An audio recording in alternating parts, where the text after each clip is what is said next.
Good morning and welcome. My name is Graham Harrison. I'm the Managing Director of the EUniWell Central Office based at the University of Cologne. I'd like to welcome you to the EUniWell #Research Conference, Paving the Future. And without further ado, I'd like to introduce the Rector of Semmelweis University, Professor Bella Merkley, to make some welcoming remarks. So, Professor Merkley, thank you very much.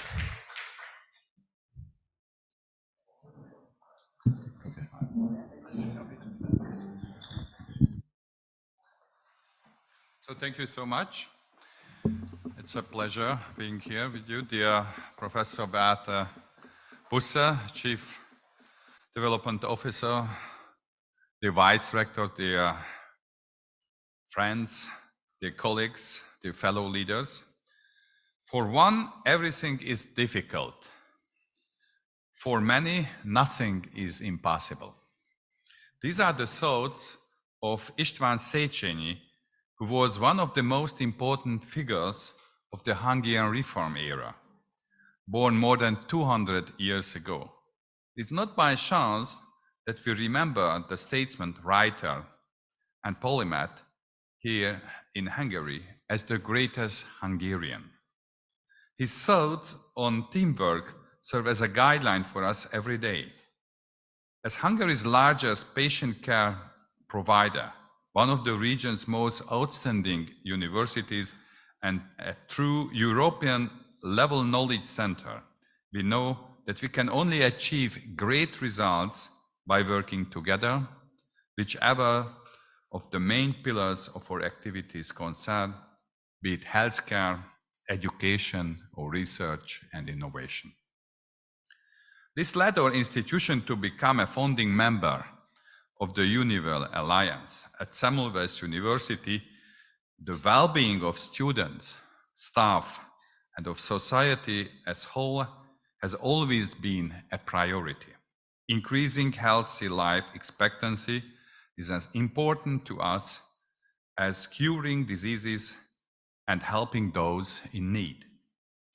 We have always tried to lead the way because we know that according to our role and significance, we have a responsibility to set example. Indeed, we see the community of Semmelweis University citizens as one big family. We spend almost as much time together as we do with our family members, and we can always count on each other as well. This has been particularly evident in recent times when the coronavirus pandemic, the war in our neighborhood, and economic difficulties have challenged not only us, but all university and healthcare systems. However, Semmelweis University has moved forward even in these difficult times thanks to the excellence and dedication of Semmelweis citizens. We are listed among the top 300 universities in the world in the Times Higher Education ranking, and in the recently published US News 2024-25 Best Global Universities ranking, we are on the 31st position in my subdiscipline in cardiac and cardiovascular systems. But belonging to the world's elite is not only a privilege, it also comes with hard work and responsibility. Our university is an active player in the Central and Eastern European higher education, research, and healthcare area. And through our students, researchers, lecturers, and health professionals, we are actively working for global health and well-being, which is also a key objective of EUniWell. The fruitful collaboration with our partner universities has already been demonstrated by countless joint projects. I hope that this event will be another milestone on the road to fulfilling our shared vision and a starting point for further joint work. I am particularly pleased that the research conference will be hosted by Budapest and Semmelweis Universities. Hungary is currently holding the rotating presidency of the Council of the European Union, so events that shape the future of the European higher education area have a special significance for us. Today's program is a part of a series of professional events at our institution. As yesterday there was a professional meeting of Vice Rector for Research at European universities, and tomorrow we will host the Times Higher Education University Impact Forum. This is further proof that Semmelweis University maintains a close relationship with the most prestigious representatives of international higher education, and that our university is a privileged meeting point for all those working for the well-being of society and individual. Semmelweis has always been an open and inclusive institution throughout its more than 250-year history, and will continue to be so in the future. I wish all our guests a successful and fruitful conference and a pleasant time, and thank you very much for accepting our invitation. Thank you very much for your attention.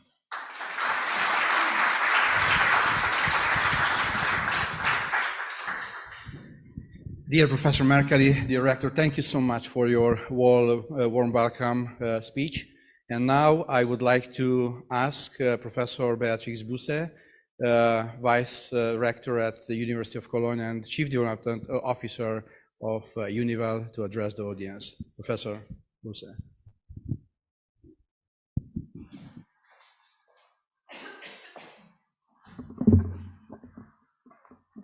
Okay. So close, the mic. Good morning, and thank you, dear Rector Mercalli, dear Bela, for your warm welcome to Budapest and Semmelweis University.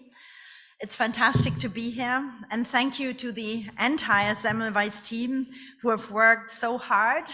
We know this, to prepare for this conference, especially to Miklos, Kellermeyer, Marcel Popp, and Esther Tuopoli. It's fantastic. Thank you very much for everything you have been doing to make this happen. So I think I start with a thank you note before I come to my speech. So thank you very much. And I also start with a big thank you to all of the managers, researchers, and so on who have been involved in what we briefly call the hashtag research project. That's why we are here. That's why we're actually able to celebrate this. I'll come back to this. Thank you. So good morning, everyone. And I'd like to extend a warm welcome to all of you here in Budapest and to those of you who have joined online to this great conference we're going to have today, where we showcase what we have achieved within hashtag research. We're back here at this wonderful university here at Semmelweis University with a focus on medicine in all its entirety.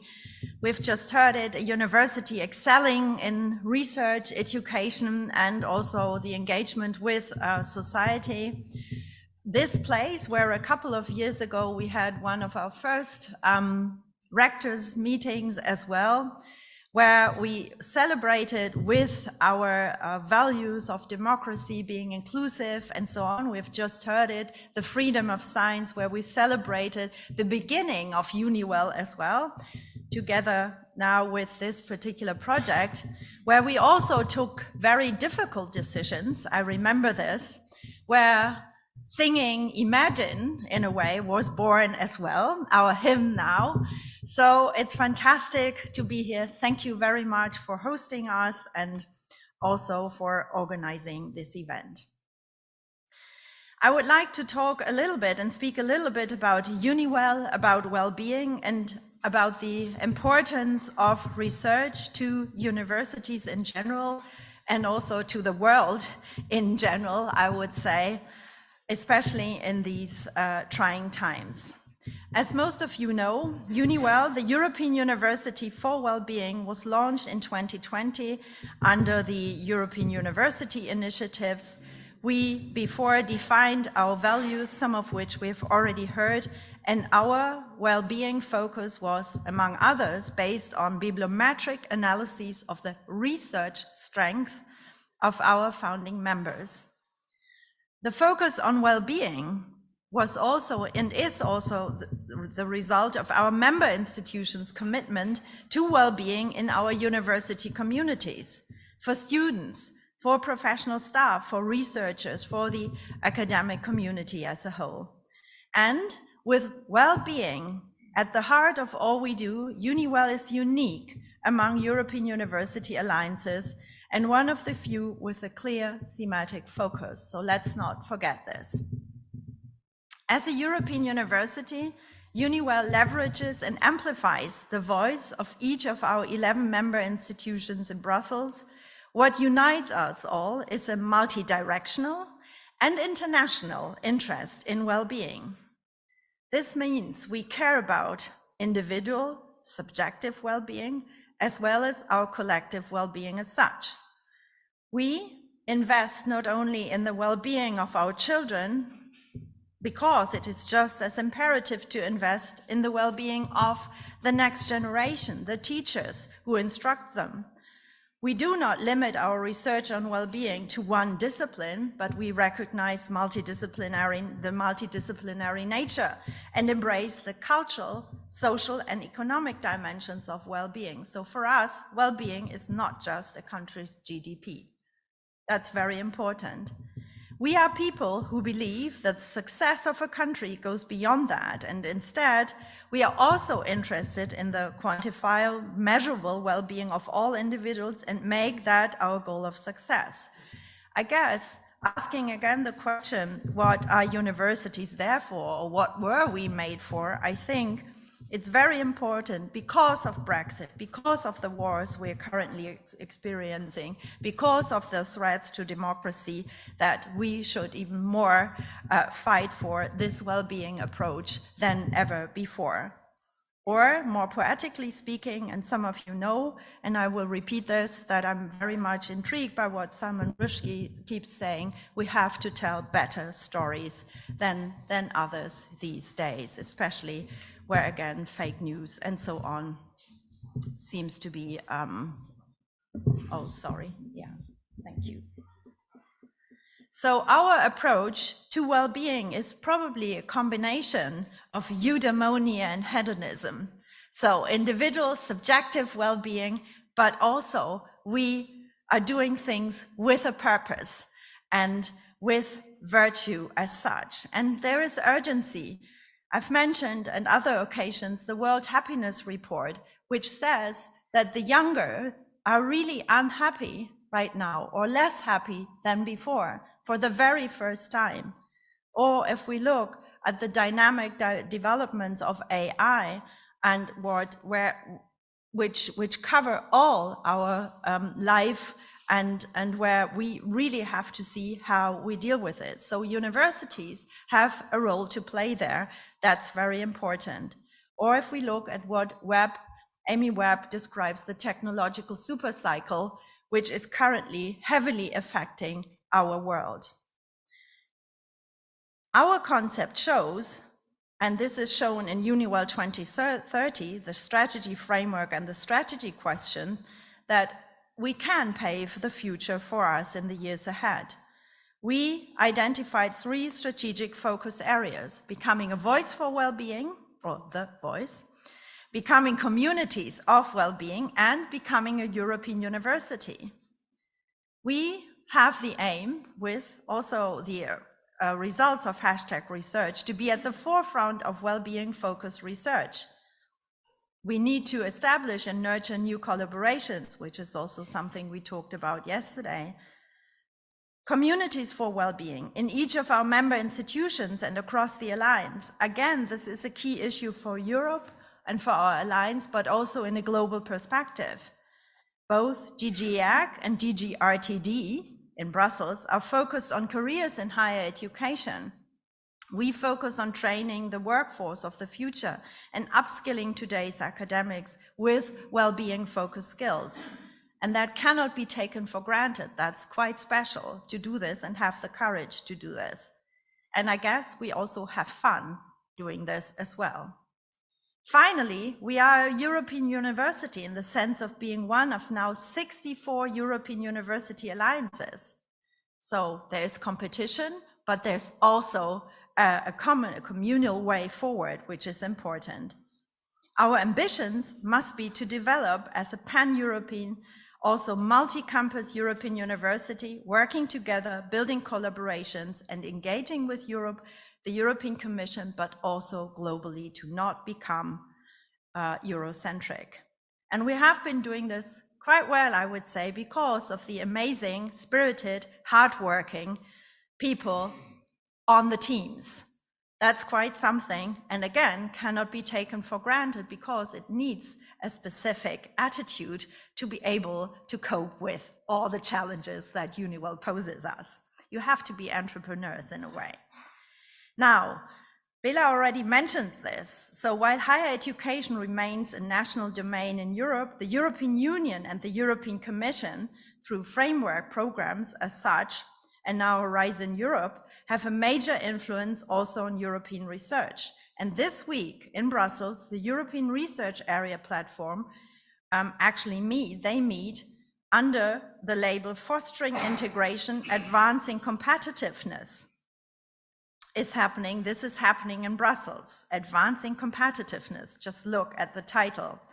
Already the European Commission, member states and many other stakeholders are preparing the scope of the so-called FP10, the successor of Horizon Europe, for which we have to fight hard so that European universities will get their share as well. That's very important because I do think there is quite a bit of, let's say, controversy about, who will finance what, or whether European universities are still just an initiative in education.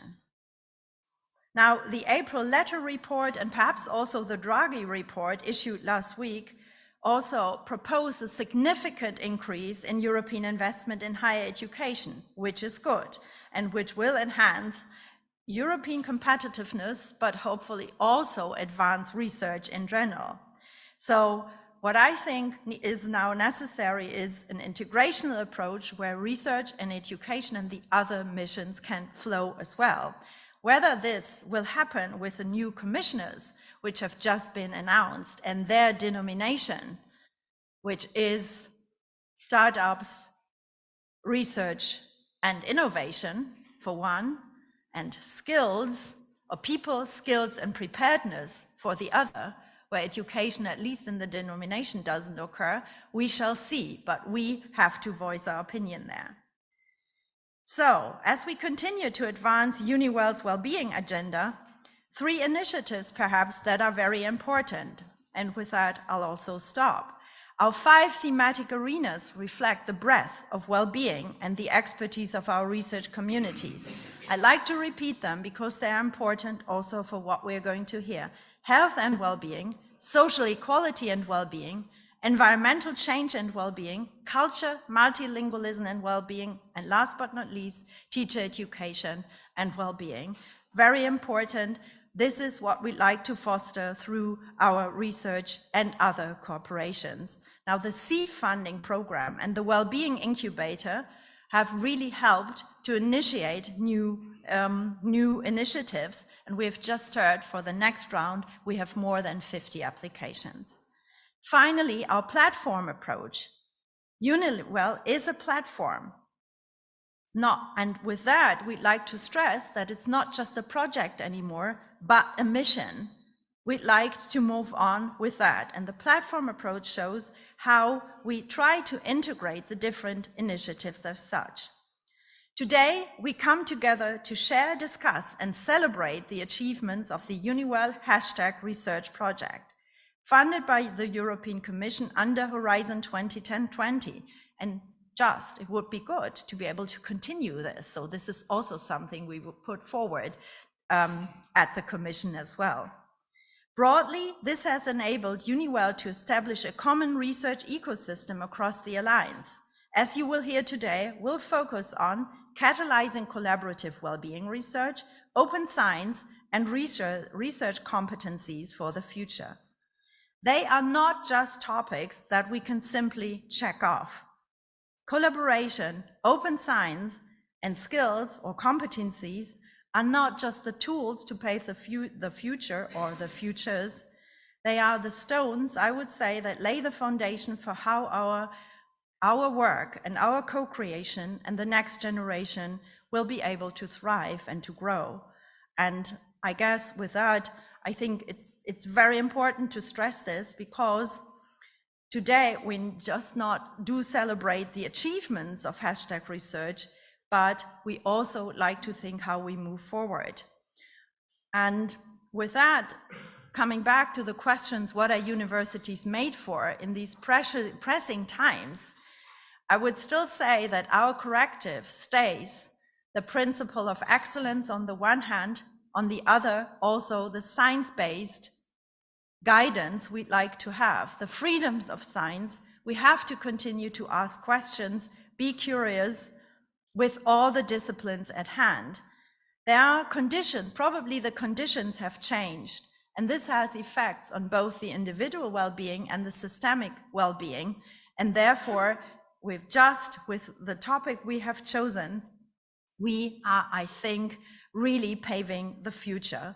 So asking what remains the same in all of this, or has been the same as ever, how we do foresight through history and to looking at history as well, could also be a project to follow in the future.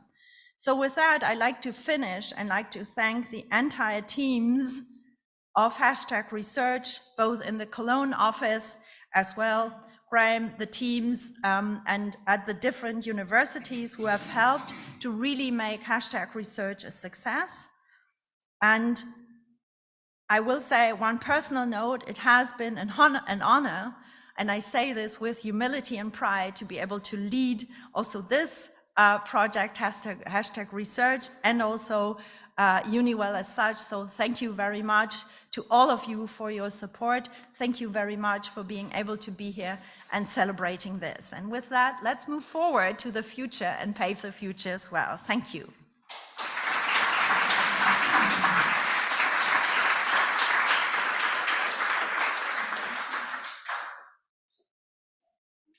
Thank you, Rector Merkley. Thank you, Professor Busse. We now move on to the main part of the program in terms of looking back at the hashtag research project. Our first speaker is Professor Sinena Korbalan from the University of Murcia, who will talk about towards a common research ecosystem, and in particular focusing on the EUniWell strategic framework for research and innovation. So, Sinena. So good morning, everyone. So it's a pleasure for me to be the voice here for all of you, because I mean, that's the first thing that I want to start before the presentation, is just giving thanks to everybody working in the data that I'm going to present and in the work that I'm going to present today. So without the help of many of the people, the project manager and also the research units in every university that were providing the data as soon as possible and with a huge accuracy, I wouldn't be able to present the slides and the results that you are going to see here, that are really very important because they are the fundamental base to go on and to pave the way, exactly to pave the way to go on in our initiative for the research at EUniWell. So let me start with the two most important objectives and main aims of this EUniWell strategic framework for research and innovation. And first thing was to put in common all our research agendas and strategies and agendas. Why? Because we all know that we are 11 partners now, and it's quite difficult to figure it out and impose something in a way of top to bottom. So it's important also to take into account what we were doing on research and innovation in every university. And the second thing is, as Beatrix mentioned before, converting EUniWell in a platform. So EUniWell can provide to all universities a lot of opportunities, but probably each partner can use the EUniWell platform in a very different way, just to grow and get good improvement in the research and innovation approaches. So those are the two main aims that we had. How we did the study is shown in this slide that is just showing that we did a contextualization of how we were situated in each of these strategic frameworks for each university and the action plans. So we also make a second landscape to show all the, with a survey to show how we were performing in each of these actions in the strategic plan and how every university was putting in action all these ideas. So after we also set that expert focus group, basically concentrated in the cross-cutting principles, and you will see also some of the recommendations. And we also did a bibliometric analysis for our research production, focused mainly in the classical general areas that we all contribute to figure it out how we can provide EUniWell with strength and with expertise, but not with the idea of comparing anyone. And also we did the last survey that was exploring how our innovation ecosystem at each university were also set that at the moment to see also in the same way that we did the research study to see how we can collaborate, how we can do for EUniWell. So and at the end, after all this and after finishing this workshop, we will put all the data together just with all the contribution also from our Vice Rector for Research, which I had to say also that for me was a pleasure to have the meeting and the workshop yesterday, because I think now we can consider we are on board, we are contributing, we all are contributing to this endeavor. And I think that was the most important, that we all feel comfortable from our ecosystem and to get an improvement from EUniWell, but not feeling that we are getting an imposition on top. So how is our landscape? And this is us. So what we figured out was very easy, just asking, in the survey. So we saw that we have 8 very important strategic lines that are common in all the universities. So we have a lot of things in common. So we work on research infrastructure. So we also design, every university has a way of doing research in institute, in departments, in groups, in units, and so on. So we also look for funding support anywhere that we can, so internationally, nationally, regionally, so whatever, so also for private funding. So we also had joint university structures, and those are our enable structure. So in the other part of the panel, we can very easily see that we have policies that are focused in responsible research and innovation, also the open science strategies. We are also concentrating how to connect academia and society, and so on. But the most important thing we all realize is that in the center, we had the human capital research, because without persons, you cannot do anything. You can have wonderful infrastructure, but if you don't have your human capital, highly trained human capital, that was, you need to invest a lot of time and a lot of effort in this human capital. And if we don't take care of that, from the young researchers to the seniors, so it's impossible to get something like that. Like the research that we are performing right now. And also I left the last one because every university is also concentrating in their strategies in innovation, knowledge transfer, and entrepreneurship, which we all know now that the European Commission is focused in speeding up and improving this part also, but we all are sharing in different ways, but we all are sharing also this strategic line. How are our action plans? So that was the way that we explored when we passed the survey to all the university units. And it's only one slide. We share all the data in our Google Drive, so you can consult all of them, because it's a pity just to show all the things in one slide, but at the end, taking all the data that you provide, we could make like a SWOT analysis, and this SWOT analysis was the contribution of the vice rectors for research, innovation, and knowledge transfer of each university, so answering the survey. And also, once we got these results, we also and pass it to the expert focus groups in another workshop, just to get the essence on how they see those results in the context of gender equality, digitalization, sustainable transition, responsible research and innovation. And with all this data, we had this thing here. So strength, I mean, I always like to focus on the strengths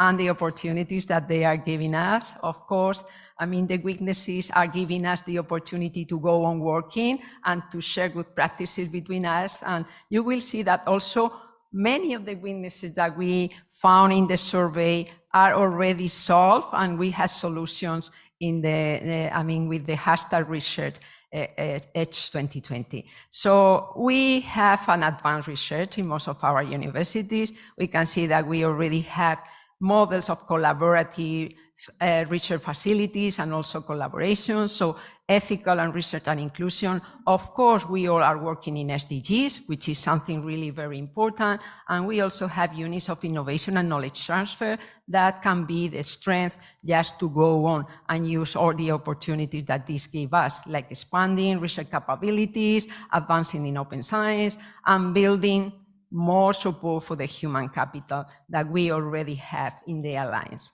Of course, we had to take care of the threats and the weaknesses, as I mentioned before, and those are the most important messages. I mean, we have a lot of strength that we had to use just to speed and go up. So for the bibliometric analysis, we didn't want to compare any one of the partners at EUniWell. So we had the vision of putting together and using all the strength that everyone is apporting or providing to the Alliance. And this is important. Why? Because the universities, some are very big, others are very small. So if you just count the number of publication or good publication or whatever, you don't get an essence. So what we did was just taking all this data and we normalize it into the university. So every university, imagine that one is providing 100 papers, for say, I mean, it's a small number, but if one is providing 100 papers,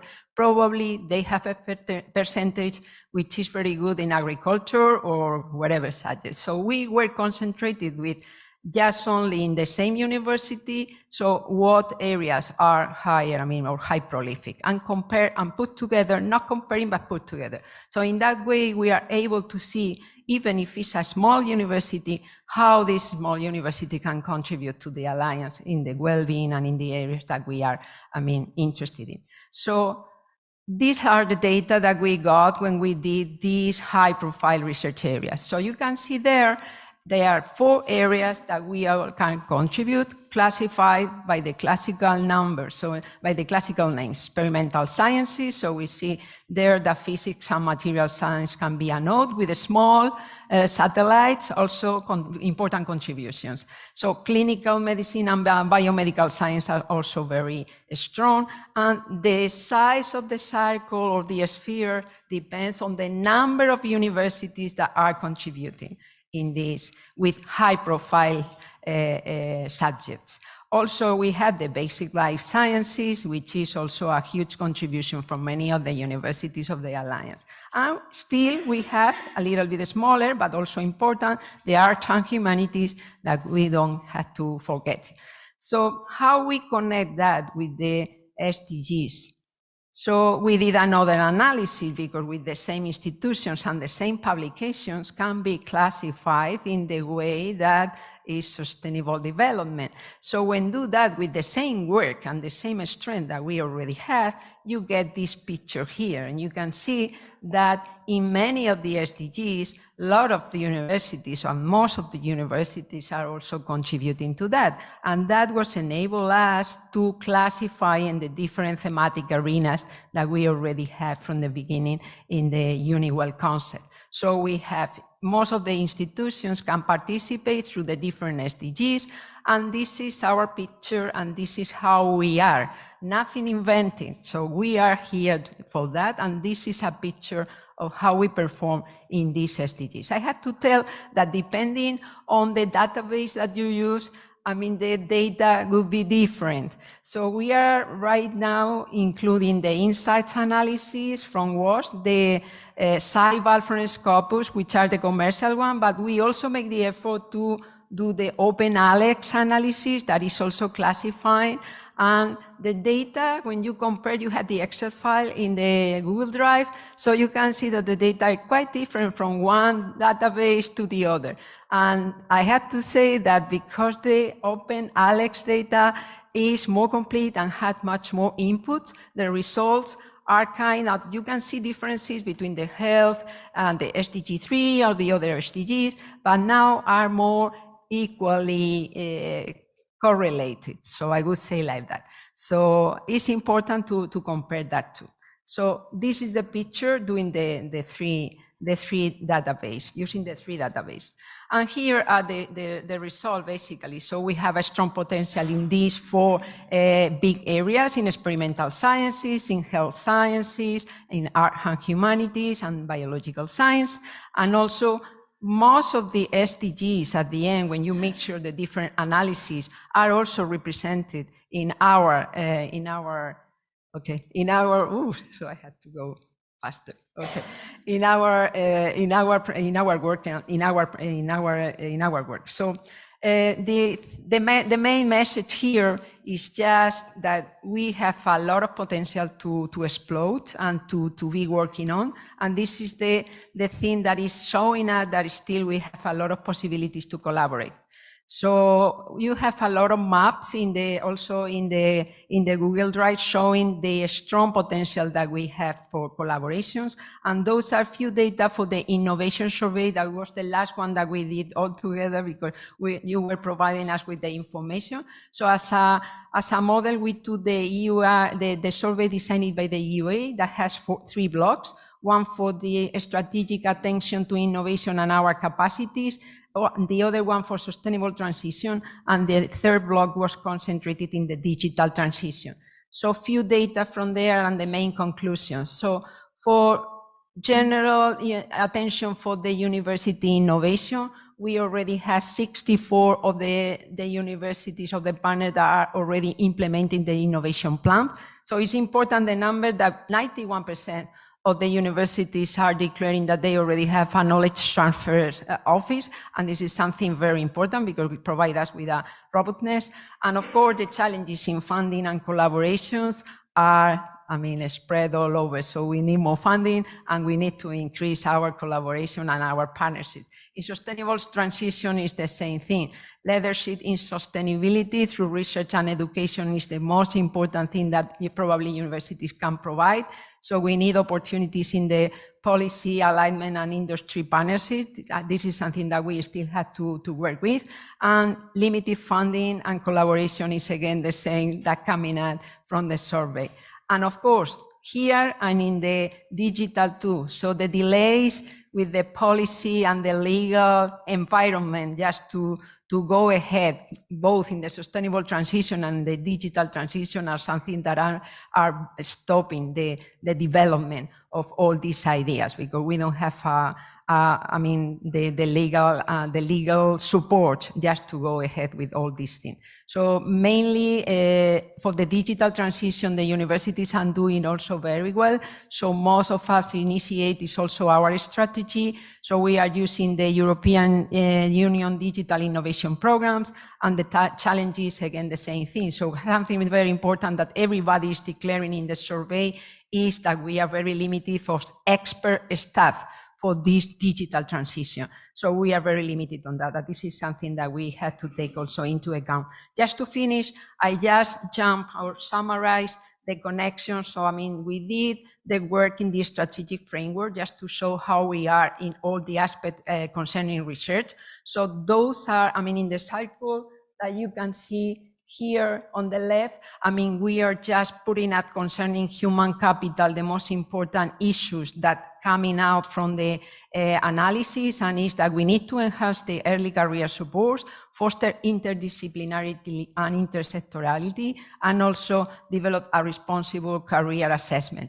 Those things are already being taken care, even in the working package 3 that you will show the data today for the hashtag research. And also they continue in the working package 8 in the new Erasmus project BF that is leading by our partners in Santiago de Compostela. So this is something that is already more or less ongoing, and we had the guide to continue working on that. So for the enabling structure, I just marked 2 of them because concerning the funding, innovating in research funding and management and the interdisciplinarity, approximately we have a pathway to go on, even in the working package 1 in H 2020 and also in the new EUniWell WIF. However, we detected that expanding research infrastructure, how we are going to collaborate and share that, and also how are we going to enhance our collaborative research initiatives. I put these 2 stars because there's no clear model or tool to start with. I am very happy to announce that yesterday in our reflection with all the Vice Rector for Research, probably we considered that important for the Alliance and for our collaboration, and we are going to start working pretty soon in finding a model and to see if we can speed up these two ideas also. And also for the research policies, it's the same thing. So we detect the open science and data management, taking care of the global contingency responses, strengthening the society and academia linkage, and also very important, the ethic and responsibility in research, mainly with the new technologies coming into the panorama and the scenario. It's very important we also take that into account. So this has a connection also with the working package 2 that you will have the opportunity to see today, that we speed that a lot and we did a lot of work already. And also we continue working on that into the EUniWell WIF. So I think pretty much we are including all these ideas. We are working on that, and we already detect which one probably we're not having a clear model, and here we are to continue on that. I just left the conclusion in that way because, the idea is always being collaborative, not imposing anything. So because of that, I mentioned that in our conclusion yesterday, I want to thank all the Vice Rector for Research. Yesterday, the workshop yesterday was fantastic. I think we create a very nice environment, a very collaborative environment. So now we are colleagues and friends.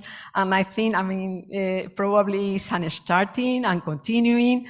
And I'm very happy to receive many of the ideas that we were just stressing out there. So as I mentioned, so the idea of looking a way to matchmaking all of us, to make use of this huge potential, and also sharing our infrastructure in a higher way and in a more wide way, probably is the most important, and also sharing good practices in everything. So we realized that we have fantastic technology transfer offices, we have fantastic project manager offices or management or research offices, and we had to look for the way to share all this, and also our research and responsible research practices in every university. I'm pretty sure that we can find a way to share this information and put it in common and go on working and making EUniWell bigger and bigger.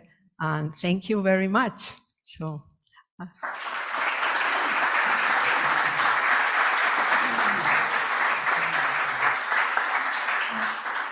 Thank you, Selena, for your wonderful presentation and for your enthusiasm. Now we all see, we are convinced that EUniWell has a very solid basis for research and innovation in the future. And also the fact that EUniWell is going global probably is showed by the fact that we have a lot of attendees coming from overseas.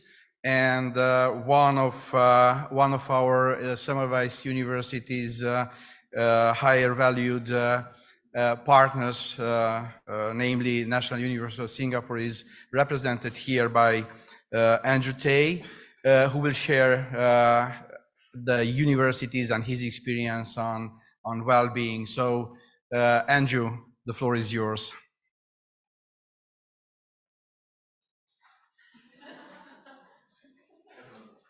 So good morning, ladies and gentlemen. It is my pleasure to be here. My name is Andrew, and I'm from the National University of Singapore, and I'm the Chief Wellbeing Officer at the NUS. The role of a Chief Wellbeing Officer is very, very new in the higher education area, but I'm going to share a little bit about why we have this journey. So as a background, I'm a medical doctor by training, went into occupational health. and went to GSK, which is a dark side of the world. And after that, went to darker side, which is Facebook, to manage the HR benefits as a medical doctor before joining NUS about 4 years ago to set up the health and well-being unit. That QR code is actually my LinkedIn profile, and if you want to stay connected, we can do that. We have a lot to share, but as an introduction of where NUS is, we are the #1 university in Asia, says QS. THE ranking, we probably place a little bit less focus on that because it's not ranking us so well. But we managed to hit into the top 10 university as per the QS ranking as of last year, and we're so proud of that achievement.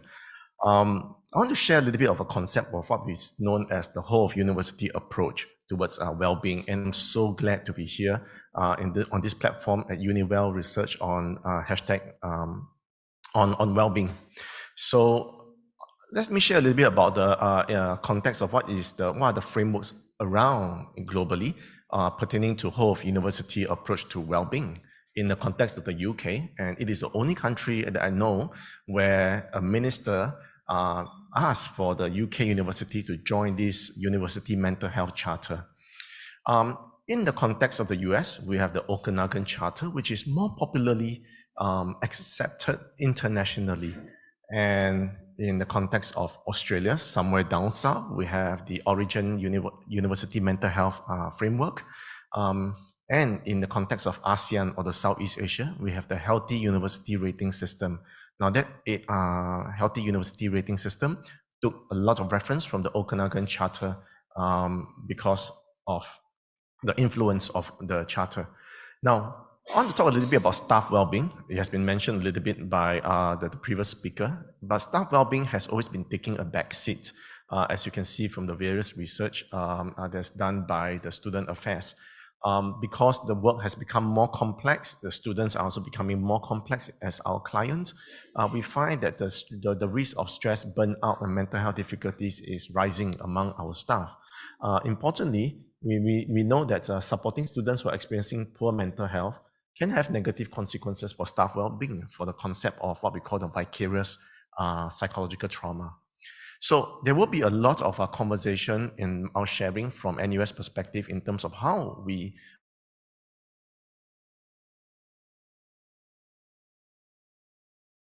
on staff.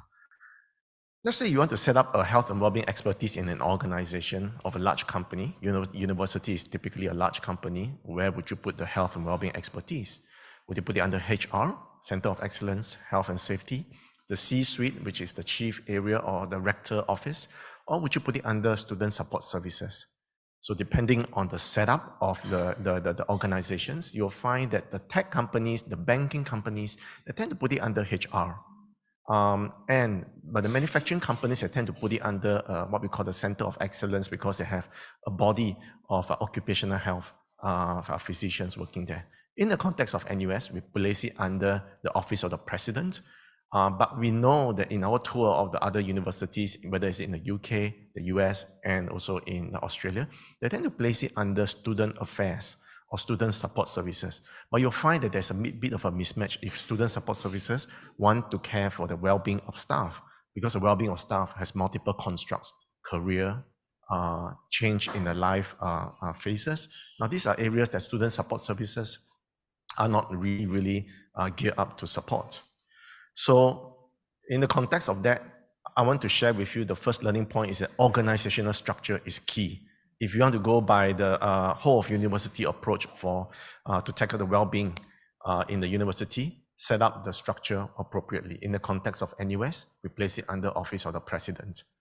So this is important. We put it under the Office of the President. We care for 13,000 staff and 48,000 students with more than 118 years of history. And we, of course, need to have a vision. And our vision is to be a global practice leader in health and well-being, being a global university. I'm a practitioner, so we go about doing implementations, and after that, we evaluate the programs. And then, of course, we write on the research methodology of our researchers to help us evaluate the value on the various programs. Supporting me in providing and approaching well-being in NUS is a huge team of 68 people. and now it has increased to 74. Now, then this is only on well-being and very solely on mental well-being.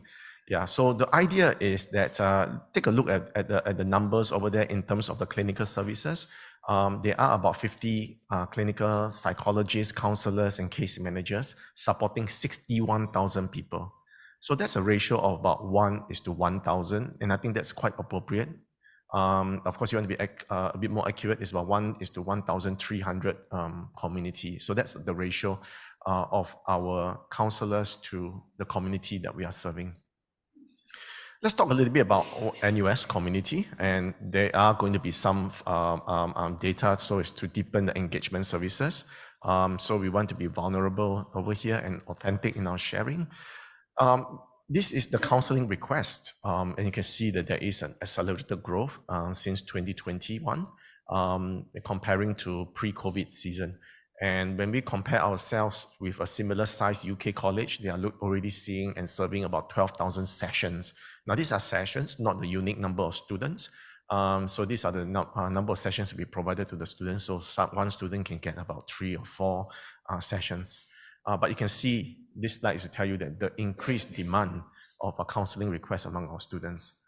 This slide is interesting because the top 3, you can start to see that the issues of self-image start to predominate in the area in the era of a COVID pandemic. That's because there's e-orientation, social media companies were reporting record engagement, and all lessons were on Zoom. But from 2022 onwards, when we have in-person lectures, residential life activities, and borders opening, you start to see that the personal concerns start to disappear. So the lesson over here is that curriculum approach seems to influence the reasons for encounter among your students. If you take away the student residential life activities, then it also shapes the reasons why students are feeling unwell. So how about our staff? Well, the top 2 concerns are actually workplace concern related, pertaining to incivility, bullying, harassment. Now, these are real, and it happens in all universities. Mental health challenges also became one of the top 2 reasons as to why the staff came to see our psychologists internally. But what's interesting to see is that every 2 months you see there's a bit of the red bar, and those are the staff who have attempted suicide. And we managed to capture some of them. And this is only the tip of the iceberg, which is why we can never invest too much into well-being. We just need to continue to identify where are the areas to approach. So well-being is complex. You need a systematic approach to well-being. But when you go into any university, there are programs everywhere. You have a School of Medicine, you have the School of Public Health, Department of Psychology, and all of them are doing different things. So in the context of NUS, when I joined, we set up this wellness framework, or NUS framework, and we want to share that with you. What it actually means is that it follows the physiological capacity of a person. Most of us are well. I'm a bit jet lagged, so I'm here. I didn't sleep in well, but I'm still productive, right? So I'm at risk. But there are people who are clinically unwell and they'll be away from work, and those people who are in the recovery of journey. So this is a well-being journey of a person. So when you map it out, look at the programs of what is around in your university. We realize that setting expectation is one of the key enabler of reducing mental health risk. It is, if you set unclear expectations, particularly between a reporting manager and staff, it is actually one of the stronger cause of distress among our staff members. So to prevent it, our colleagues, our reporting managers need to be very good at setting expectation. Some universities invest in EAP, or Employee Assistance Program, but they're only helpful for people who are at risk. For people who has medical condition, they still need access to psychiatry and medicine. So this kind of help you to map out from a HR perspective, from a clinical perspective, what are the services we need to establish, and help you to do a gap analysis. Then some people come in and say, shall we have gyms, nap pods, or maybe clinic? They say, sure, let's map it out here and use it as a conversation. And you start to see that nap pods and gyms, they are useful for people who are at risk. But if you have a huge company of more than 800 people, then probably you might want to invest in a company mental health clinic to help people who are more unwell. So this framework is a practitioner framework. It helps you to allocate the responsibilities to the respective stakeholders who are in charge of the various programs, and then you map it out in terms of how is it supporting a person's well-being? This is the same framework for mental health for students. And then how we do it is that we allocate between, this is a service provider under my team, and this is the student life or the Office of Student Affairs. And you find that the student affairs tend to be heavy in the area of prevention work, the outreach. But for us as clinical services, of course, we provide a whole suite of clinical services to help our students be at their best selves. That includes counseling services, coaching, and the fitness to study for students who has just been hospitalized and they're coming back into university. So you can also color code it. Now, once you color code it, you can then demonstrate in one slide to your rector and your senior management how you're approaching health and well-being from a whole of university approach, and who are the people who are responsible for it. So it is a very practitioner guide to a very pragmatic approach to provide a heat map to illustrate to your team how you can approach systematically the well-being of your community. So second learning point, consider the adoption of a wellness framework in a practical, pragmatic implementations. Now I'll spend a bit of time talking about return on investment, measurement, and stuff like that, because there's been a lot of research in this space. But I want to point your attention towards the Deloitte study. It's not the pure research methodology that we are very accustomed to, but it does provide a lot of insights. Let's take a look in the best case scenario in Canada, or Bell Company. The best case scenario is $4 for every $1 invested in. There are a lot of learning nuggets in this document. One of them is this: companies whose program has been in place for 3 or more years had a median ROI of $2. Programs are more likely to deliver greater return as they mature, rather than yielding immediate financial benefits. Indeed, achieving positive ROI can take 3 or more years. So the first key lesson over here, if you want to have a mental health master plan, it must be a 3-year master plan or more. It's not a 1-year plan. It's not you don't calibrate it year by year. You set it out from the outset that you have a budget for 3 years, and these 3 years we're going to focus on well-being, and let not the budget or resource be distracted by anything else. The second item, learning over here, is that it needs to be invested along the entire spectrum of mental health, from promotion of well-being to intervention and care. So if you invest in the spectrum using, for example, the wellness framework that I shared just now, then your ROI tend to be greater. So the third learning point, the mental health master plan to be at least 3 years, because it takes about 3 years to mature and to yield the positive returns.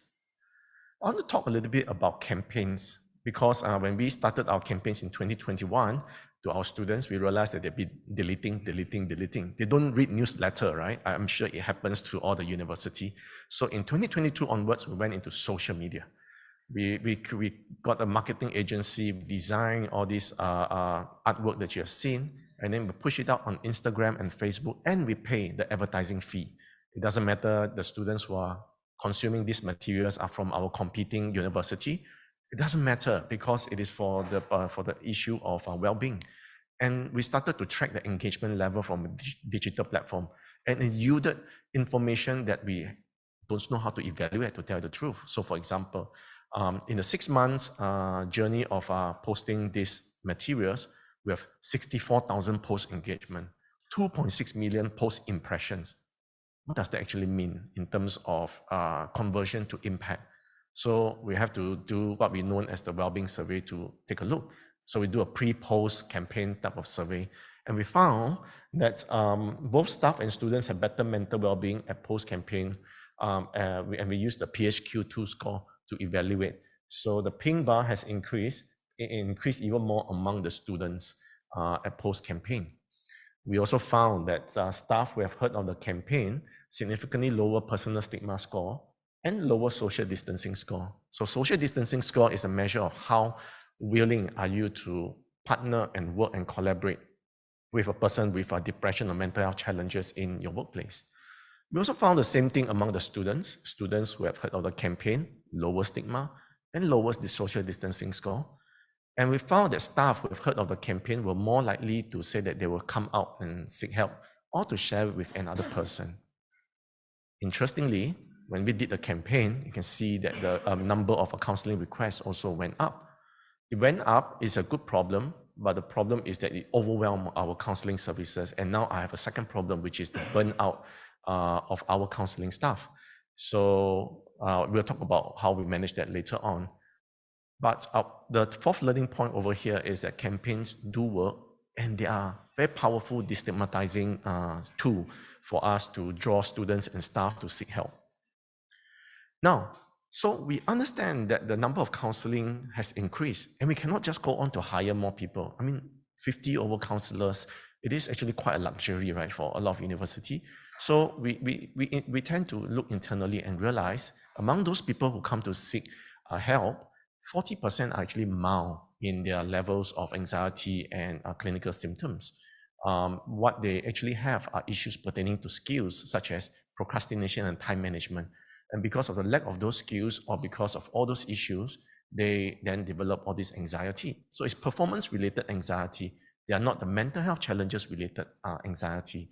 So we found that the 30%, 20%, and 10% belongs to the moderate to the severe group. So what did we do then? We decided to bet on coaching. So as up to 40% of our students' reasons for encounter were in the areas of skills equipping, which accounted for the clinically mild symptoms such as procrastination and time management. And it went live last year, approximately November 2023. So what's the result? So we compare year on year. As you can see over here, January, February, March, April, and May. These are the counseling numbers in 2023. And in 2024, we start to realize that the coaching has helped to absorb the otherwise increase in the number of counseling requests. So instead of hiring more, we outsource the vendor, the coaching services to a vendor, and that has helped to buffer some form and take away some of the anticipated increase of the otherwise counseling requests. So we start to evaluate what is the return on investment on investing in coaching. Is it more expensive than hiring a staff? So our vendor provides a hybrid model of service of in-house and outsourced services by this vendor. This vendor is known as Intellect. It's a local startup. And the amount that we paid for Intellect is equivalent to hiring 3 additional full-time counselors to manage this workload. And when we take a look in terms of the cost, it's 2.26 return on investment. So coaching might be an area for you to look at creative solutions to improve the access to some form of skills and to reduce the mental health distress among our students. So that's probably one area to work on. Now, I have a little bit of activity here, and I need the help of Professor Graham Harrison. Not to put you on the spot over here, but it's going to be a very interesting interaction. I'm just going to pass you a microphone, and then we're going to have this conversation here. No, he doesn't know, but he's going to be my moderator tomorrow.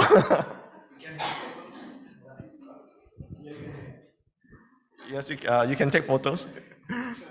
So Graham, this is very interesting because this is a scene that we know of and we are very familiar with. So all of them are empty. You are at urinal number 1, and I am coming in. It's my first time seeing you. Which one should I be using? 6. I should be using 6. Can I use number 3? Sure. I can use number 3. Can I use number 2? You can, yes. I can, but it gets a little bit more awkward, right?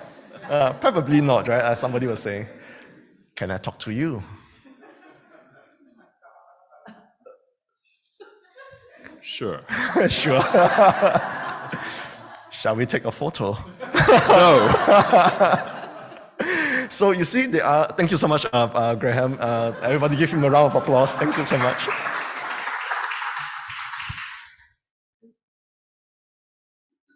So as you can see, there are at least 8 unsaid rules that we men observe whenever we use the toilet. But Graham, you and I, we were not taught, but we somehow caught it. And despite the fact that you're based in America, now based in University of Cologne, and I'm based in Asia, but we practice similar item. Yeah, item. See. So this talks about some of these practices or this concept of culture or the default ways of working. Now, culture is caught. They are not taught. So we were not taught, but we caught it, we practice it, and then we observe it, it crossed boundary. So what it also means is that the languaging pertaining to mental health and well-being in the university is caught. And more so than ever, our university professors, staff need to be better in their language in terms of role modeling, in terms of how we engage one another. And now that takes a little bit of a cultural shift, because a lot of people say that, oh, if it's well-being related or if it's staff related or it's either student affairs or it's a HR issue. No, it is our issue altogether. So to do that, we developed what we know as a peer support program for staff. A lot of universities have got peer support program for students, but to shift the needle on culture, the languaging and stuff like that, so we decided to develop this peer support program for staff. And what it does is to equip the staff with the appropriate words, the language, the approach, and empathetic conversation with our fellow colleagues. And at this point in time, we have more than 600 staff who are trained as peer supporters. And this pyramidal approach, as you can see, the peer support is like the base from the bottom is like the level 2. It's a very important ecosystem of a culture of care that we want to develop. So 2023 onwards, we decided to measure again what is the impact of all this investment onto our staff well-being. Okay, so now I want to place a bit of an emphasis on staff well-being. And one of the construct that we wanted to measure was psychological safety, because based on Google's Aristotle project, psychological safety seems to give the best bet in terms of effective team. So we use this construct over here. Many of you who have done research would be able to identify some of these construct or these instruments that we use to measure the well-being of our colleagues. So these are the findings. We found that relationship among colleagues is the greatest, has the greatest R-square with psychological safety, which means the mode of agreement or the degree of agreement between these two constructs. And from odds ratio perspective, odds ratio of 6.5, as you can see, indicates that people with high relationship score are 5 times more likely to have high psychological safety compared to those with low relationship score. So invest in opportunities to build relationship, allow your colleagues to find bestie at work, and it helps in improving psychological safety. We also found that people from departments who promote mental health are 2.5 times more likely to have higher PERMA score. PERMA is, I like to see PERMA as one of the construct, or rather one as an instrument as a surrogate measure of positive productivity. All right, so we found that just by the departments promoting mental health, just only promoting, you are at a better chance of having an employee who are productive. We also found that staff from departments promoting mental health resources also 8 times more likely to seek help compared to those departments that don't. So just by promoting mental health resources by, for example, the dean or the head of departments has a good chance of improving the well-being of your staff. From a HR perspective, meaningfulness as a construct has the biggest protection against regrettable attrition, as you can see by the negative slope value, which is the highest among the various comparisons of the other elements that we are working on. So our professors, our head of departments need to be skilled in narrative, in storytelling, in trying to remind people about the work that they do, the menial task that seems meaningless, actually has an impact towards a greater story. So in summary, staff with good relationships at work tend to experience psychological safety at work. Meaningfulness correlates negatively with regrettable attrition. Departments promoting mental health resources tend to have employees scoring high PERMA. So we need to translate that into actions. So which means that if you want to have a good relationship at work, maybe we can promote peer staff support program. And our people manager need to be better in terms of having mental health conversations. You can't just have a people manager training. You need to have people manager training on mental health too. Maybe we need to develop a certain modules in the people manager training program. Strong departmental narrative is important. We need to periodically remind colleagues on the departmental mission and the impact of the work, such as molding the next generation of change makers to solve novel challenges. And advocacy, promoting university resources at notable meetings such as town hall and staff meeting, especially by the head of departments, has a powerful impact. So in summary, this is my last slide. Well-being risks are here to stay. organizational structure is key. Wellness framework is useful, and so you might want to consider adopting it. Leaders and managers have important roles to play. Aligning meaningfulness between employees and employers improves talent retention and well-being. Measuring impact, you need about 3 years to bring in tangible benefits, and consider coaching to supplement your well-being services. If you'd like to stay in contact, these are my contact details. I just want to thank you so much for this opportunity to be here. Thank you.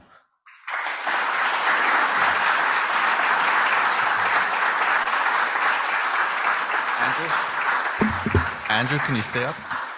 Can you take a couple of questions if we have time? So we do have a couple of minutes. So if we have a couple of questions from the audience, Andrew, if you'd be willing to take them. So, yes.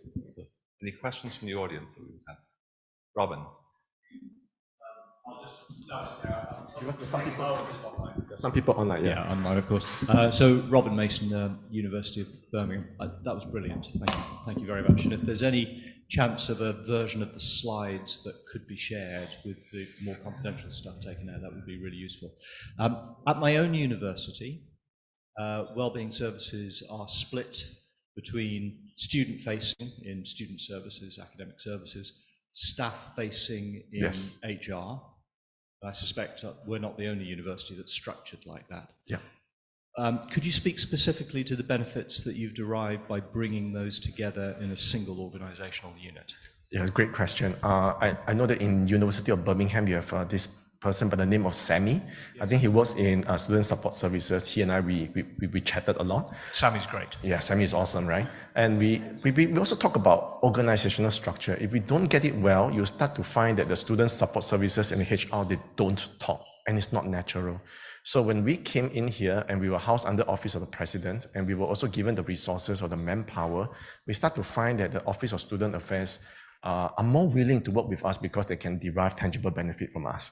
Whether is it from funding, is it from the counselors' availability, and they start to work with us. HR, on the other hand, start to realize that, hey, they would like to work with us too.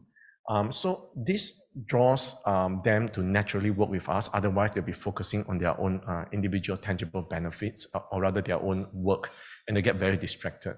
So that's why having kind of like this type of setup has helped me to negotiate and with gravitas, because I'm housed under Office of the President. So that helps me to push a lot of objectives. Whatever you saw over here was only undertaken over 3 years. So 3 years ago, I was only just 2%. There was only just 2% in my team. And then suddenly 3 years later, there was a bit of a merger of all the wellbeing services to be under my team. And then now it becomes 68, and it's going to become 74 because we want to grow some other services. But as you can see, 3 years is all that it took. And what it needs, it was a president who said that, hey, we need wellbeing to work. I'm going to put Andrew in charge, and please follow suit. And that helped a lot. And HR is great as well, so it helps to have awesome. A good president. Andrew, thank you very much. I found that fascinating, and we have this similar kind of challenge that well-being at Cologne, that well-being issues are separated all over the place. I mean, yes. In HR and so on, and for students. But my question goes into a different direction. How, or do you do foresight as well? In the sense, if you look at studies now, the happiness report or other studies by Jonathan Hart, I know it's slightly contested on the, the generation that is so anxious, yep. Gen Z and the following generations. He argues that one of the reasons why that is the case is that we move from a play-based to a phone-based community or culture. Yep. And this is, he says some of these skills or competencies are actually missing. Hence, you mentioned procrastination or yes. time management and fear of not succeeding and so on. So in a way, we can already foresee the next generation of students. I'm totally overgeneralizing because I like the students we get, but you see what I mean. So how do you do this? I mean, in terms of, the next generation that will be coming, because yep. some claim there will be challenges. Yeah, so we know that the way that they view the world is through the social media. So what we did was that we enlisted a lot of our student interns to help us curate programs in the outreach, and then we post it on TikTok TikTok less so, but more so on Instagram, in terms of the short videos, such that it will appear. We started to also get influencers to start to share some of our programs so that our students also get involved. So campaigns still continue to be the mainstay of approach, but the platforms and in terms of investment becomes different. We now use influencer to try to do some of this work, and seems to work very well. Now, if you look at all the data points, just on the personal stigma, the social distancing scoring, and also in terms of the PHQ2 pre and post campaign, the students tend to respond a lot better. So there is a swinging effect. What it is telling us is that students tend to absorb the message very well and they respond very positively. So if we invest more creatively in terms of messaging through some of these influencers and all these online platform, we have a good chance of shaping them towards the positive side of things. So our work is never done. We are just looking at the various approach of reaching out to them. And there's, of course, there's a new item known as digital phenotyping. Now that's a whole new ballgame altogether. We can talk about it later on about how to approach that, but that to us is a new place to invest in. Yeah. Thank you. One more question, yes. Can you hear me? There is, I can hear you, but I think the people online. Thank you. I would like to ask, what measures do you use for indicators, the kind of return of investment in these programs? Correct. So the good question. Now, whenever there are studies on return on investment, I am very, very cautious because whenever somebody were to publish something on ROI, everybody will want to tackle and find problems with the methodology. So in the way for us to do it, the cleanest is what will be the cost of hiring 3 counselors. Okay, the coaching services that we showed just now is about 2,000 coaching services. If it's a 2,000 coaching services, if it is done by the coaches, what will be the cost? If it is done by the counselors, it will be equivalent to 3 headcount, and then we just divide them out. That's it. There's no additional assumption on absenteeism, presenteeism, or any other abstract constructs over there. It's just cost and cost. That's all. Yeah. We've got to stop right now. Yeah, I'm so sorry, but I'll be around to have a conversation. So thank you very much, Andrew, for your keynote. We really appreciate it very much indeed. Also, I'll note that Andrew's going to be here today and tomorrow for the THE event. So if you didn't have a chance to talk or ask a question here, you do have some time in the next couple of days. So again, thank you very much, Thank you, Andrew. Graham. Thank you, everyone. And now we move into our coffee break for the first one. So we're in this room, and please be ready to start again at 10:45. So thank you very much.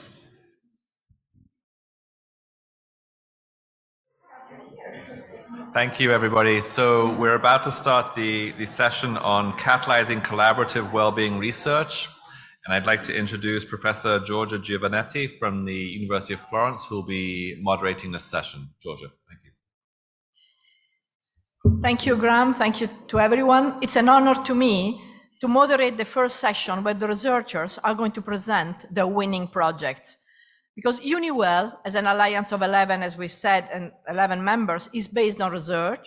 So we have been financing projects, but also helping communicating the results of the research and overall create research networks and transfer the result of this research in the new educational programs.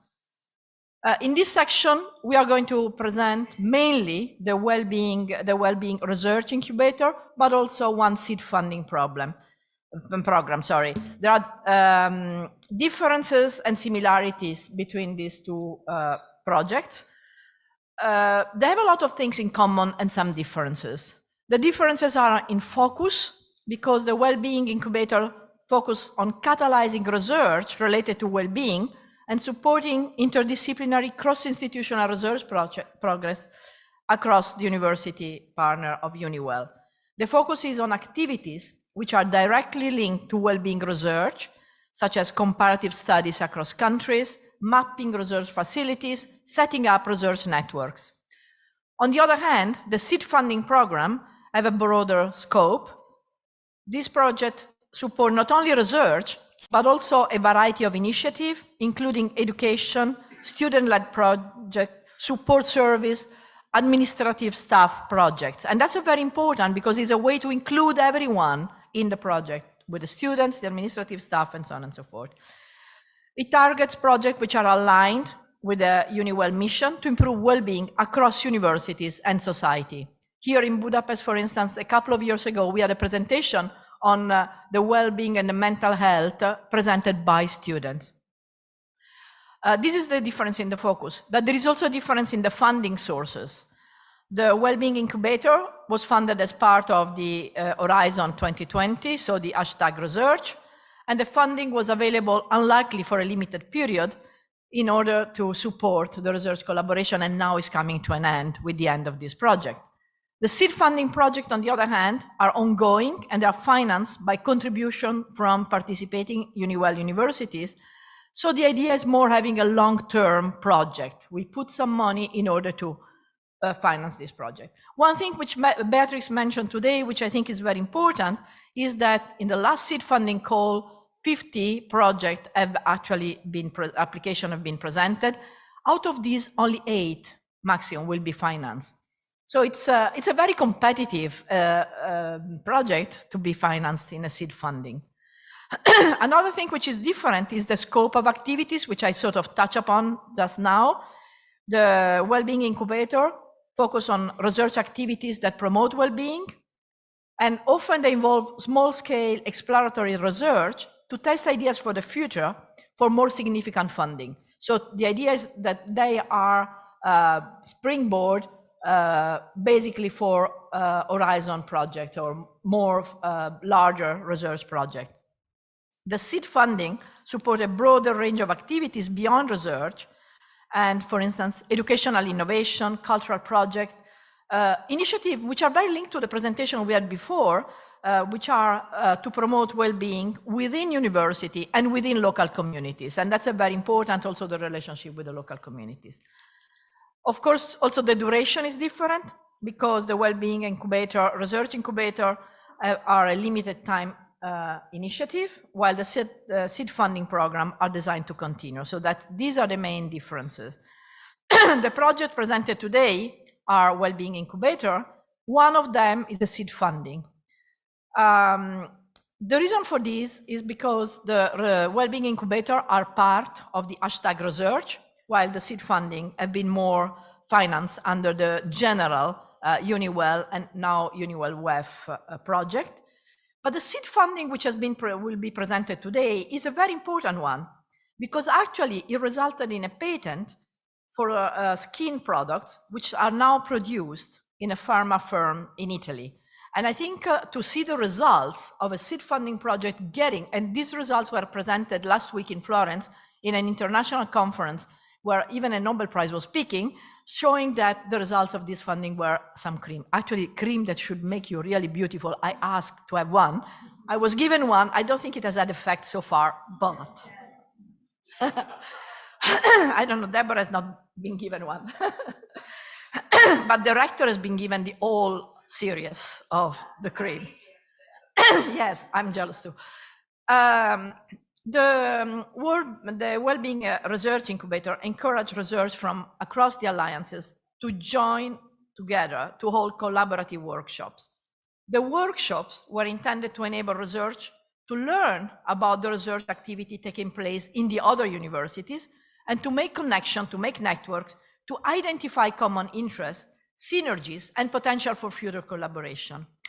The funding of the Wellbeing Incubator was up to 25,000 euro, and for follow-up project, and this is basically an idea to test new projects that could be presented, which are maybe larger.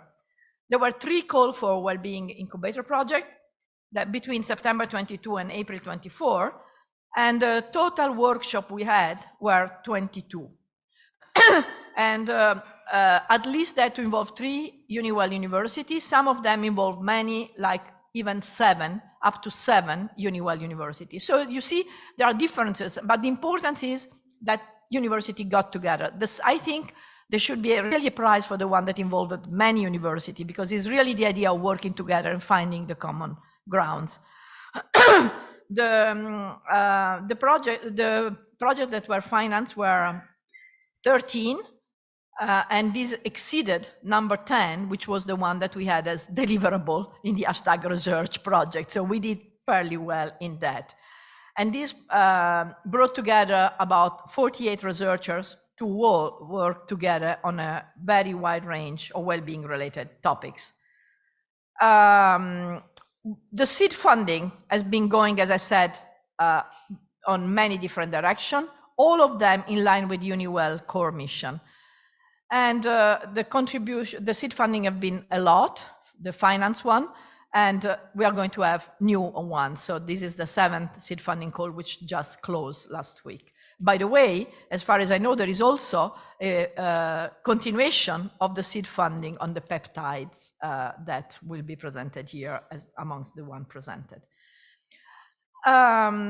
This initiative, both of them, provided small-scale funding. I mean, for professors, 25,000 euros are a small scale. For students are a huge amount of money. But anyway, let's put it this way, small-scale funding for project that brought together a partner of the Alliance. And the aim are, we want to support projects which are in line with our mission. We want to understand, measure, rebalance, improve the well-being within university, but also in the society as a whole. We also want to help the knowledge, the fact that we make connection, we become friends, we get to know each other by initiating new collaboration. For instance, I'm an economist. I hardly know economists in Murcia, hardly know economists. I know them in Constance, but I hardly know economists in Murcia. Well, if I were to present a seed funding project, I will have to get to know them and create a network and increase my knowledge and become friends with the Murcia. So the idea is that there is a big competition. Unluckily, the well-being research incubator hopefully they will be financed with some next Horizon project. Let's put it this way, we are looking for more funding, also for small-scale projects. But I think it's very, very important to present. I don't want to steal more time because otherwise Graham will kill me if I speak too much. And what I have to do basically, I think, is to introduce the people that are going to present the project. I will not say much because Pascal will then summarize the project. But the first to present the project will be Maria de Grandio Perez, Murcia University, for the Wellbeing Incubator, Exploratory Approach for Digital Wellbeing, Social Impact Assessment Among Adult Population in European Countries. It's a long title, it took time to say it, but please, the floor is yours. They have slides, so they will alternate here, and I'll come back to present the next one. Thank you, Georgina, and good morning to everyone. It's really a pleasure for me to be here today, and very special indeed. And since I only have 5 minutes, 5 ideas, but 4 slides to explain my incubator project, I just wanted to tell the story of this incubator project, but it's actually my own personal story as an IP researcher. So this story began like 2 years ago with an idea when the University of Murcia started to be part of the Alliance. And then during my past 18 years old, I've been a researcher, a full professor, not with the category of full professor, but a full researcher and associate professor in the University of Murcia. And then during this time, my areas of expertise was media literacy, digital literacy, and all of kinds of efforts to understand how education, especially technology, could be helpful to improve our students and the society. So when the Alliance started and our university started, I sort of brought with this idea of digital well-being, which sort of put together my main areas of expertise since that moment and years before, and to be an arrow and a frame to develop that idea. So as Georgina was saying, we started with a workshop. And I remember with Joe, that is we're here. 2 years ago, we started with a little, let's say, like activity to put everybody together that were interested to propose a workshop. And then I was there, and then maybe with this Zoom magic, I was brought into a Zoom group with Daniel Whitman from the University of Birmingham, Silvio de Magistrit from the University of Florence, and it was myself with another colleague, Rocío Zamora. So we were there chatting about, possible ideas for workshops, and then this idea on digital well-being sort of resonates on us. So we proposed together, the 3 universities, this workshop on digital well-being to be like a training for us to see, okay, how this concept works. Digital well-being is for us, to be able to have like a good relationship with technology because we think that it's something that we can actually achieve. So the workshop was really nice. We enjoyed it a lot. It was online. And then, okay, we just went and we go ahead to propose a project that was like that with this very long name. And then the first thing that I have to say that for me, this project, incubator project, has been for me the first opportunity to be an IP main researcher, coordinator of a project. As an NM, I know it's really hard in Spain to be able to propose a project as an IP without, let's say, expertise as an IP. But it's sort of a paradox because one day has to be the first time. So for me, that day was the day that I received this email. I remember that day when I received this email by EUniWell Alliance telling me that we were awarded with it was 25,000 euros. It was, as Georgina would say, a small scale, but for me, it was like, what? We got it, and then it was amazing. I was so happy. My colleague was in Japan, and I was like, you know what? I don't even know what time is in Japan, but we got that right. So we started, and then during the process, I know that in Liverpool they know that you will never walk alone, but I know that in Birmingham and in the EUniWell Alliance, this is also a song or a motto for us because we became like a team. The University of Florence, the University of Birmingham, and the University of Murcia, we were together. It was not a solo project. It was something that we gathered together, and I want to thank Joe for all the time they was there, with his smiling faces, because for me it was, like the EUniWell face during this process, and also Daniel Carrillo, that is somewhere here, I'm supposed was here, because it was like my home institutional EUniWell phase. During this project, we designed a survey to measure the level of digital well-being in Europe among adult population. So we sort of conducted a focus group, international intercultural focus group between the three countries, and then we designed the survey. So but we have 2 main, oh my gosh, so I have to run. I knew that, So as I said, it was really a good opportunity to be able to design this survey. We have some difficulties, especially with the ethical approval and the open data plan. So we asked for an extension, and it's one thing that I also wanted to underline, that we actually, we have always this very cozy environment about the staff administrative of the EUniWell and the researchers. So now what is next? So what is next that we have actually submitted funded proposal. So we'll see what happens, because we have the data of what is happening at the European level, but we want to bring this into the EUniWell Alliance. So we want to study what's happening in our universities with the academics and with the staff, the administrative staff. And we want to sort of create a strategic plan of communication for the Alliance. And then, as I was saying there, I have the opportunity as well to be leading some PhD students. One is funded by the Fundación Seneca, that is a girl that is studying what is happening at the EUniWell Alliance with our students with the Sun Cyber, and as I said, it's funded by the European, for the Fundación Seneca. And Marina Egeas, we just submitted her proposal to the predoctoral contracts in our university.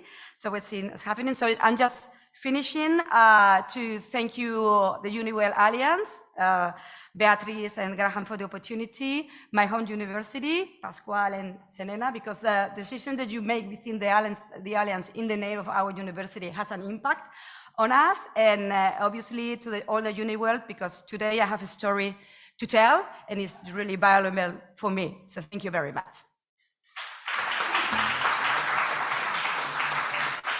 Thank you very much. I will be very tough on time. The second to present is Federico Martellozzo from Florence. Therefore, I have the power, so I will cut him immediately.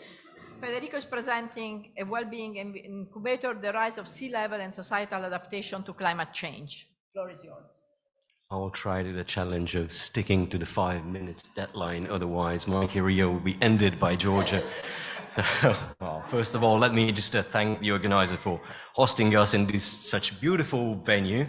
As you can guess by the title, I will report about a project that has to deal with rise of sea levels and societal adaptation due to climate change.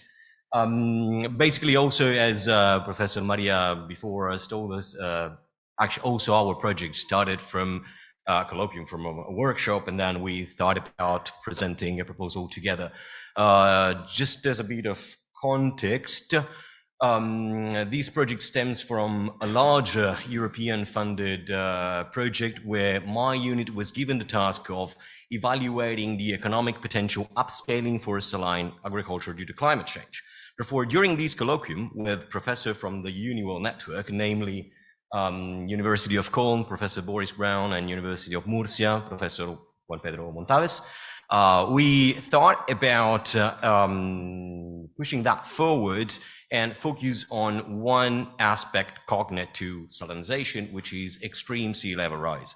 So we started by gathering data about meteorological sea level for the future under climate change condition, filtering that, calibrating, and implementing such data. This is how more or less look like, and then fed that into a geographically explicit model coupling topological aspect with a hydrological aspect, and we managed to create those forecasts under different climate change future emission scenarios up to 2015, 2100, because to the best of our knowledge, there is not an explicit map at hand is mapping the extent of inland impact and different degree of vulnerability of extreme sea level rise.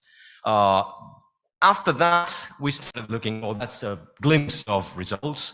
As you see that over here we have, where's the pointer?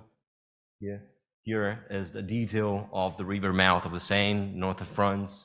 Another detail, nope, I cut it out. There was a detail of Netherlands, which is really, really scary. But so after that, with such data, which are open access and free to use, so if any of interest, just get in contact with me. We started mapping different societal impacts that are related to local well-being, local communities' well-being, namely, for example, agriculture. So how much these future impacts will be disruptive on local agricultural communities, and what are the practices that can be implemented effectively to adapt to climate change in this sense.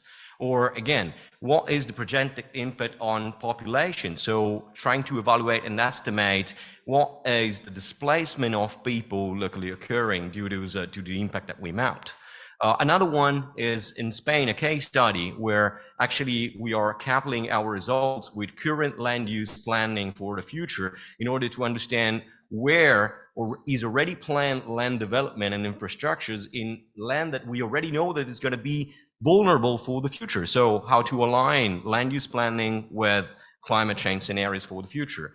Another one, which is very interesting and is the object of one master, a co-joint master thesis between us and Cologne University, is to verify and juxtapose our regional scale modeling results by implementing it with local knowledge. And we are running that local knowledge and data, and we are running that on few islands on the northwest coast of Germany, and you can easily guess why islands, because they look like isolated systems, so are easily detectable, and we can get pretty much data. And so look at where are the difference, what are the difference, and between the global scale model and the local model to understand what the implications of such difference will likely be.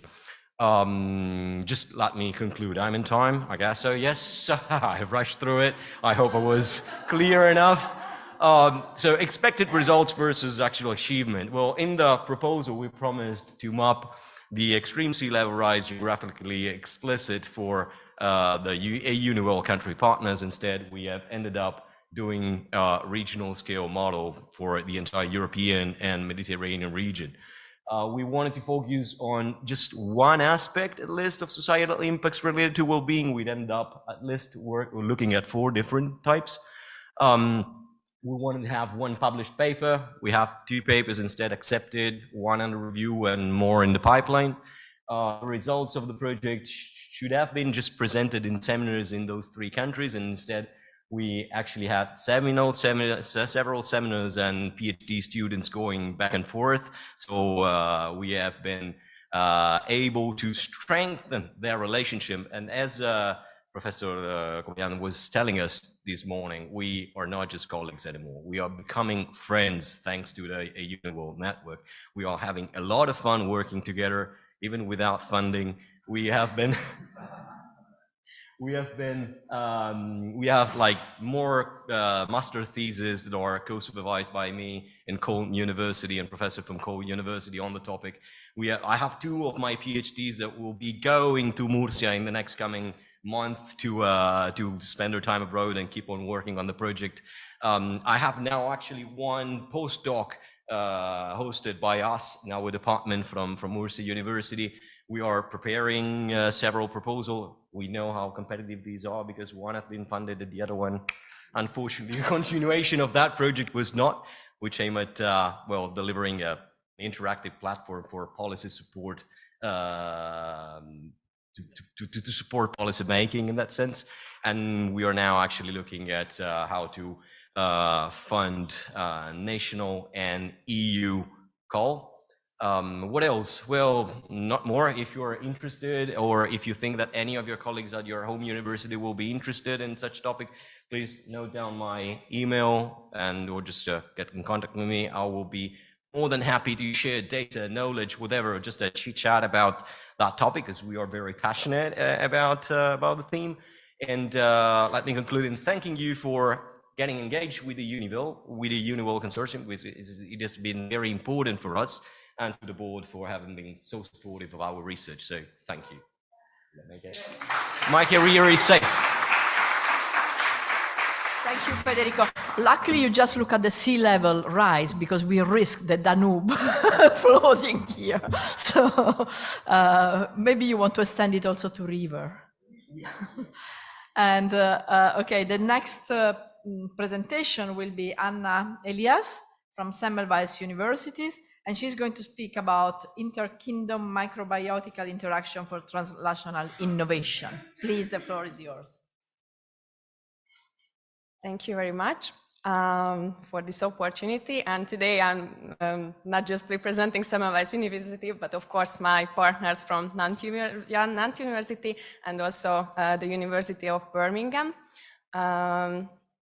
And I try to summarize all the aspects that I were asked initially. So it was quite challenging in these 5 minutes, but I tried to do my best.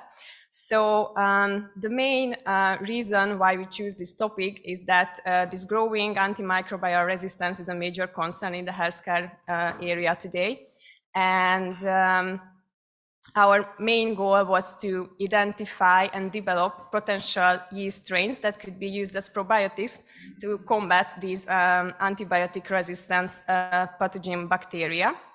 And our novel initiative was that we integrated experimental research with mathematical modeling to develop these novel probiotics, which I mentioned would be mostly yeast, because bacterial interaction has been already studied widely, but the interaction between yeast and bacteria is not yet fully understood.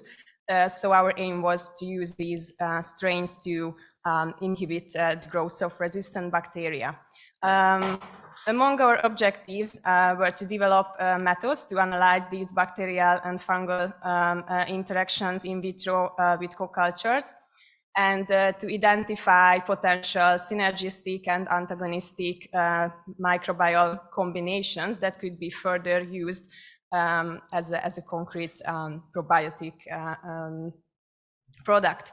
But we also created a mathematical model for these interactions to model how these probiotic yeast would behave or perform in a more complex biological system, such as our gut environment. So we combined all these details together to improve our results and to create these probiotics. We have several achievements already. So we completed the first phase of our in vitro experiments that included testing of 49 different yeast species and yeast strains against pathogen antibiotic-resistant E. coli. And I'm happy to share that our preliminary results are quite promising, since we could identify some strains that were quite useful, and they were able to inhibit the proliferation of this pathogen E. coli. So that's good news. And in the meanwhile, so in parallel, we use the data that we gather from these experiments to feed into this mathematical model to further refine and optimize how it could predict the more complex interactions in our gut. We will also still, so we have also still ongoing experiments. We will also test other antibiotic-resistant strains that were isolated by Semmelweis University team. So currently we are working with the Nantes University on these strains from the experimental part. We also had the chance to present some of our preliminary results in France at the student conference. It was presented by one of the students at Nantes University, and our abstract was also accepted for an oral presentation at the annual French Congress of Medical Mycology, which will be held in next year, but we are very happy that we have the chance to show our results for a wider audience as well. And our publication writing is also going well. We almost finished the first paper that we are intent to submit soon.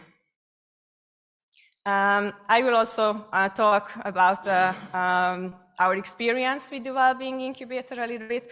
So as for the advantages and benefits from my side, I would highlight that I think it's an ideal opportunity, especially for young researchers.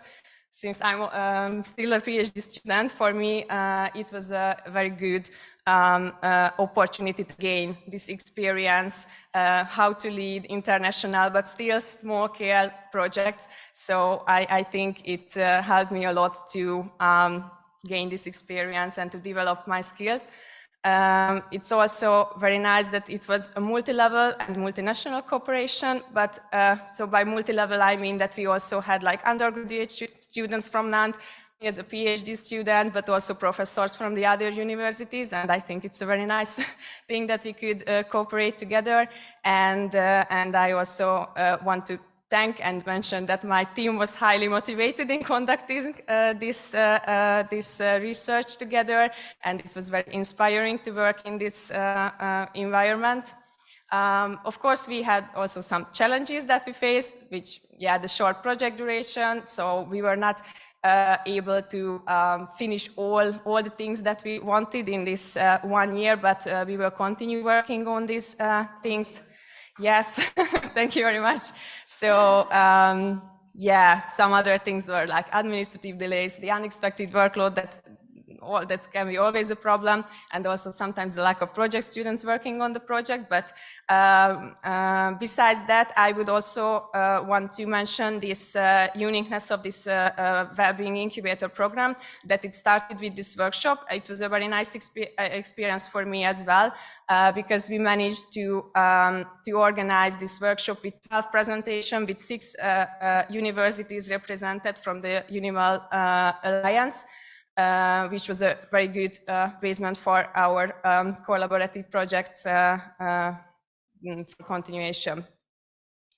And just very shortly about our next steps. So we will continue the project. We will have a team meeting in a couple of weeks in Nantes in October, and we will work together in the lab. So it will be a nice on-site knowledge sharing and work together.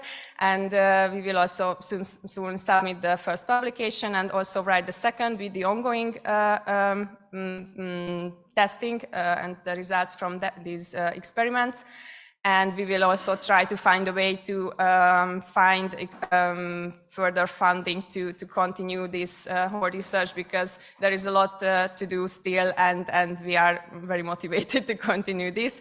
And I also want to thank EUniWell and also recommend to continue this type of initiatives, because it's very, very nice that you support us in these ways. So thank you very much. And I would also like to thank the team, because without their dedication and hard work, this project would not have been possible. So thank you very much.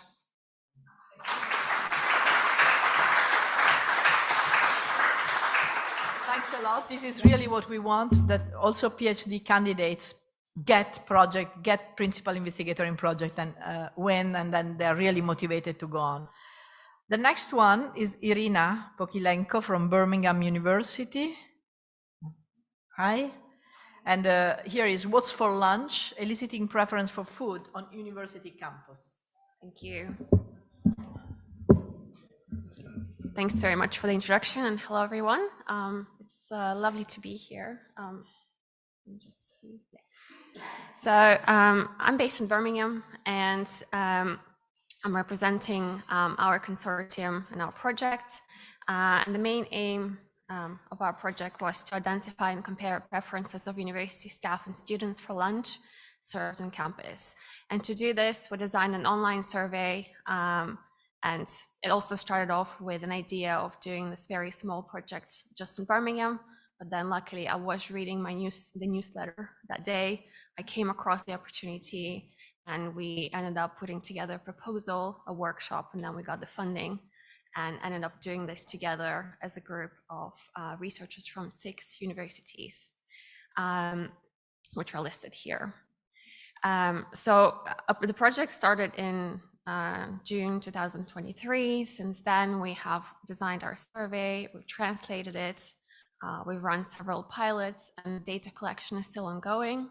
Also, thanks to the EUniWell funding, we were able to not just meet online, but also meet in person.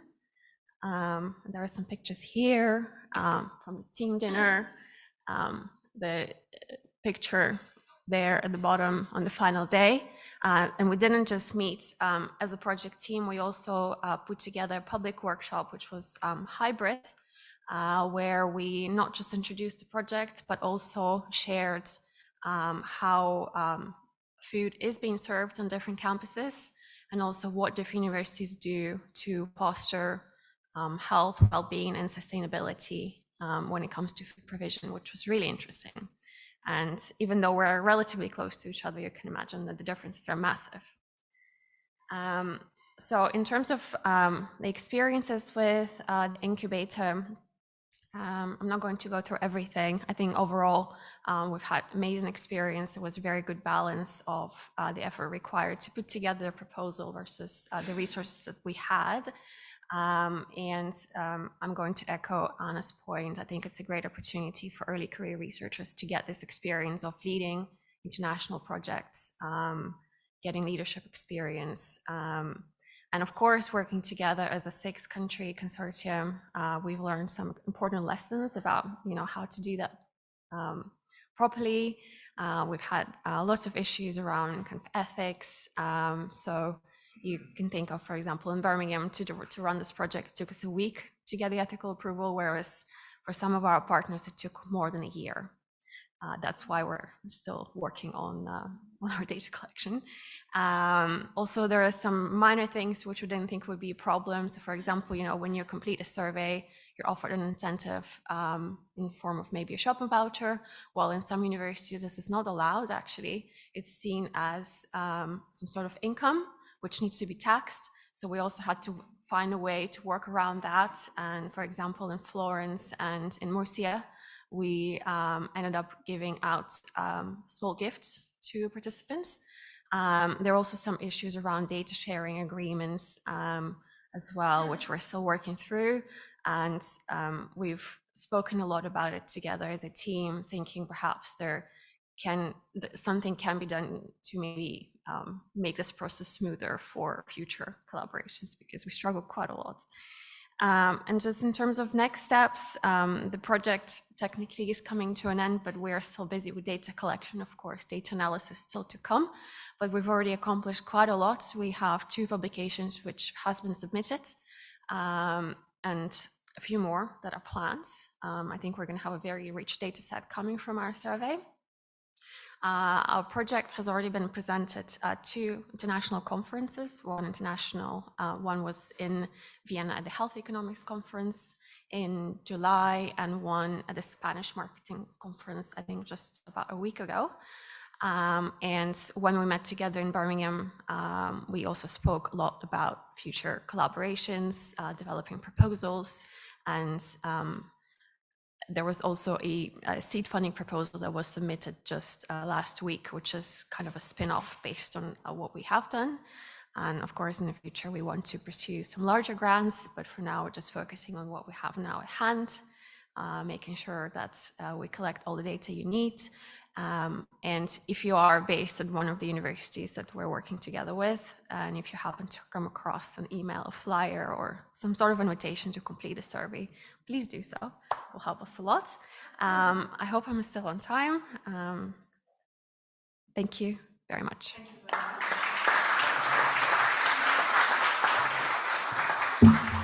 The next presentation is going to be online by Professor Franco Bagnoli of University of Florence, and the Wellbeing Research Incubator was Science Shops for Wellbeing, exchange of best practice in communication and public engagement of sustainability towards a shared science shop concept. Franco, the floor is yours. Hi, let me share my screen if I find the mouse, essentially. Okay, so my name. Okay, I think you should allow me to share my screen. So my name is, I shall start. My name is Franco Bagnoli from the University of Florence. I'm a physicist, so maybe I'm quite so strange in this context. Now maybe I can, okay. Here is my screen. I hope you can see. Yeah, now we can see it. Okay, so the idea is to experiment, to exchange best practices about science shops. Science shops are a methodology of putting the universities and the research centers as a service to population. The idea is to accept, to consider requests coming from the civil society, from citizens, and if they meet with the capacities of the university, they are assigned to students in generally as part of their duty or maybe for a PhD subject or master thesis subject and so on. Clearly, always under the guidance of research, but they constitute a project to be carried on by students. Actually, I learned because of this because I was involved in an European project, Inspires, that is now concluded, and I learned this, and I'm also involved in other kind of activities, for instance, science cafes. And so we proposed these exploratory path with the University of Birmingham and the University of Nantes. And so we exchanged, so we visited several types of public engagement initiatives, in Nantes and in Birmingham. And because essentially what also emerged from the previous European project is that Science Shop is a good concept, but it is extremely varied in how it is implemented. There are universities like, for instance, our experience with Nantes, which are essentially concentrated on a topic, for instance, marine environment, while others, as we would like to do, are more generalistic. I'm trying to involve so many of our academic staff through the Green Office of the University of Florence to participate in this experience. And actually, after a lot of discussion, we have found some proposals that we would like to carry on and to invite all of you to participate. One was illustrated in the blog of the EUniWell, which is carried by the University of Nantes. It is about opening, this was a request by students, a way of, having the possibility of publishing in some way what the material they elaborate, for instance, as a subject of their thesis, PhD thesis, master thesis. In many cases, they produce good quality photos, videos that are also interested of interest of teachers or high school teachers in order to introduce students to the sustainability of their territory. But this material is essentially lost because after the thesis it disappears. You don't have an easy way of recovering and classifying and so on. So the idea is to try to develop a very light journal in some sense, multimedia, so accepting videos, audio, animations, simulations, and so on, where students essentially can publish their original work to be reused by other researchers. And this was also an idea that gets some attention in the Wikimedia meeting, and they said that they would like to work on this because clearly also Wikipedia is always looking for original and clearly free material for essentially illustrating several concepts. And so, for instance, we are organizing a Wikimedia meeting for next June 2025, and this will be one of the subjects. And another request coming from students is to have more open material for education. This is also a work group for EUniWell. And so the idea again is to try again with Wikimedia if possible to set up a repository where clearly there are already many repositories for material produced by students, for instance, notes, but they are done without real involvement of teachers, which on the opposite should be involved in order to check material, suggest improvement, use this material. And so the idea is to move towards an open education structure. Finally, this is again the same idea. And finally, I would like to say that this afternoon I will be participating in the first restitution event of our science shop, organized by Open Lab and the Green Office of the University of Florence. It is a fest which is called Scienze Estate, so summer science, and we are presenting a kind of science cafes in which we shall discuss questions received from students of our university campus where Georgia is actually working, and also citizens of the part of the city around this campus. So students asked about quantum mechanics, while citizens about the quality of air, transportation, and so on. Clearly, they are interested in different things, but also students are interested, for instance, in improving the green footprint of this campus, which is quite, say, dry in some sense.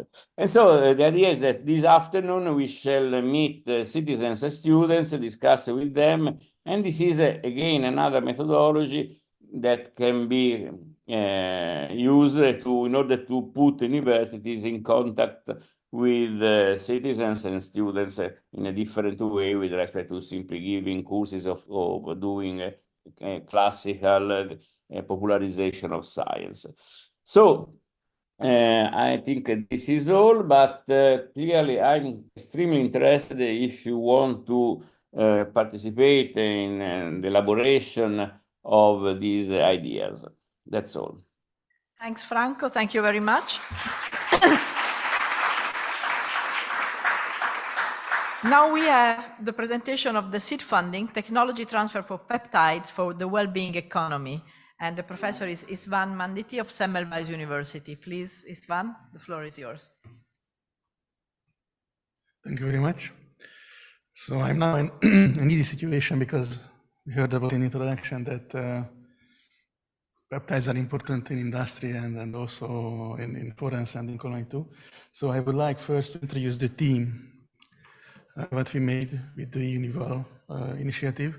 So I'm really grateful for the EUniWell because in principle we knew each other, but there wasn't really any initiative, any basis where they can come together, sit down and just discuss about science, about teaching, about well-being and how to try to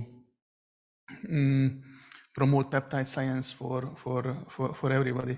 And nowadays there is a big hype about peptides because the new drugs with GLP agonists, so this weight loss drugs, which helps in diabetes and everything. So these are almost all based on peptides and peptide science.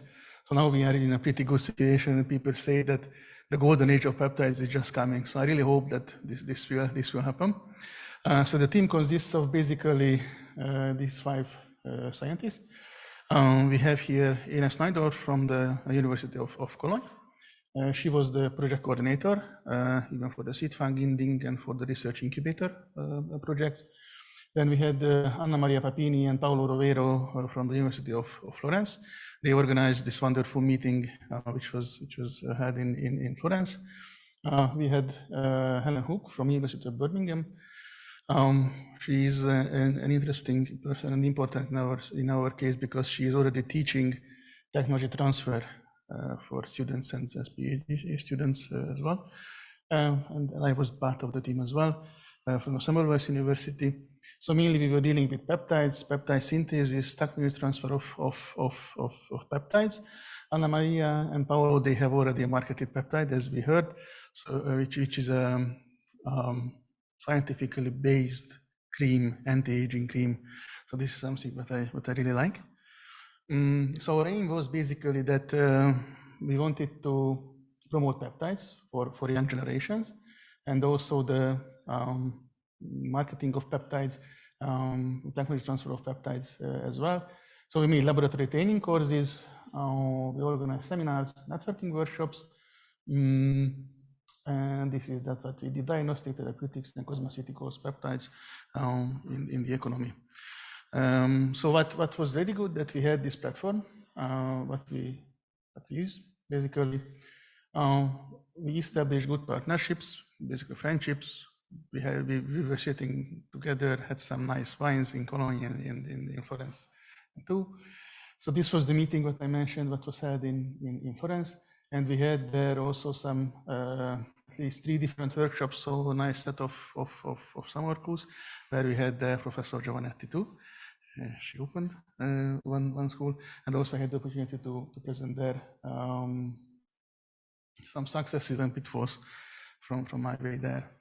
And then what we are now trying to do So we already submitted the Hungarian grant, which is a Hugh prize on basically, where we had also a peptide-based drug, let's say under development, which can cure mitochondrial diseases. So this is something, again, which is considered as an anti-aging therapy, even for skin, but also in stroke, also in myocardial infarct, this can help. We are just preparing an ITN grant application, and we already submitted last week an EUniversity funding call, again for skin health, but we are focusing on acne vulgaris in that sense, which is also a big problem. So in summary, I'm really grateful that I can be a part of this EUniWell project. I'm really grateful for all the administrative staff, for the scientists from Hungary, from Europe. And I would like to thank you for your kind attention.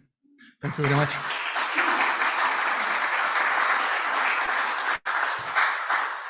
Thank you very much. We have the last speaker, but then we have the round table, so everyone can have question and answer question. So the last speaker is Antonio Martinez Sanchez from Murcia University, and the Wellbeing Incubator is Protocol to Study Cytoskeleton at Molecular Level with Cryo-Electron Microscope.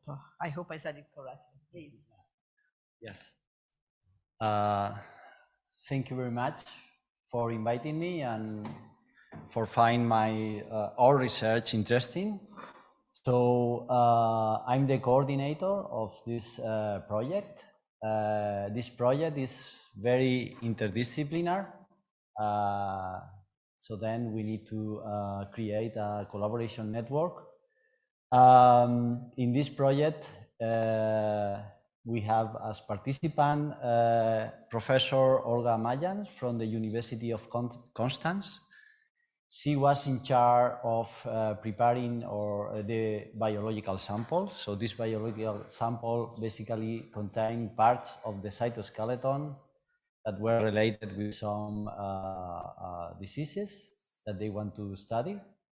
But basically in this university, they don't have cryo-electron microscopy services. So at some point, we wanted to carry out the full workflow process, and then the biological sample was sent to the University of Cologne. The University of Cologne has a high-end microscope, cryo-electron microscope, run by Professor Elmar Berman. And then he collected cryo-electron microscopy images that basically are 2D images at very high resolution of biological samples. They were transferred to the University of Murcia, where we were in charge of doing the image processing. Basically, the idea is that from these two-dimensional images, you basically are able to target one specific complex, and then you are able to reconstruct a three-dimensional density map at a near atomic resolution. This is basically the idea. And then finally, you are able to associate this electron density with some atomic model. And then from this atomic model, then you can do a further analysis in order to really understand how this complex works. So this is basically the expertise of our last partner, which is Professor Yves-Henri Sanet-Jouard at Nantes University. As you can see, this is a very interdisciplinary field. And this project began when I joined the University of Murcia. I mean, it was almost 2 years ago. And then my research field was focused on developing computer method for cryo-electron microscopy. But then I realized that we didn't have a high-end infrastructure in Murcia for doing cryo-electron microscopy. And then I heard about these workshops, and then I thought that maybe it was a good opportunity to use this workshop in order to know the community of cryo-electron microscopy within EUniWell Alliance. And then we have some participants in this workshop. And then probably the two most important outcomes of this workshop were two. The first one is that at the end, the only institution that really had both the high-end infrastructure needed for cryo-electron microscopy and the expertise for applying this hardware for doing structural biology was the University of Cologne. Very recently, the University of Florence acquired a high-end microscope for doing cryo-EM, but talking with the people working there, their expertise were more focused on material science instead of structural biology. Another interesting outcome is that there are also many labs working in biology, biomedicine, that wanted to have access to cryo-electron microscopy services. And then maybe, through this alliance, it could be a good opportunity for that. In our case, we develop method. For that, it's also interesting to stay in contact not only with the hardware, but also with the end user, because at the end, it allows to us to really know what are the main problems or the bottlenecks that we need to solve in order to solve large or long-standing open questions. So then we decided to apply for the follow-on funding in order to be able to demonstrate that it is possible that within the EUniWell, it is possible to carry out a cryo-electron microscopy studies. So, and this is basically what we did in this project. However, our experience in this case is that because of the limited amount of time and budget, I mean, with this follow-on funding, it is only possible to get some preliminary results. So basically, we were only be able to test that it is possible to do cryo-EM. We can communicate, transfer the sample from one lab to the other, do the analysis in another lab. But if you really want to pursue challenging projects, not to solve a standard or easy structure like the actin filaments, if you really want to target challenging complexes, which are elusive to standard workflow approaches, so you really need to have a longer term collaboration. So that brings us to the next steps.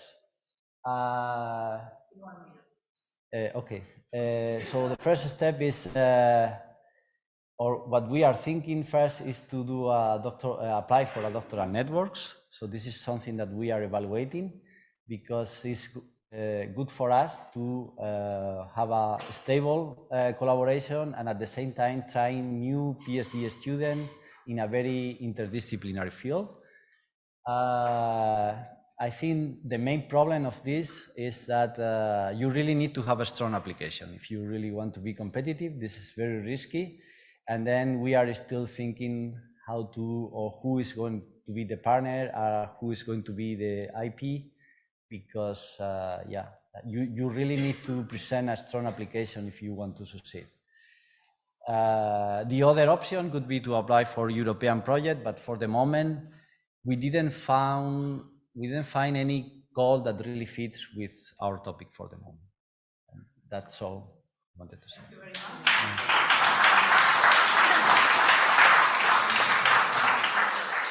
We had many speakers, so the round table and the questions are going to be shorter. We have about 15 minutes for the question.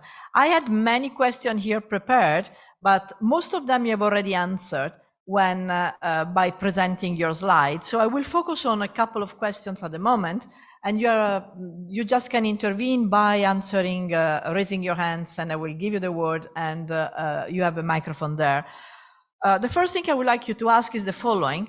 The Wellbeing Incubator and the seed funding call catalyze collaboration through matchmaking and connecting researchers. How did it work in your case? what suggestion do you have to strengthen this process? So most of you actually already addressed the first one. It worked well because you got the funding.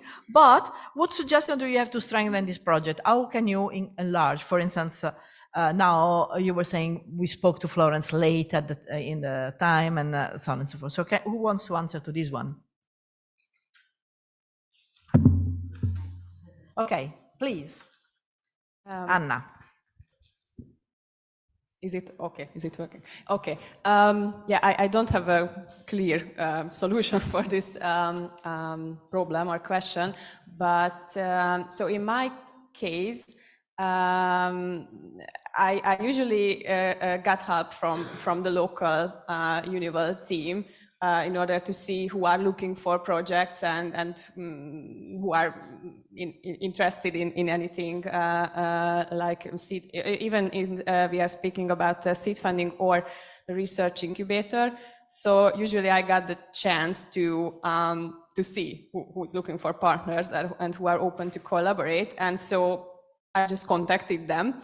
I'm not sure how it works for others, because in my case, I think I was quite like proactive in this sense, but it would be probably useful to have a platform for that. So I think it was already mentioned in the talk in the morning that it is planned or somehow to improving this system.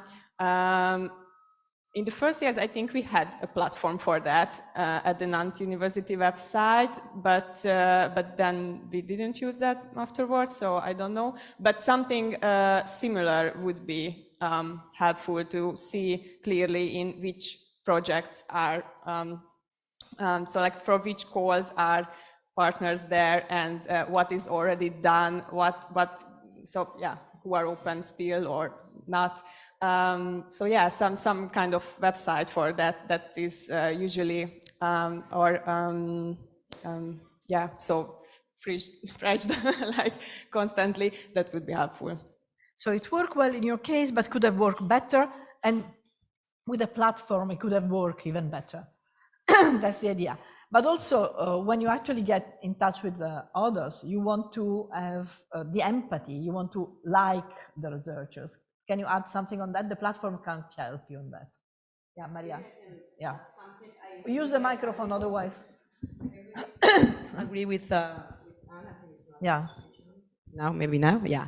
But I really think that it's important to have like informal meetings, maybe to share ideas. Sometimes you don't even have, like the idea shaped. When you talk, you sort of have common interests, and then you work interdisciplinary. So I would suggest to have like informal meetings. They could be, why not online as well? And I know that you have been doing this a lot because I have benefited for that. But just to bring people together about a topic and then chat for an hour, see what happened next, and then from that point, sort of start like established connections among researchers.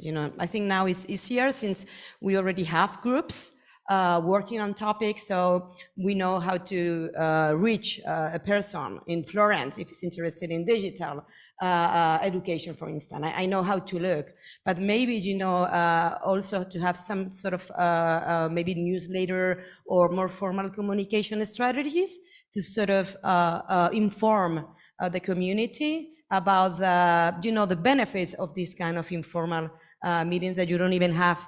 You don't need to have the idea, but just like a coffee meeting, at lunchtime to share. Thanks. Second question, before you speak. The Wellbeing Incubator and Seed Funding Program not only provide funding, but also opportunities in terms of networking and mobility. Is connected to the first one, that's why. What are the main lessons learned as a project participant? Federico, you wanted to speak before? No. Okay, who wants to answer this one? On mobility. It's already open. Okay. So in our case, actually, I had to say that we didn't take advantage of the mobility because we could do everything online. So, but I think it's a good opportunity for, I guess, in the case for PhD students, because they will have the opportunity to have access to infrastructure that they don't have in their universities. For example, if people which is in our case, which is doing image processing and is processing images that come from a microscope that are not in your university. So at some point you lose the contact, you don't know how to produce those images, and anything, it would be a good opportunity for them to, yeah. This is actually connected to what Serena was saying this morning about sharing infrastructure. Is one of the points that the I think sharing infrastructure is because in some fields, so probably not in other fields, but in some fields, having the best hardware is being critical. So otherwise you are out of the market. So you cannot produce latest, higher resolution structures. So you need the hardware if you really want to be on this research. And at the same time, the hardware is becoming so expensive that not a single university can afford to have, not every university can afford to have this kind of infrastructure. So then the solution is to share, because at the same time, what happened in this case of cryo-electron microscopy is that they had the microscope, but sometimes they don't have interesting biological problem to solve because they are expert on the hardware, but maybe there is another project or they don't find interesting project to solve. And also sometimes when they produce tons of data, that most of the case, they don't know how to process them, because they, at the same time, it is need to develop specific algorithms for solve this. And the experts for doing that are in another university. And then convince people for doing algorithms to solve this problem, it needs money, because otherwise you need to pay PhD student and so on. And then, yeah, this is sort of I think Serena wants to add something. Yes, I mean, I completely agree. Probably this is an example, probably there are many more because of the discussion that the afternoon. So this is a pilot example of how we can share all our strengths. So, and we have a lot of models to copy, because we had the ESFRI model that is financed by the European Union. So we already have, I mean, models to look at, and probably we can reproduce them in the EUniWell context. And I'm pretty sure that we will find much more projects just to be developed into this. And applying for the Marie Curie doctoral network, I mean, they already have the ideas, and probably just working a little bit on that can give us a very good project to start sharing those infrastructure. Yeah. Thanks, Serena. I now have two questions, and I would like all of you to give at least one word on one of the two questions, and then we finish. The two questions are the following. The first one is, how can EUniWell better support the communication, dissemination, and ideally exploitation of your project, or the results of your project, not only at the alliance level, as we are doing today, but to a wider audience? And the second is, has the experience of being funded had any impact on your well-being? So one of the two, you start, Federico. 1 minute each. And Franco also, you will be involved. Right, I got prepared on that one. Well, the first one is, I'll start from the second one, which is the one about personal well-being. Well, that I could easily say that thanks to the EUniWell funding, I have the chance to take a swim in the ocean in Murcia in September, or visit Cologne in Christmas with the snow. It was mind-blowing, really fantastic. But that would be an easy answer. I think that a more profound answer is that I have been able to experience and get in touch with colleagues to a more deeper level. And now I have a network of colleagues that I trust. So when thinking about my master students and PhD students, my well-being is that I know that if I send them to spend their visiting period in Murcia and in Cologne, now I have not just colleagues, but friends that would take care of not just the research aspect of my students being there, but of making them the most comfortable possible, making them happy staying there, making them like leaving the environment like that. It's people I trust, because I could send them to other colleagues that maybe are, I don't know, more famous, more publishing more on higher journals, but I don't know how much of a friendly environment they will find going there. And instead, I have well-reputed colleagues, which are also nice people, and it's the added value. The first one said, remind me, Georgia, please. Doesn't matter. How can you can just answer one of the two, Maria del Mar. Okay, so I mean, I completely agree with Federico, so take his words as mine too at that regards. But I would add that for my well-being, my personal well-being, I think it has been crucial to start this process of leadership as a conscious leadership approach, like having the opportunity to create like a safe environment. So like even if you have difficulties that we have faced many, we have this sort of confidence among each other. So we have come over them easily. So for me, it's really important. And regarding the first one about how to communicate our result to a broader audience or population, I would suggest to transfer the results or to be able to work with directors of communication in each institution, but normally there is a coordinated position. I know that each university had a EUniWell manager who is doing like probably a great job, but sometimes we need like a bigger approach if we want to especially reach like the media or like all other stakeholders, that it would be different from each sector. So I would say to coordinate effort with the general coordinator of communication in each university. Thank you, Antonio. Okay. In my case, for my personal well-being is, the fact of knowing that I can have access to cryo-EM data, I think it could be very relaxed for me. So at least I know I can have access to very nice data, so I can do very good research at the University of Murcia. And regarding how to communicate, so I'm realizing that probably we need to explain better from our side what is the impact of the kind of research that we do on well-being, because at the end we are really understanding how diseases work. And then probably it would be nice to have a direct communication with the press office of the university. So I don't know how it's organized exactly, this thing, but yeah, probably at some point it could be nice to have access to general press, or to have a communication that inform people, students, citizens, that the money that they pay on taxes at the end is spent in something that at some point it could be beneficial for their well-being, I think. Thanks, Franco. Okay, I think you can now hear me. Yeah, indeed, I think that one of the possible topics for next funding is just about the coordination among members of this alliance. Because, for instance, when I was proposing this idea of, say, working on communication and public engagement, it was not so simple to understand who could be interested in such topics and the rest of partners in this alliance.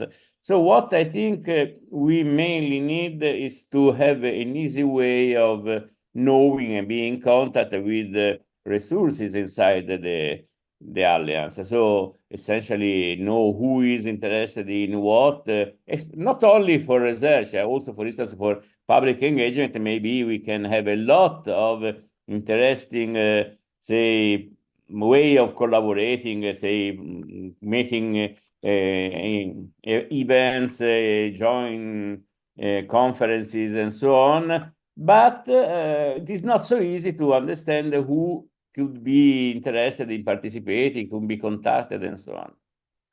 Thanks. Istvan.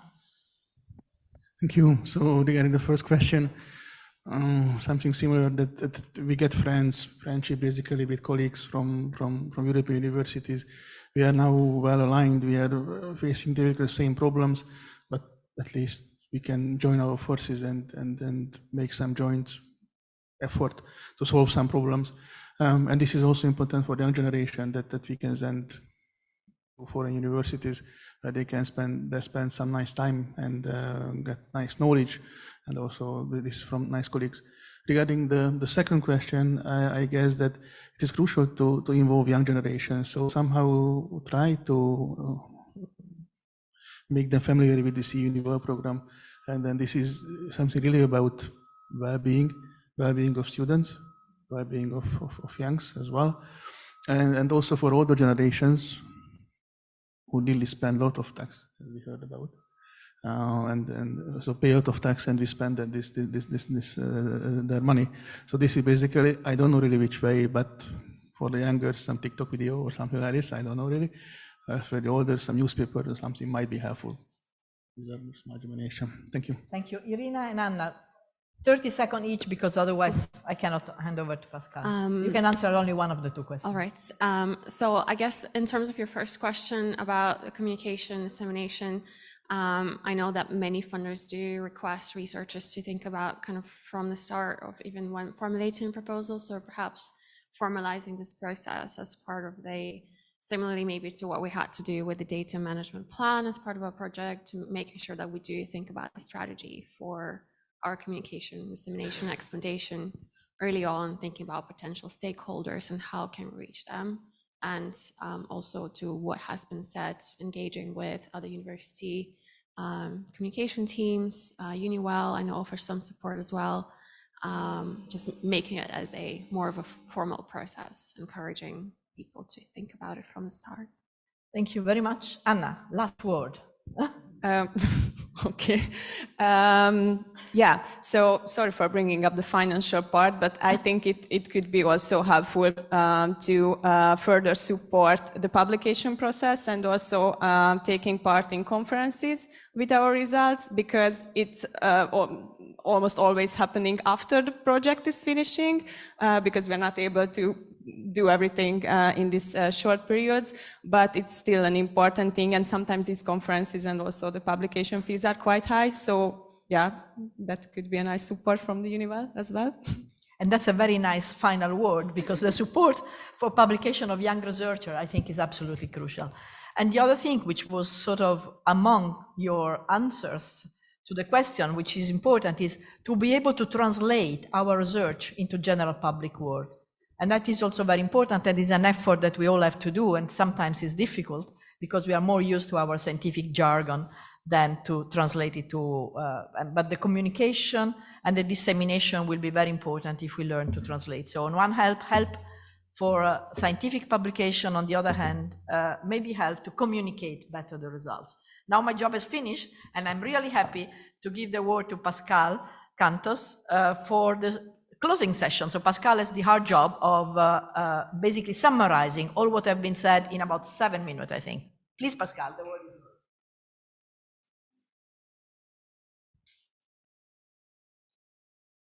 Well, thank you very much, Georgia, and thank you very much for the organizers and for Graham to invite me on Monday evening. So I would also like to apologize because you're here expecting somebody else. You're expecting Daniel Alvunga, but I'm sorry he couldn't make it. So sorry for your disappointment. So it's just me, Pascual Cantos from the University of Murcia, a member of EUniWell. I've been trying to catch up with everything that has been said so far, and I've tried to wrap it up in a very short session, so please forgive me if I've forgotten something, but I've tried to summarize everything you've said so far. I mean, the Wellbeing Incubator and the Seed Funding Program both provide essential platforms for interdisciplinary collaboration, making it easier for researchers with shared interests to connect across EUniWell universities. They enable early stage projects to find partners and offer the opportunity to sustain cooperation, creating cross-border research networks that would otherwise be challenging to establish. Matchmaking has been a real problem and is a real problem. It has worked exceptionally well in some of the projects, such as, for instance, the digital well-being assessment, or What's for Lunch, the food preference project, which involved multiple institutions across Europe. However, some participants, like those in the Inter-Kingdom microbial project, found that limited project duration created a challenge, right? So suggestion for improvement could be expanding the timeframes and creating more formal matchmaking events, particularly before the proposal and to ensure that connections are made a bit more effectively. Seed funding is crucial in starting project, but it needs to be strategically used, particularly to attract larger grants. And this has been particularly very well done in projects like the technology project for peptides and the, correct me about the pronunciation, Antonio. And I have to say that Antonio is a star at our university. I know his name, but I've never met him personally. So it's an excellent chance to travel to Budapest to meet one of the star researchers of the University of Murcia. Correct me, cytoskeleton cryo-EM have leveraged initial funding to pursue larger EU grants and expand research networks. A key to sustaining these collaborations is ensuring follow-up funding mechanisms that allow building long-term research goals that can scale over time. Participants across the different projects learned the importance of flexibility in funding use and administrative processes. I don't know if they learned, it's a pain in the neck, of course. For example, What's for Lunch benefited from the adaptable funding model, which allowed them to reallocate resources. And another lesson that has been significant is the interdisciplinary teamwork.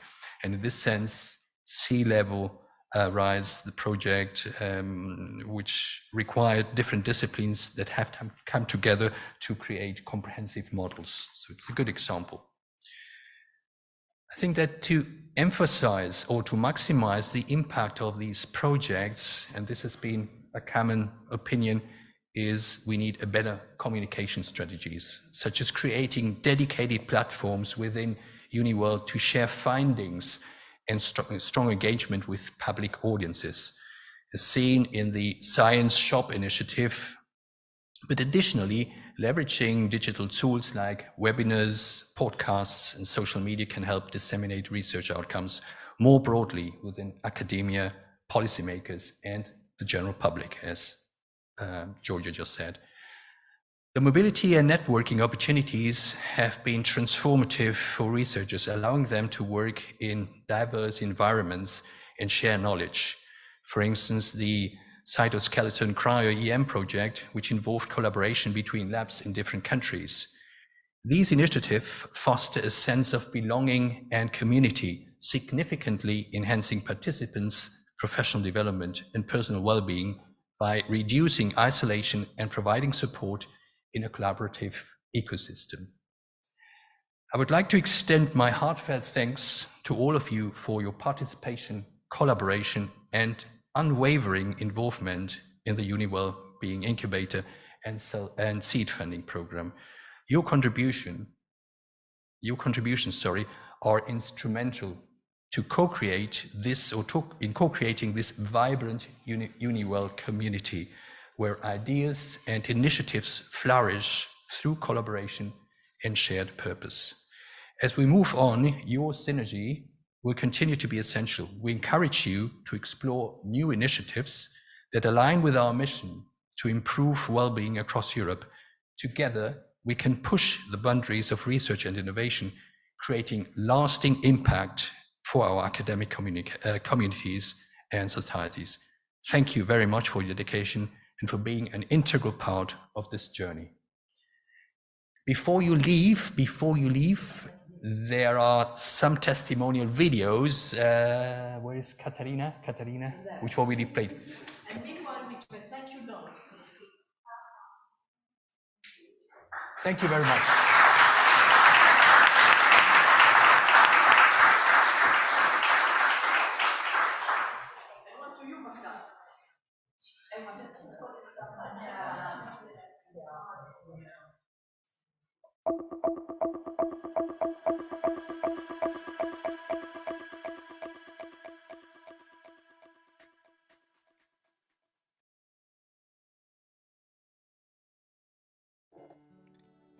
My name is Filippo Randelli. I'm an associate professor at the University of Florence in Italy on economic geography. I was leading a project funded by EUniWell on sea level rise and the adaptation strategies. During this project, we have studied the effect of climate change, in particular, of course, of sea level rise. The key feature that I will keep for the future definitely are this relationship, lasting for a long time. The collaboration with the professor in University of Murcia and Cologne will continue after the program with an exchange of master students participating to other projects, to be invited to participate to our different courses. So I think this is the key element for the EUniWell, to continue to last for a long time in order to make stable and strong relationship among us. Hi, my name is Nadir Umbas. I work as senior lecturer at the Department of Computer Science, Linus University. I really liked the EUniWell initiative, and I took part in multiple of its activities, mainly in the Leadership Fellowship Program that was hosted by University of Cologne. Well, we learned about the leadership strategies and how to, lead the groups. So it was a mixed group with about 20 people from different backgrounds. So some of the key takeaways was like, okay, how to listen and to your colleagues and work in an effective way. So I highly recommend. I have also taken part some of the other activities. So if you have not taken part, so I think it's a great opportunity. So to learn from others, share experiences with mixed backgrounds. So please look at the page for the EUniWell upcoming opportunities and sign up. Thank you.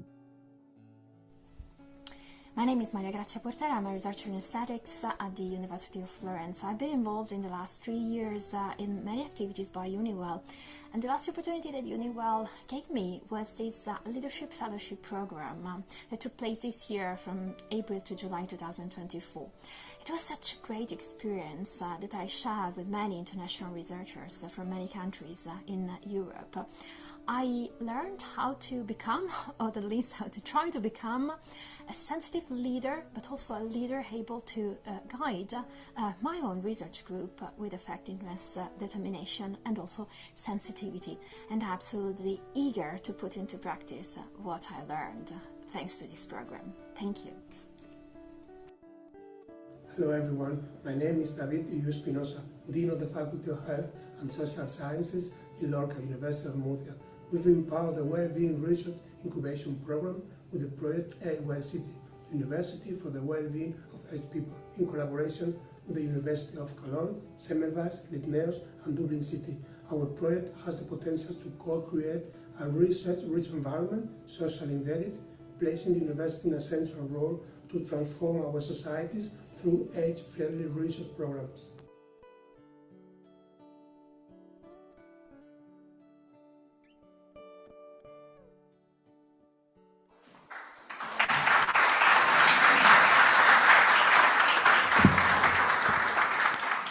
So thank you very much to our panel. Thanks to Georgia and Pasquale for leading the panel.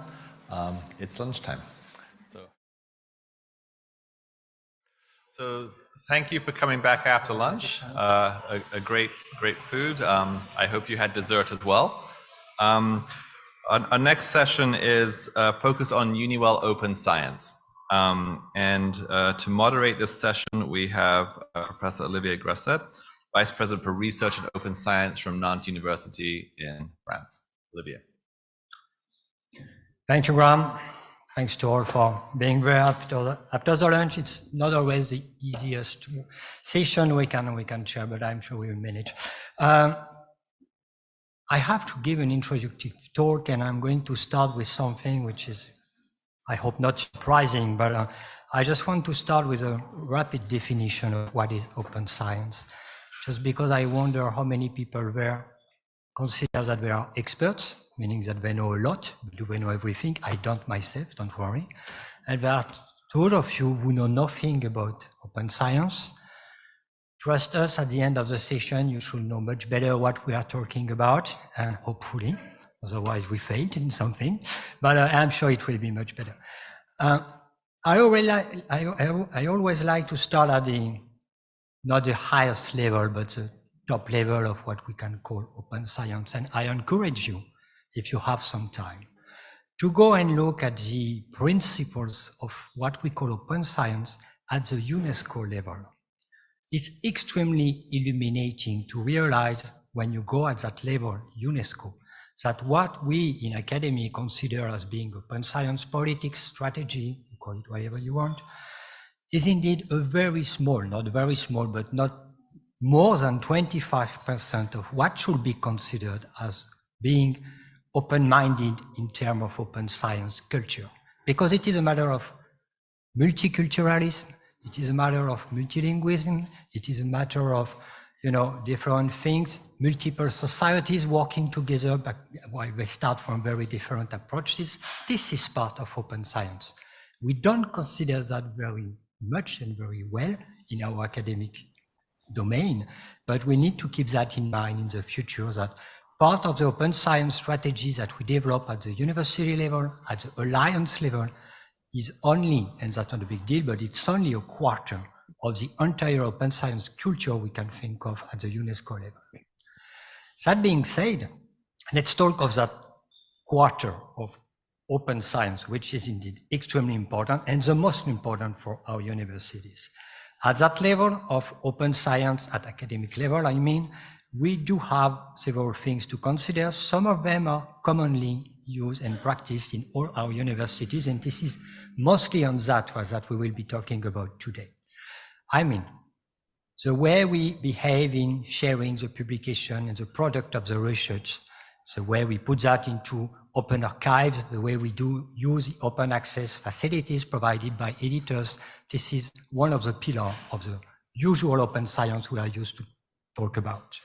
The second one is about the data policy, and this is very challenging nowadays, and this is especially on that specific topics of data policies that the EUniWell Alliance has decided to tackle many challenges. When we have also, we don't talk that much about this, but we also have the ability to open the softwares, to make open sources facilities, which is something that some communities do very commonly from the very, we have done that for decades, while some others just consider that as being something definitely and forever impossible, which is not true. And finally, the last but not least, the fourth pillar that we are used to work with in our academic world is the ability to consider that the open practices should be the science by default. And this is especially something in which we are strongly involved in, addressing the new generation, in being sure that let's talk of dinosaurs like me. There are two of us who are convinced that open science is something very important, but there are those who will never consider this as being important and will never accept to change their habits. But with the new generation, of course, to imagine and to work together in order to make open science as being the practice by default is something on which we certainly need to work together very strongly. Most people, not most, but some people do mix open science strategy and open science policy with the COARA initiative, Coalition for Advances in Research Assessment. It is true that there are very strong relation between these two dynamics, but do not imagine that we are tackling the same challenges. Open science is needed for COARA, for sure, but there are many other things which are at the level of COARA, and EUniWell will work on that together, but we are not going to talk on that today. That being said, we in EUniWell, and I'm going to read the text because it's well written here, we have worked on that at the #Research 2020 program in Work Package 2, because the Work Package 2 was focused on sharing and transferring data and knowledge in line with the fair data principles and the open science agenda of the European Union. The aim of this work package on which we are going to talk today is to ensure that scientific work undertaken within EUniWell is relevant to users and that knowledge is easily findable, accessible, interpretable, and reusable, the FAIR principle. EUniWell has committed to sharing good practices, developing common agenda in line with the Open Science Roadmap at the European level. It seeks to include open science as a key component of the roadmap of the new reward system and believes that talent development initiatives should include support for open science skills. So we have in this session three different time slots. First of all, about this, we will hear the synthesis of what has been achieved, tried, experimented at the level of the Alliance, and we will have three people, two who are there and one hopefully who is online, that will make a testimony of what has been done over the last 3 years about this. Then we will have a roundtable with very experienced people, 5 people that will share with you and with me their experience of at different level of what they feel about their own experience at the university level, at the library level, how it works within an alliance. This is exactly the kind of things that we will be listening to. And finally, we will have a further time slot in which we will listen to 3 keynote speakers. And if we have time, I hope we will have some time to, have an interaction between these 3 speakers and the room so that they can answer to all of your questions. I think I can stop here. The only thing I want to say now is that that this is not the end of the open science strategy. This is indeed the end of the activity at the level of the #2020 program, but Constance is going to take the leadership of the open science working group starting in November in order to go on with the initiatives that has been started about open science. I wish them good luck because we are aiming at something which is very simple, to position the Alliance as a leading voice among European universities for open science. Just that. But I always like to finish with something optimistic. Some of you who knows me won't be surprised. You are all aware of the fact that the whole universe is completely open. We live in an open universe, and more than that, the universe we are living in is opening faster and faster every day. The expansion of the universe is accelerating. So we are in line with the whole universe. That's good. Be optimistic. That's the best way to practice science and so on. As long as we are in line with the universe, it works. Now, sorry for that digression. And now we start with the first session, and I leave the floor to my colleagues who are going to give you the first time slot, which is called Sharing Data and Infrastructures. You have 15 minutes. I am also the timekeeper, even in a relativistic time space.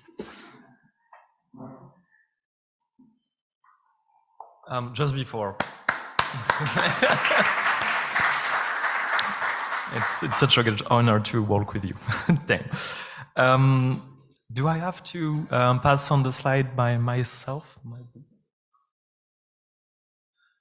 But let's stick with this one first. Olivier said it really well. Open access in our academic fields is the, let's say, unrestricted access to publication, data, protocol, softwares, every research outputs, meaning that the basic idea behind it is that knowledge is a common good. And that is an idea I am really, really fond of. So, but the problem is open science is a very simple principle, but with very difficult application and methods. And one of the problem is habits, because people have not been used to it for many decades. Not in every field, of course, but the generalization of this principle is quite new. You talked about the FAIR principles, so data that are findable, accessible, interoperable, reusable. Those has been theorized only in 2016. So it's basically quite new in many, many fields. And so the idea behind it, because, and that's, so now you said it, human capital is far more important than infrastructures. It's to change these habits, to make it the default practice. And for that, we do need support and trainings especially for young researchers. The idea is to make it easier for them to engage in those things, but I'm really confident in my own generation to do so. It works, yes. So what were the objectives of these, let's say, pilot actions towards open science? Well, it was first to map and landscape what is actually going on in each university member of the Alliance. What are the practices in place? What are the infrastructures in place? And can we identify synergies, gaps, priorities, and so on across 4 pillars, which are open access, research data management, research softwares, and open educational resources. But also the idea behind having an open science working group working together toward it is to take these open science initiatives, which are often relying on personal willing, it's to take it to a broader level, to make it this default practice in every universities and at the Alliance level as well. But it's always also to collaborate and elaborate common tools to help our young researchers, especially. So it was the case in the seed funding call and well-being measure, but I will talk to you about it later. But the creation of a community of practice has been maybe the most important thing in this work. And nowadays we do have kind of a professional networks that is really working well. See you, Benedetta. And we can definitely benefit from each other because every context is very different. Every field of research is very different. And I have learned so much in the past 2 years. So thank you to every member of the Open Science Group I see in this room, which is filled with faces. Oh my God. We were 3 co-leading universities on this work package. Nantes University, the University of Cologne, we are going to hear from Jens right afterwards, and the University of Murcia, Pepe is here. But yeah, this working group with 20-ish people and open science experts involved has been the backbone of what we did. So thank you again to them. First of all, this mapping and landscaping was actually a big work, and it is not a static work because, as you may know, open science activities, research data initiatives are fastly evolving through time. So we might, get more information day to day to identify those synergies and gaps. But we identified heterogeneous policy throughout the Alliance, heterogeneous support services as well, and this is really important. I don't know why I didn't put it there. But there is also, on the other hand, lots of existing infrastructures, maybe not the need to create new ones, but to make it connected together. And also the lack of collaboration between open science and open educational resources. So we do want to work closely together starting now. Sorry. We also create a state of recommendation, like the generalization of green open access, open archives, the creation of in-house open science indicators to improve it the right way, and the supporting of alternative publishing methods such as time and journals. This is a long way to go, and making open science a practice by default will take much time, but it's going to the right way. And to start small, but to start either way, the creation of a homemade template for what we call an open data management plan. I don't know if everyone in the room know what it is. It is an administrative document when you actually plan on how you will generate or collect data, how you will store them, and how you will share them afterwards.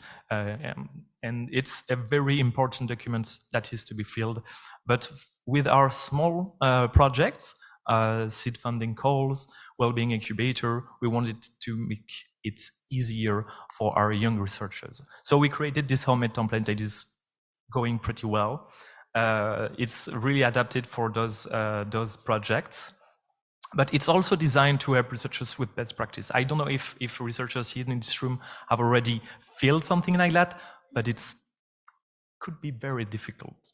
So linking it with existing infrastructure throughout the alliance, linking it with support services existing, it was actually the way to go. And so I'm really glad now that young researchers, maybe not knowing support services exist in their local context, have been able to be linked with them. So this is how you create a community of practice as well. And for the Katarina, I see you. Yes. For the other action. Oh, sorry. Good I went too afternoon. fast. My colleague Jens from the University of Cologne will present what he did on the fair data stewardship training, which will be very interesting. Let's hear him.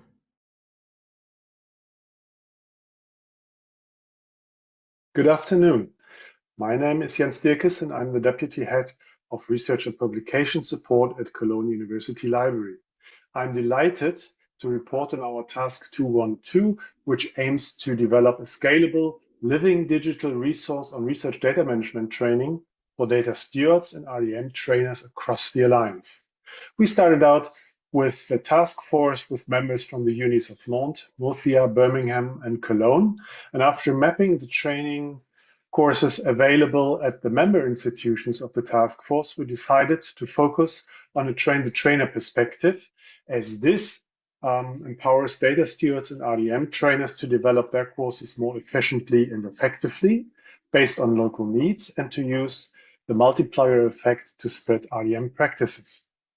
We took the RDM train-the-trainer FD Mentor, which is widely used in Germany, and translated it into English. The main innovation is that we then have developed a complementary media didactics train-the-trainer toolkit with the help of a professional agency.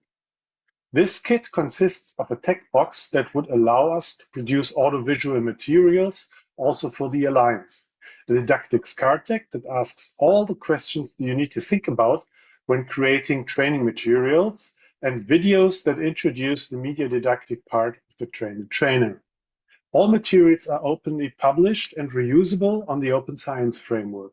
You can use the QR code on the side, on the right side of the slide to access the repository. Subsequently developed materials can easily be added to the collection. Pepe will talk about a first on-site implementation later in this session. So much for me.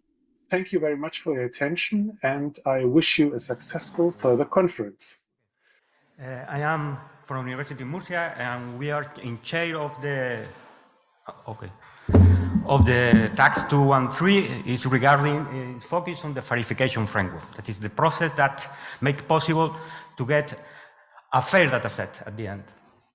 The object is to propose a new verification framework that, taking into account the open science study that has been developed led by Pierre, it has to fulfill the following properties. It has to be simple and complete, in the sense that it must ensure an easy practical implementation of the process. We have a minimal learning curve, not only for data stewards, but also for researchers, but at the end, it must ensure that 5 principles are met. Secondly, it has to be flexible enough to be adaptable to the different nature of the needs and resources of the different research data management team at EUniWell, taking into account their experience and the available resources, and to adapt to the different projects and the different nature of the data set, research data set itself. And finally, it has to be easily extensible and adaptable, and from the suggestions that are received from that will be received from a practical implementation. The process that we follow in order to define such a framework, it's first we make a deep analysis of the 16th frameworks in order to make possible to develop a comparative analysis and to map the tools and resources that are suggested by each framework. Finally, this comparative analysis make it possible for us to define a new verification framework for EUniWell Alliance that is called 5 Easy. Here is summarized how we structure this new process. Here you have three phases. Each phase is focused in a concrete area of the receipt data management cycle, and each phase has subphases. And the most important thing is that each subphase has a set of tools recommended that are drawn for the analysis of the existing verification framework. This is very important because it can be extensible as new tools and new resources appear and are proposed by other and future frameworks. Finally, once we propose that in this framework, the next step is to start with the training, not only with data steward, but with researchers. To this end, we create and organize a workshop following the scheme that trying to the trainers that will be held in Murcia second week of October. Okay. Basically, the structure of the workshop is the first day, the first session is focused on trying to train the scheme, for more focus on data stewards, in which concentrate the research data management cycle, data management plan, and the verification framework will be presented. In the afternoon, we pretend to make some start to prepare the environment for this cooperative work between data steward and receipt data management team from different universities in order to share the experience and in the sense that to find that synergy that in the future will help us to implement open science policies. The second day we will focus on what Jens has presented, is that the media didactic training and present the methodology for creating didactic content. It will be very interesting not only for data steward, but for young researchers that are invited to the workshop. And finally, the last day we plan activities for team building. The idea is to put together data steward and researchers in order to create this data management plan, this initial or this planification of the verification process, in order to start to prepare this collaboration between data stewards and researchers. We hope that this kind of activity is not the end of the project, but it's the beginning of a new way of collaborating inside the Alliance, not only between institutions and staff from research management plans, between data steward and research. That is critical for the success of open science. Give the floor for conclusions. Yes. All right, so I don't know if you have much time left. 10 seconds. Wow, damn. Okay, so here a quick overview of the outcomes, but the idea, such as Pepe said and Jens said as well, is that we don't offer the same level of support for research data management and open science in general in each university. So we as an open science group and as an alliance have the objective to make it a bit more balanced so that every researchers can find the right solution to their problems and can overcome the difficulty they have. And that's I think, one of the best things that we can do as an alliance. So I hope it will go along. So what's next afterwards? As Olivier said, we are going to shift the leading of this task from Nantes University to the University of Constance. I'm looking for Matthias and Josephine in the room, yay! With the creation of a central OS contact point as well as the support in Work Package 7 on the development of trainings offers. We'll stay a trainer and we will continue to do this training session for the whole Alliance. That is really nice to do as a trainer as well. And one of the main challenges will be the development of open science and open data policies to be considered by all members of the Alliance, and of course the annual staff week. But let's focus on the development of OS and data policies, because I know there's a lot of research vice rectors in the room. Research can address the challenges we face today. And those challenges are far more important than the prestige of, publishing in a good journal.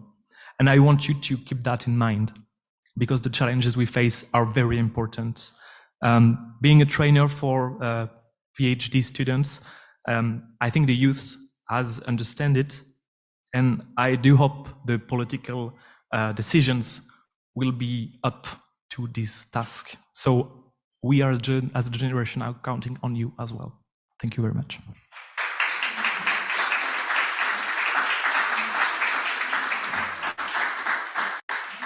Many, many thanks to all of you. I'm going to invite the 4 speakers now to go on the table with me, if they don't mind. I really wish to thank you because it has been said there, but what you have done is there now. We know that the universities are tackling this open science strategy using different paths and at different paces or different speeds. And you have managed to do something which will be extremely valuable for EUniWell Web. So you were 3 of you there. I know you are about 15, more than that in the working group. You did an excellent job. That's great. Now we are moving to the next step, thanks to you. Who are my speakers? I need you guys. I think you are 4 there, and we have one online. Katarina is. Hello, Gillian. Good to see you. So please take a seat.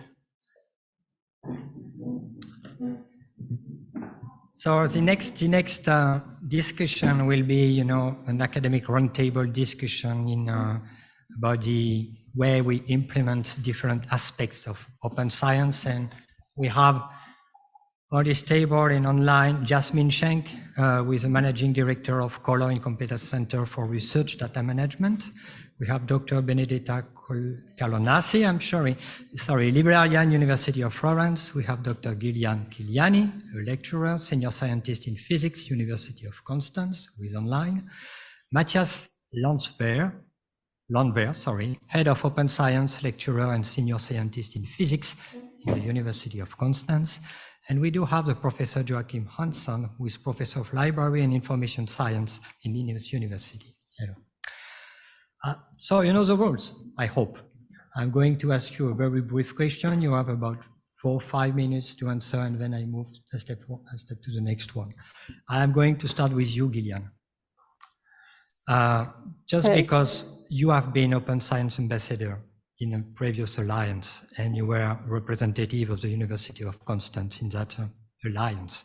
And you have a past experience. We would like to hear you and to see what you think of the main challenges that you have faced regarding promoting a joint open science strategy at the level of a European university.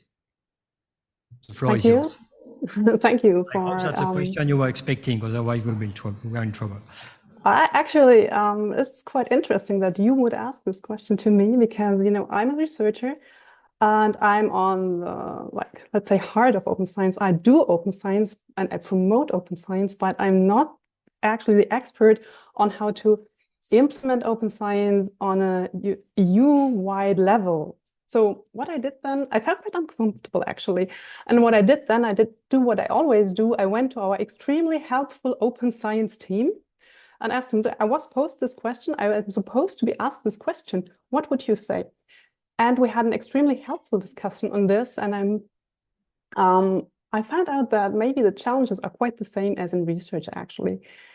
We talked about that there are projects that only run for 3 to 4 years, let's say, and where you face some difficulties when implementing long-term structures. It's the same as we have when you want to implement some long-term knowledge and research that should stay. You have the same problems with developing an EU-wide strategy on open science. You have these short-term contracts, you have these short projects that only run for a short time, and as soon as you're finished with something, we realized this with our Open Ambassador program, it stops when it really starts, actually.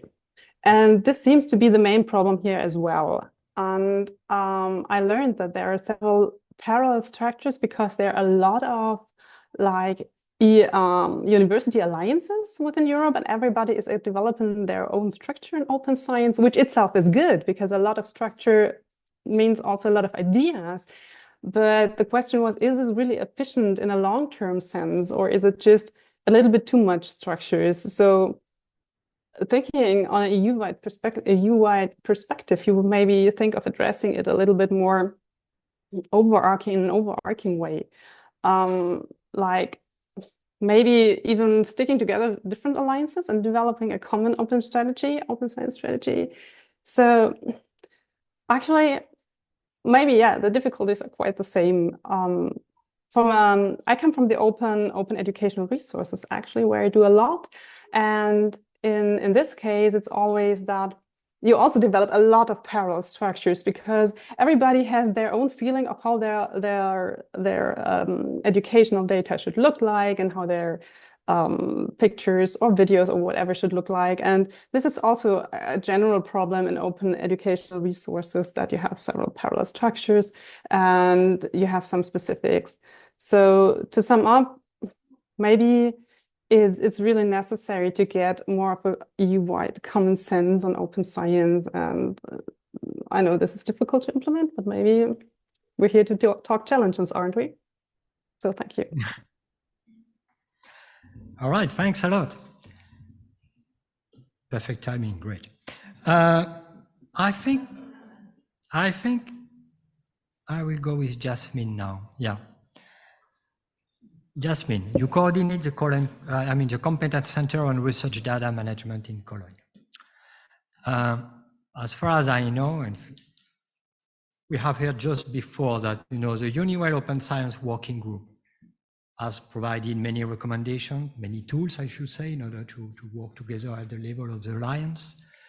And as a matter of fact, it's interesting to have your experience as to, how these strategies developed by the working group have influenced or impacted in some way the way you work at the Cologne University. And of course, the other way around. What is the experience you have in Cologne, which has been of some importance, or which has been impacted in some way, the policy or the recommendation or the guidelines that have been proposed by the working group? Can you just elaborate a little bit on that? Yes, I can. Thanks for having me and for allowing me to share the Cologne experience. Well, actually, I would like to answer the second question first, because I can make it quite short. We have just learned from Jens Dirkes, my colleague from the Cologne Competence Center for Research Data Management, who told you about the FAIR data stewardship training. So the Cologne Competence Center for Research Data Management is a team which bundles the expertise of the library, of the IT center, and the research management unit. And as such, we offer trainings for researchers since 2019. And I must have participated in this train the trainer workshop that has been mentioned before as well.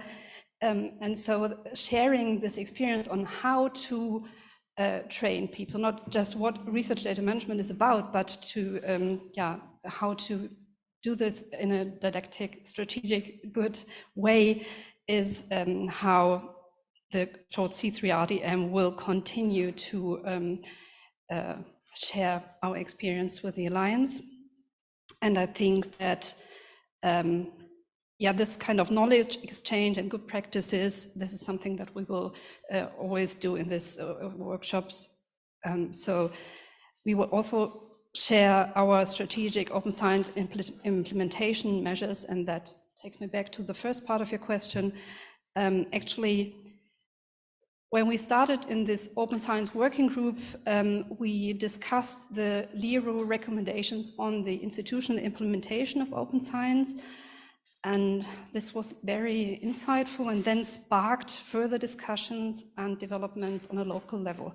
So under the direction of the former Vice Rector for Research, we organized working groups and then also discussed different aspects of these recommendations in working groups with members from all faculties, so that we managed to initiate a process in order to develop an open science strategy for the University of Cologne, which then has led to the publication of the so-called open science principles last year. So this principles is not a strict policy, because we had to take the differences of each faculty into account, and somehow give recommendations and information about local support structures at the University of Cologne. And then this also led to the foundation of the so-called Open Science Center Cologne. That means All these discussions which started in this open science working group, have led to the funding of a permanent full-time position for an open science coordinator at the University of Cologne, who will now help to monitor and to raise awareness for open science, monitor all the measures that are already in place, because we recognize that there is already a lot of activities and support and services in place, but we need coordination in order to develop strategic methods and to monitor this further and to have a central point of contact for all the 6 faculties. And I think from this experience and from talking to all the university bodies about this open science strategy can then be a good example for other members of the Alliance as well. Many thanks. I'm going to propose that now we move to other considerations, which are, we always talk of open science, we talk of the scientists. Since it was said just before, we have plenty of districtors in charge of research in that room. And you know that when we talk of open science, we are always asking ourselves, what is the management team I should be aiming at for doing that kind of activity? I mean, research, of course, but we also have the librarian academic system, which is doing something. We have the information system, numeric facilities, which are definitely needed for almost everything. So you see where I am aiming at. I think I will start with Joachim, if you don't mind, because you are an expert on information science at Linnaeus University, and also you lead the civic engagement and knowledge transfer under the EUniWell Wave project. And as that, and I'm just thinking of you as an expert on information science, sorry about that, but we know that part of the open science activity is going to be aimed at making sure that making research results in science accessible is to non-academic audiences is one of the main goals of our strategy. And I think you have a lot of things to say about that. So please, the floor is yours. Thank you. Thank you for having me here. I do have a lot of things to say about it, but I'll try to be brief. I'm here not primarily as an information scientist. I'm here primarily because I'm on 2 shares, basically. I'm leading the work package 11 in the phase of EUniWell, focusing on civic engagement and knowledge transfer. And then I'm also in the leadership of my university's work on creating the transformation to open science. So we have this, what we call a portfolio projects that I'm in the management team of. And in that, I'm focusing on rewards and incentive systems. For me, I recognize, of course, all the problems that have been mentioned here with transition, not least the generational overturn, and approaching the freedom of obsolescence in terms of academic age. We do rely and we do foster the idea of open science to very much a younger generation of researchers, because this is something that comes very natural to our PhD students in terms, instead of getting into fights with the older professors and people like that. But the civic engagement perspective on open science is one that I think is very seldom approached as an open science problem. To me, civic engagement is the real answer to the question, why open science? Because if we don't sort of achieve engagement, civic engagement, with the ambition that we have on open science systems, I don't really know what we have achieved at all. We can do numerous platforms and we can do one or the other thing, but the main thing is, of course, getting research into working in society for the benefit of well-being in the case of EUniWell. And the second part of the question concerned citizen science. To me, that is very much part of the answer to the question, how do we do open science? We engage people, we engage them not only as recipients of our science, but as contributors, as being part of society, which brings our university into the very fabric of our local communities.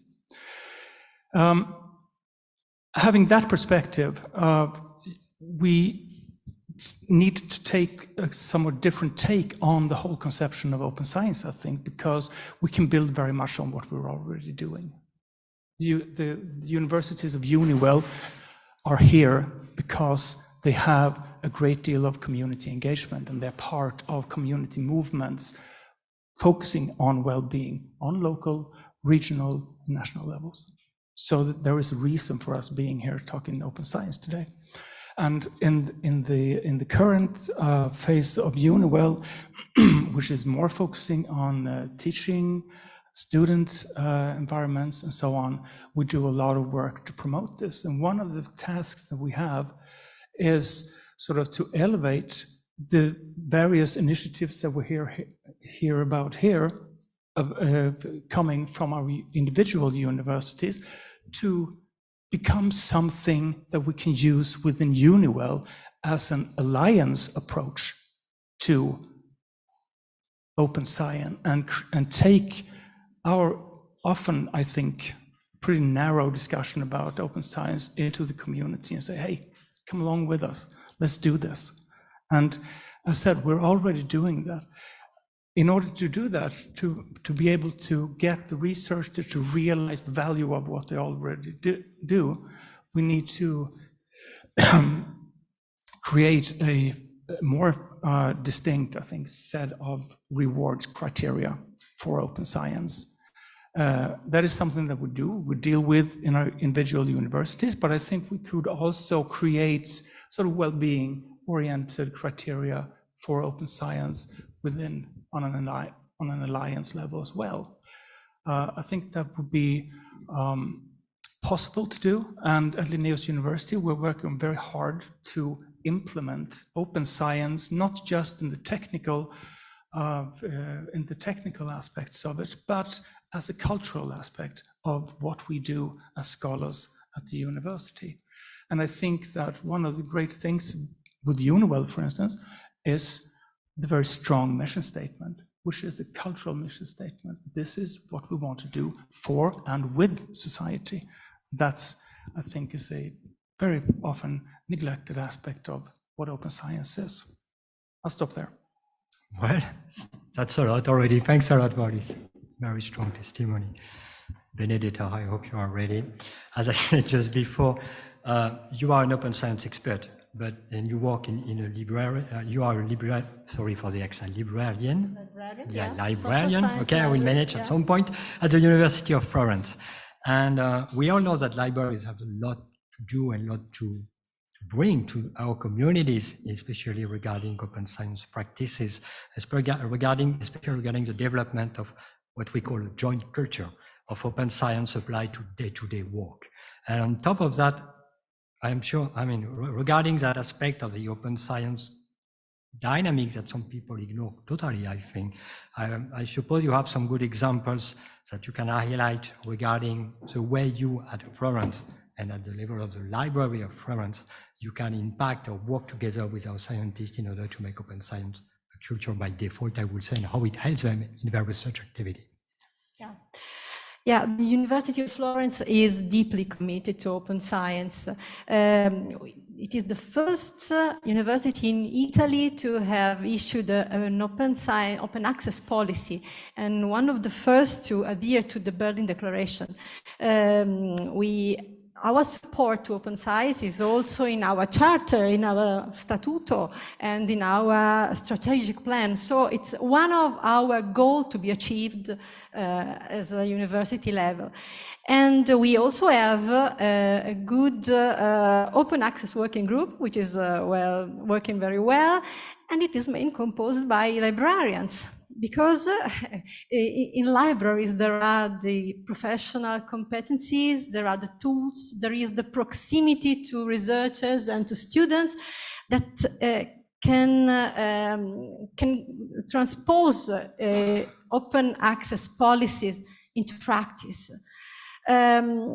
Right in these days, we are in the libraries, we are welcoming our first-year students. So we have the opportunity to teach them from day one how to think open, to create a real open culture. First of all, proposing open educational resources and tools.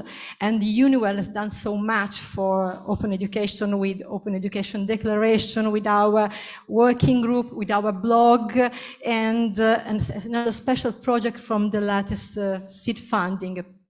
And our libraries in Florence work in close cooperation with the Teaching and Learning Center to teach teachers how to be open, how to create open educational resources that can be used, reused, amended, and shared freely on the web so that they can be used by professionals outside, from citizens. So it's a strong citizen science exercise. And with regard to research, libraries provide ongoing support to PhD students, to young researchers, offering guidance and assistance to foster open solutions at every stage of their research workflow. In this sense, the activities of the EUniWell Open Science Group, of which I'm part with many colleagues here, are complemented with what we do in Florence, with seminars and workshops for PhD students and young researchers to teach them the very basic concept of open science, open access, open data. But also we talk about more complex issues like research ethics or copyright, licenses, Creative Commons, peer review, use of metadata and identifiers. We show them how to intake the green road, to putting their research in our repository instead of sharing with social media. And we also make them aware about the potential risk connected with predatory publishers. Publisher Paris is something very dangerous and can create problems to researchers. Very often our libraries in EUniWell University are responsible for managing transformative agreements. In Florence, the library system is responsible for financing and for managing transformative agreements, which is the main way for our researchers currently to publish in open access. But we know that this cannot be the solution. We have to push for diamond solution in cooperation with our university publishing house. For example, in Florence, we have the Florence University Press, which is deeply committed to open access. And finally, Franco was talking before about Scienze Estate, which is now organized just in front of my library, the library where I work in Novoli campus, because libraries are very involved in citizen science, with the Science Shop project, with Wikimedia, Wikidata project to involve citizens in academic life and involve academics in tools like these, like Wikimedia, Wikidata, that can be used by citizens and society. So just to sum up, libraries can do a lot for EUniWell Alliance, but in terms of creating a culture of open or an open science culture, and but also they can do even more. They can create a common research environment, a common research ecosystem, and concrete infrastructure to make students and researchers feel themselves at home wherever they may be, from the Loire to the Danube. So we can help them with the advanced services and support, not only for open science, but for every step of educational experience and research workflow. Thank you.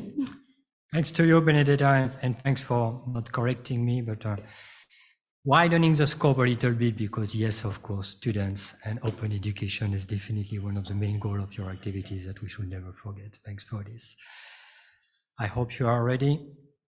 Matthias, here you are, because you are the head of the open science at the University of Constance, and as has already been stated by Gillian at the first intervention, you have been, as part of the Constance team, involved in another dynamic open science policy in another alliance, and I'm going to ask you the main lessons that were learned and the takeaways that you can bring to us regarding that experience, and of course how EUniWell can benefit from them. That's a clear question, but above that, I think, beyond that, I think what is extremely important that I would like you to elaborate a little bit is knowing what has been said in the first part of the session regarding what has been done already. The next steps, the priorities, because we know that we cannot face everything in the meantime. So from your perspective, knowing what you have experienced before and knowing what is ahead of us in the work package in EUniWell WEF, what are the priorities you can consider for the Alliance in terms of open science? Okay, thank you for having me here.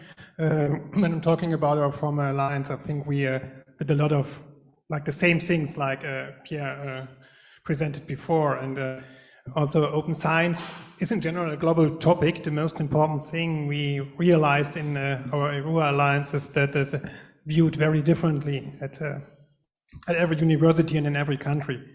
For example, national frameworks are very different. We have on the one hand the centralized France, on the other hand federal Germany with 16 different strategies in our states, so that's sometimes a little bit difficult. Some countries have a national open science strategy, some do not. And so also the universities also have different priorities, different strengths and different weaknesses.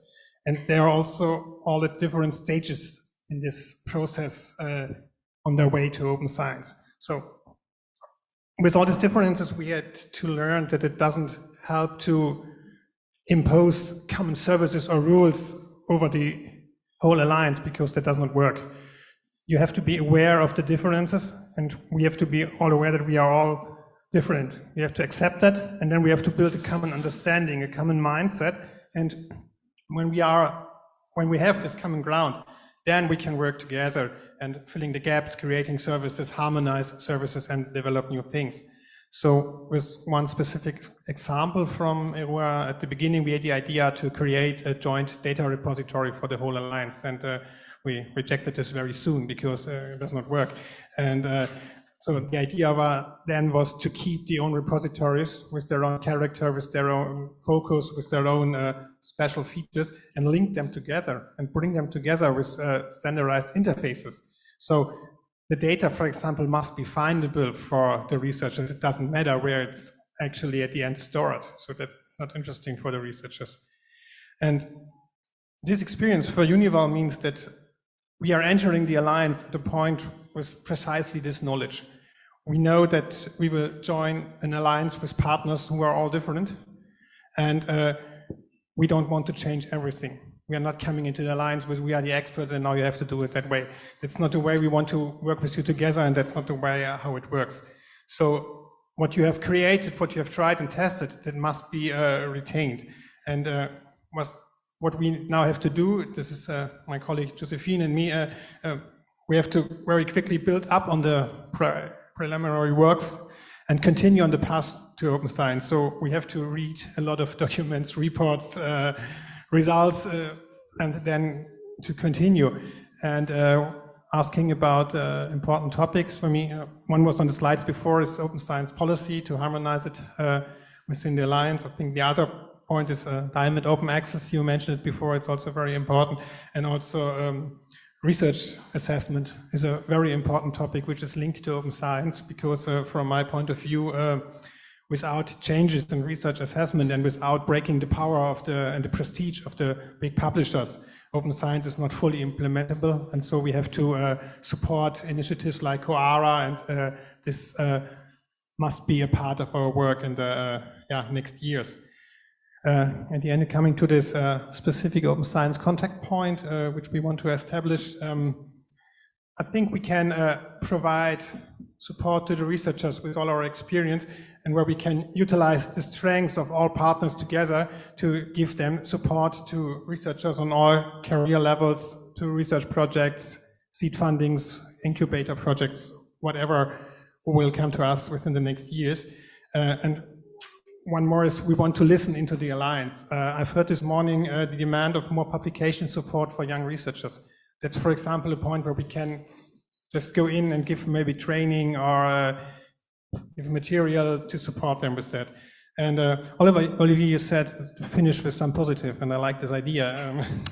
So I think we are taking over, and that's a big thank you to Pierre and the team, a very well-established and motivated working group, and we are really looking forward to the next years. Thank you. Thanks, Johan.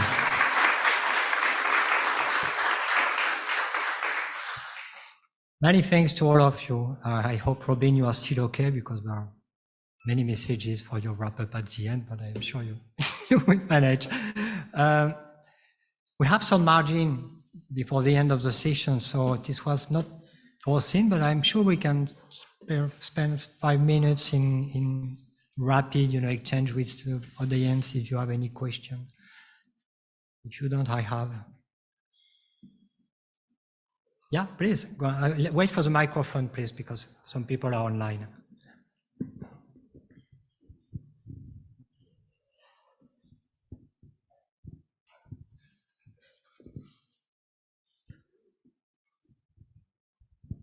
I don't know who's better addressing these questions to, but hope to get an answer.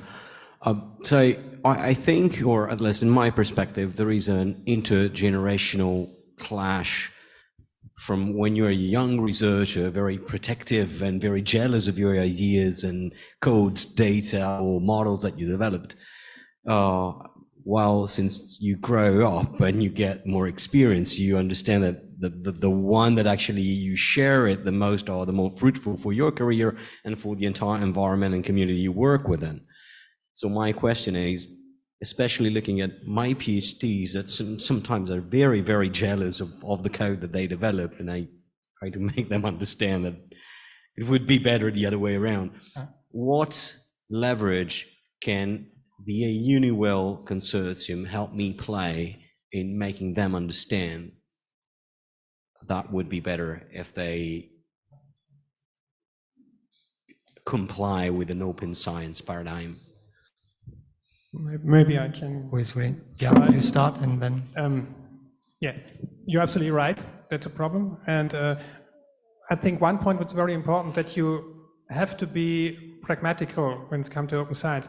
I'm not a fan of a very dogmatic and very strong approach that all data has to be open at this point. So you always have to deal with the individual situation. And of course, you should gain the value from your data and your papers and your work, and that you maybe, if you publish your data in a repository with an embargo for 6 months for the data, so everyone is known the data is available and it will be available in 6 months. So you did a lot of open science, but you did not full open science. So that's absolutely okay for me. So I think every researcher we will bring a little bit forward on the open science path as a success. So I don't think that it's a big problem. It's a step-by-step approach, and with respect to the individual situation. Go on. I can just I agree with that. The way we work with it at Linnaeus University, we basically see two components in this. One is the infrastructural component, building the infrastructures for open science so that they're in place for us as researchers. The other one is getting it into the heads of our colleagues, basically. And I can easily tell you that those of us who are working actively with implementing the open science transition right now is not a very popular bunch of people at the university, because we face, depending on disciplinary disciplinary differences, various forms of resistance, because this is changing an academic culture. And as we all know, academic cultures are notoriously conservative, and it takes a lot of work to do so. So we actually go pretty militant about this. This is happening. The change towards an open science system, it's not talk. We're going into practice with this. So we haven't put it sort of as an ultimatum yet, but we're slowly getting there, because we need to sort of push people in this direction very actively. But the only way I can see, and the best way I can see, is to establish a set of criteria for reward system that is broadened from the arguably narrow peer review system and the likes, to also include civic engagement issues, to include popular publications, to include other forms of outputs and other forms of practices, open educational resources, for instance, the development of those, into the criteria for in job announcements, in instructions for reviewers, and so on. Very practical things that need to be done. And over time, these practices will no longer be viewed as new and threatening. They will be naturalized into the, I think there is no other way of doing it. Perhaps you should never say there is no other way of doing it, of course. But I think the actual implementation of a reward system and practical incentives is the absolute key to it. All right. Just a very brief. Just a very hands-on experience. I think what we need is share success stories. And we had nice workshops with PhD students and then postdocs telling about how their visibility increased after sharing their data or their research software, that they got more citations, and perhaps also tell them what went wrong when they started doing good research data management or software code publishing.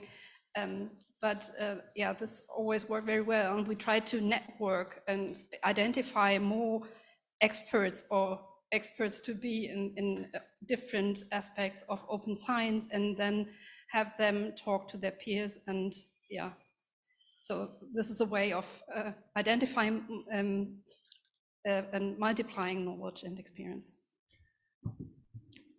Thanks a lot. A very brief statement. Is that a question, Beatrix? In which case we can keep it for the end. Yeah. Just a very brief question on the on how much money we have to pay to work towards open science, and the sort of schizophrenic situation we are in. I feel. I mean, we're paying almost millions of euros to be able to publish open access. It's what I hear, the research intensive universities that pay for that in a way, and there are all sorts of issues involved. Also, you mentioned that the proprietary access to publications, and with regard to the Barcelona Declaration on Open Research Infrastructure, many, like the CW2TS Leiden have done, and series and so on, investigations, who has access to what, and so on. On the other hand, there are the rankings. We participate in rankings. Rankings are based on those big publishers, scopers, and so on, who feed these databases. So it's a comment and a question how you see this, you especially. You know, how do we do this? How do we deal with this very weird situation, to say the least, and also with the cultural change that is involved in this? I mean, it's happening already, because there's an initiative now where very strong open or research universities have signed the declaration. We have to deal with this as well. So where are we in this? What would you say, and what do we have to do? Well, thanks, Beatrice. We had 1 minute, and your question is a terrible one. I don't know if you can manage to give a very, very brief answer to that. No problem, Beatrice, that's fine, because we are exactly at the core of the problematics. Well, just 2 words. So if you don't mind, Okay. I have been trapped in a singularity. Currently, our expenses for publishing in open access are extremely high. We cannot go on this way for every universities. We have to push for a reform of assessment, research assessment with COARA and initiative. And let's hope that we can do something in this way, and to promote the adoption of Diamond Open Science in cooperation with our internal publishing house. We have the Florence University Press, for example, but I'm sure that in other universities there are other university press that are able to publish in alternative way, in open access, with a good quality of review. We have to push on this to do this way. This is the only way we can try to move on. And the DIAMAS project at European level is facing this challenge of creating a diamond open access infrastructures. But if we want, you can. Pierre is looking at me, and we are working on it. Yeah. So. Thanks a lot. If you don't mind, I do not permit other reaction because we are now running out of time. But I thought it was interesting to have some exchanges with you guys, and possibly at the end, if you don't mind, if questions are also your concern, you will feel free to answer. I really wish to thank you all, and you, Gillian, for staying online, for your contribution.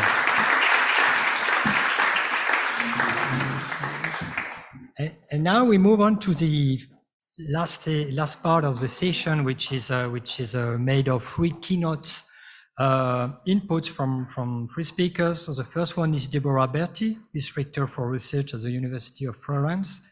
You know the rules. You have 5 minutes. Is that okay? Yeah. Yeah. Can you just Need that? Yeah. Yeah. You do first. Okay.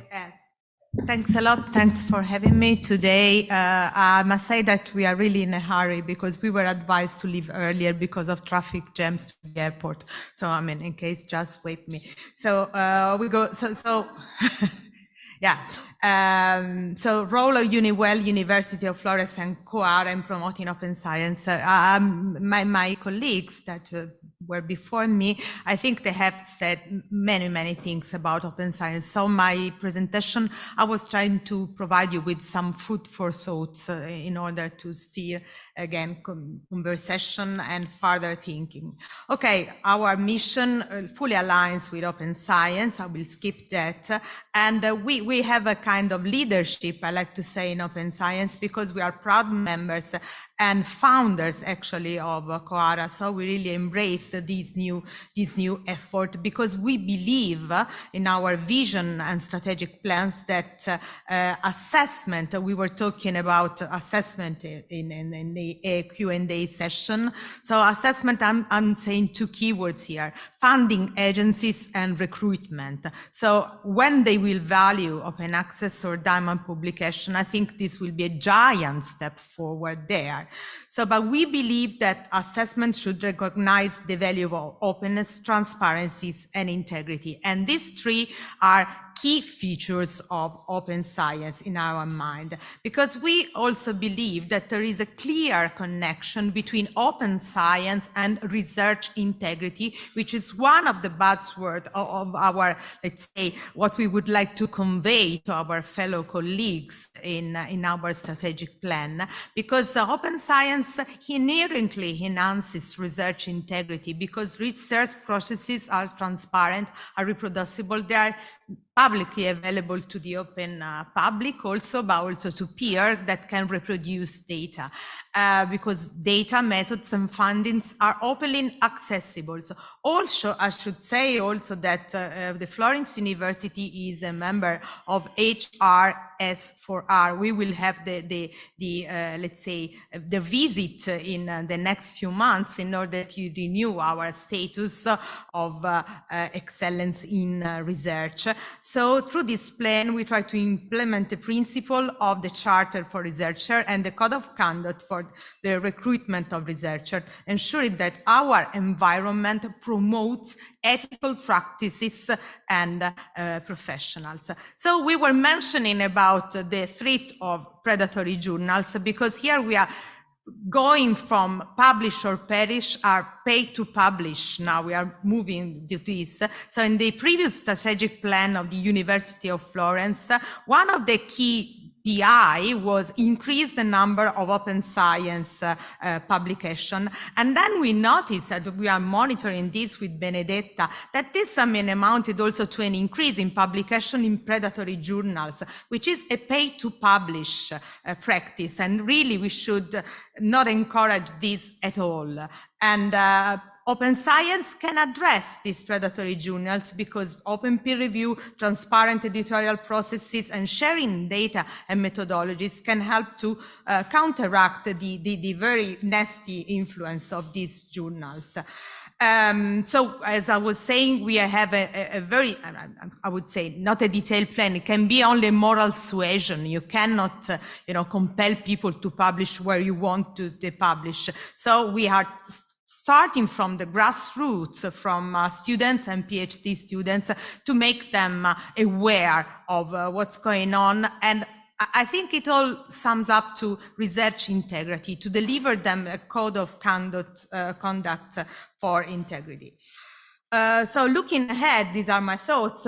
Both EUniWell, University of Florence, we are dedicated to advancing open science because this is the way forward. I think there's no choice. We have no choice but going this way. So our work with Coara ensures that I would like this to be even more true in the future, that research assessment are based not only on bibliometric basis, because I can tell my PhD student, oh, go public diamond in the in-house publishing house. I mean, there's no way, because I mean, this will be very, at this stage, would not be good for career for him or her. So I mean that we have to find a balance between that. So that's why I was saying funding agencies and recruiters.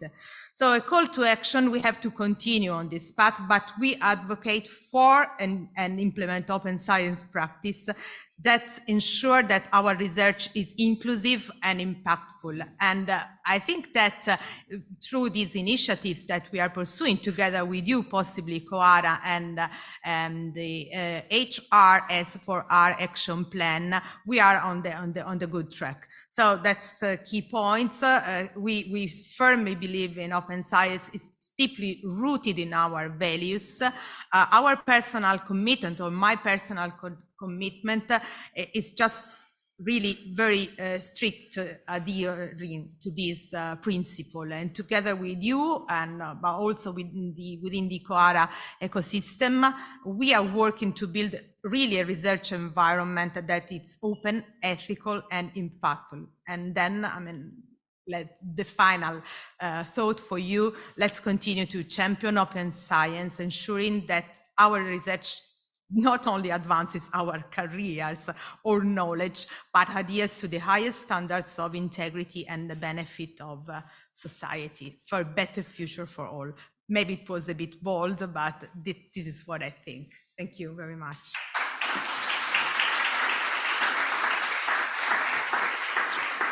Many, many thanks to you. So I suppose you cannot stay there for the question. The next speaker is, feel free to sit, but I don't know how much time you have. She will have to. Yeah, she's gone already. Christoph Sensen. Yes. I welcome, and as others, you have 5 minutes. That's okay. Yeah, okay. Thank you very much for inviting me, especially as I graduated from the University of Cologne a little more than 30 years ago. So it's an honor. Thank you very much. I'm the chief editor of Journal of Biotechnology, which is published by Elsevier, and my wife Maria is the technical editor. And I will show a little bit about the receiving end of science. So we get science when it's done, okay? Or when scientists think they need to publish something. Sorry, this is that. So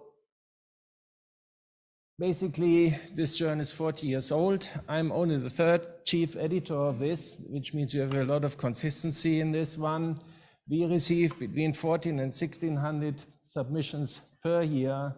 And we have a dual publishing mode. So we do support open access, but we get submissions from almost all countries in the world, minus maybe the Vatican and North Korea. But that means we have a lot of countries that are not able to afford the open access publishing fees by any means, okay?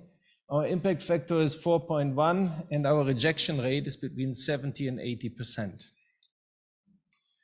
So why do we reject? Most of the rejections come from already published submissions, or they are basically Wikipedia articles with slight modifications where the numbers in the article are modified by something behind the comma, things like this. Or what we cannot really detect, they are translations from papers published in other languages, which then become English submissions. And we have another rejection reason, that's this is lack of novelty. It doesn't fit into our journal because it has been sort of like around for a long time. But most of our rejections are due to plagiarism, not to non-interesting articles. So in addition to this, we have retractions. Retractions usually come many years after the paper has been published, and they come through a completely different mechanism. Retractions we have to do for papers from all nations and all subjects. And I'll show you a couple of examples in a moment, and you need to think about this, because when you publish, how long is your open information available? What is the server that it's on? Who maintains that? And what if the funding is gone? Where does the data go? Does it get deleted or do you keep it? And this is something that you really need to actually think about now. And what are the international standards for these kind of data? Do you have any or you don't?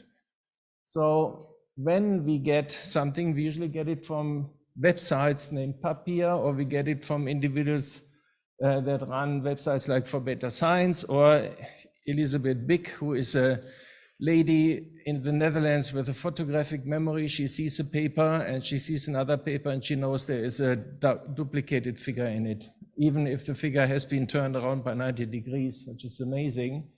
We usually then inform the authors, we wait for their response. If there is none, we retract. If there is one, we also retract most of the time, because we have already seen that this is really something where it's severe. Otherwise, we don't contact them. Then Elsevier initiates the retraction. The articles stay, but they get a watermark retracted. So the scientific community that has already cited these things knows now, okay, there's a problem. Two examples. One, University of Würzburg, Germany. The other one, Imperial College in London. So on the left side, you see actually two papers. One has a figure that is slightly altered by contrast in the second paper. Theoretically, the left figure is from a swine trachea and the right one from a human trachea. Outcome of this kind of forgery: 9 dead people operated by 2 different surgeons, 3 in Würzburg, 6 at the Karolinska Institute, all died from sepsis. On the right side, we see a 20-year-old publication from the Imperial College in London, where clearly you see here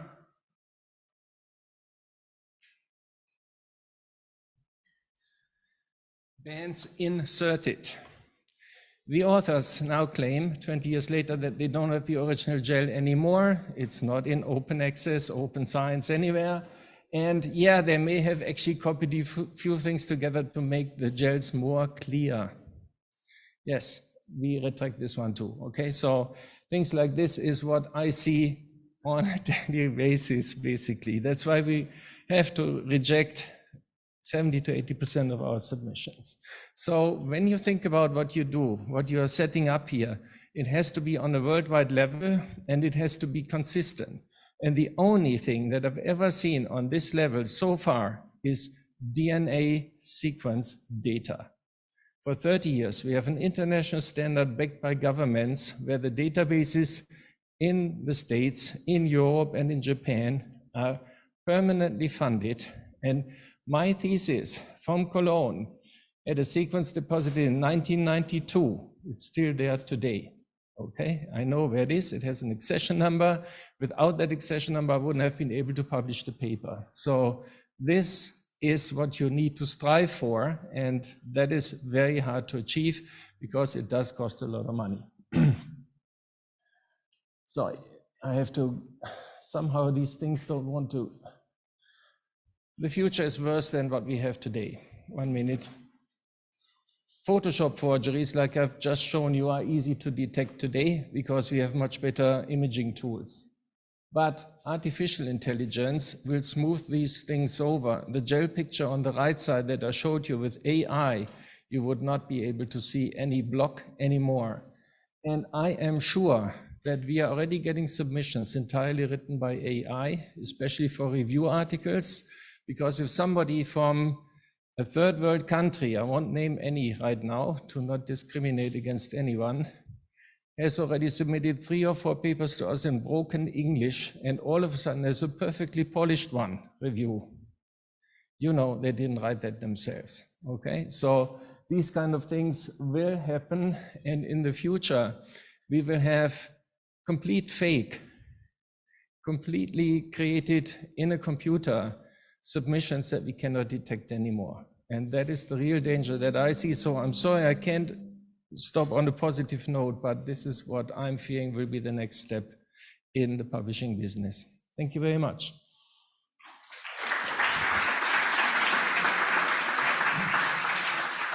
Thanks to you, what is extremely important. I'm going to say warning on which we are fully aware of, but you are perfectly right in saying that it's not in the future, it's already in there for everyone. We have to be extremely careful about that. The last speaker is online, hopefully. So I'm going to give the floor to Pilar Rico Castro, who is the head of the Open Access Repositories and Scientific Journal Units of the Spanish Foundation for Science and Technology.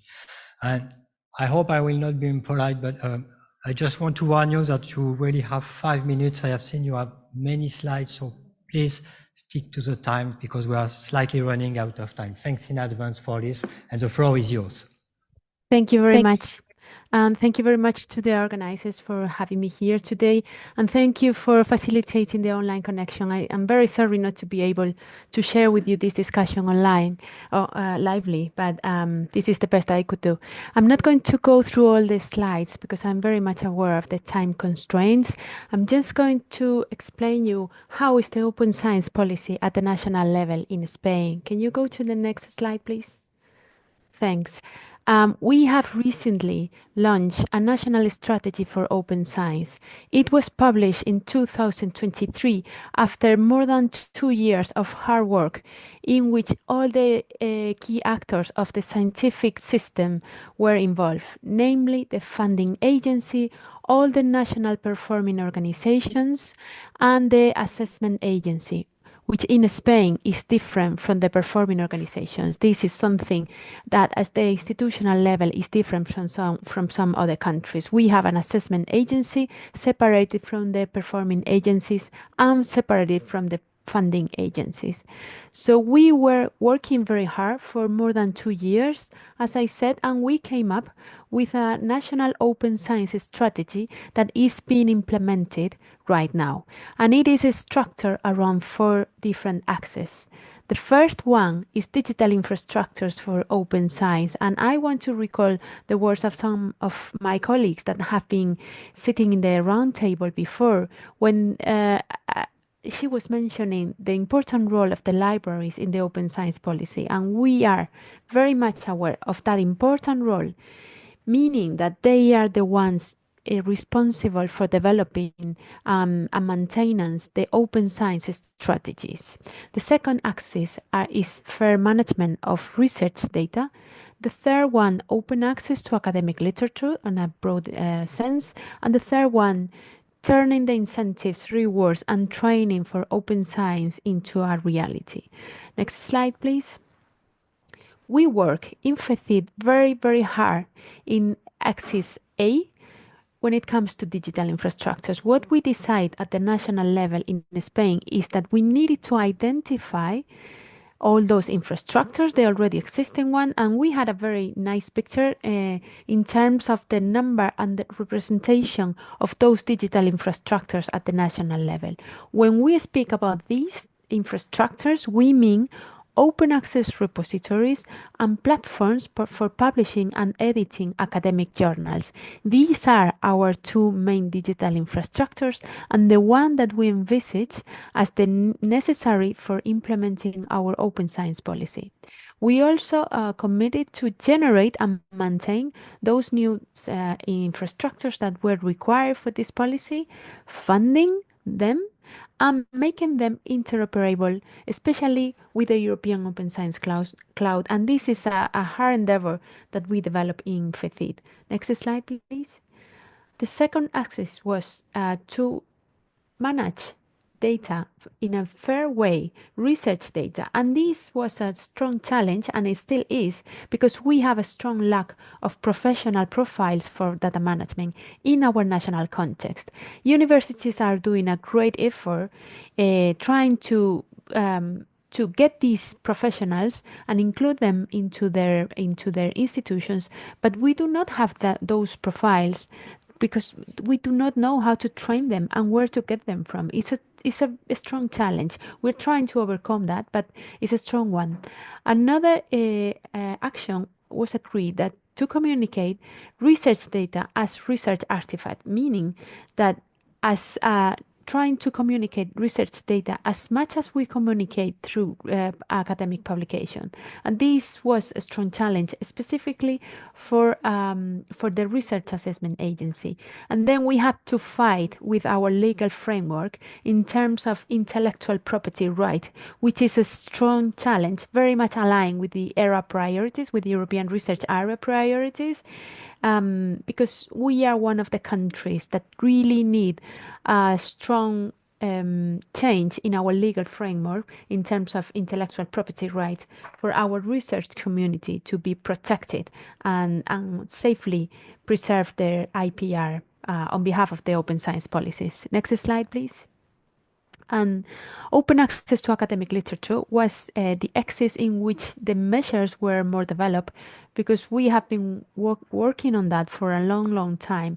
Since 2011, we have a strong open access policy at the national level. So we committed to make the open access mandate compliant, to put more efforts in its compliance. As I said, our national open access mandate comes from 2011, and to spread the national agreements, let's say transformative agreements or whatever other agreement that has been signed with with commercial service providers to the whole national context, because we do have a problem of institutionalization of the system, since it is broken down into 17 autonomous regions, and it is not that straightforward that the measures that are decided at the national level do get to all the universities because of this breaking down system that we have. It's a sort of federalized system, and sometimes it makes it doesn't really make the best use of the public resources.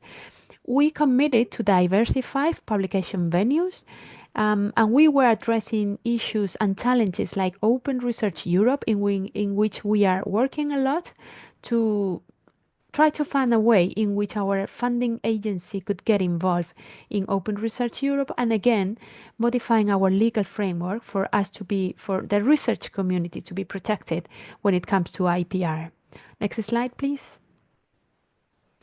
And the last one was the most challenging among the four of them, because incentives, rewards, and training was the most difficult piece of the system to be moved and to be changed, because it depends on the research assessment agency at the national level. We are very happy that that agency called ANECA has been very brave and very active when it comes to open science, and they have implemented most of the compromises that they acquire within the open science strategy. So we compromise to increase the academic knowledge about open science.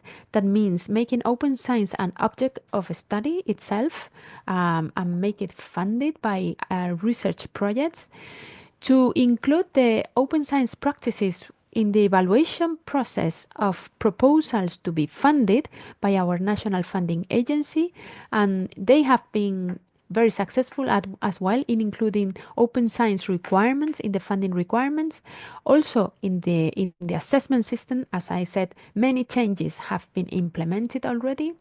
We also agreed to work in a public narrative that turns open science into a synonym of excellence, following the path opened by the European Commission in Horizon Europe, and including training for researchers and for evaluators, being the evaluators the most difficult side of the most difficult actors group of the system to be convinced about the benefits of open science, because they are very much used to apply old-fashioned methods that have proved to be easy to implement and already known among the community, and they are reluctant to include new elements into the assessment processes. Next one, please. And what we do in FEDPID, we do pay two different services. The first one are certification services for research infrastructures, for repositories, and for academic publishers and journals, public one. When I say academic publishers, I do not mean commercial ones, but diamond ones. So we provide them with those certification services in terms of metadata, quality and interoperability for repositories, and quality and good practices at the editorial level when it comes to publishers and journals. We belong to the project Diamas that has been mentioned already in the discussion. We represent Spain in operas, in the forthcoming ERIC operas. Right now it's in the S3 roadmap. We are the national node for Opener, and we hold we manage the national aggregator Recollecta for open access repositories. So we have a broad catalog of certification services for our institutional community, not for the researchers at the individual level, but for universities and research institutions. And next slide, and the last one, we also provide them with a funding service. So we certificate their quality and we fund them. We have a public call for funding. Has been launched in two occasions before. It's a new funding stream, and we are now in the preparation process of the forthcoming call in 2025. It's being co-created with our national community, and it has been very successful. Not that wealthy, as you can see in the figures here. We started with 1 million euros. We increased that into 3 million. We hope we will have 6 million euros. It's not that much money, but certainly for small digital infrastructures for open science, it's really a game changer. And this is the last slide. Thank you very much for your attention, and open and happy to take questions. Thanks.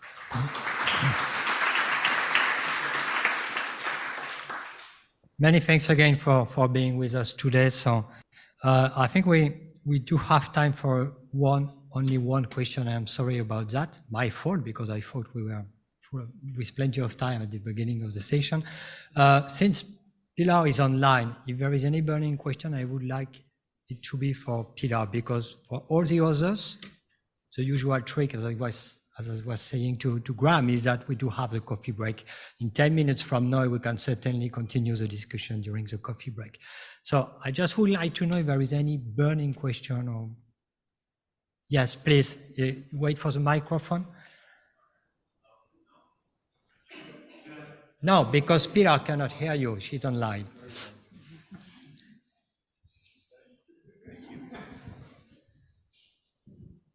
I might have missed that point, But what I did not understand so far, even in the podium discussion and also in that presentation, what are the ideas in replacing the current system when it comes to rewards and incentives for scientists? Like careers are based on impact factors and articles published, and how is that system, what ideas are around to replace that system in order to make open science a reality? Thank you very much. Thanks for the question. I'm sure most of the people are ready to react. So for those who are in the room, keep your answer and go to see that guy at the end of the session. As for you, Pilar, please respond now. Thank you for the question. Yeah, our research assessment system is strongly based on journal impact factor, and it has been proven by the academic disciplines that our language is strongly underrepresented among the journals that are being indexed by WAS and Scopus. So for us, it was not a good system in terms of misrepresentation, besides of the fact that the journal impact factor has been proven not to be properly designed for the purposes that it's being used. So we have been working with our research assessment agency for them to turn their research assessment parameters into a more open science likely and include some other journals. We in FECID do know that there are many journals, because we analyze and we evaluate them, that many national journals that do publish scientific and academic content in Spanish are not indexed, not because they do not have the quality, but because they do not fulfill the quota requirements of the commercial service providers. So we have been trying the research assessment agency to open their minds and to open their side and include the diamond open access journals that we do know, because we analyze them, that do publish scientific content in Spanish, for instance. So we were promoting multilingualism, and we are also using complementary sources of information like OpenAlex, for instance, to complement the journal impact factor, and trying to provide our communities and our commissions, research assessment commissions, with complementary instruments, not to focus on the journal impact factor that has been shown to our policymakers that it's harming a lot our national resources for R&D.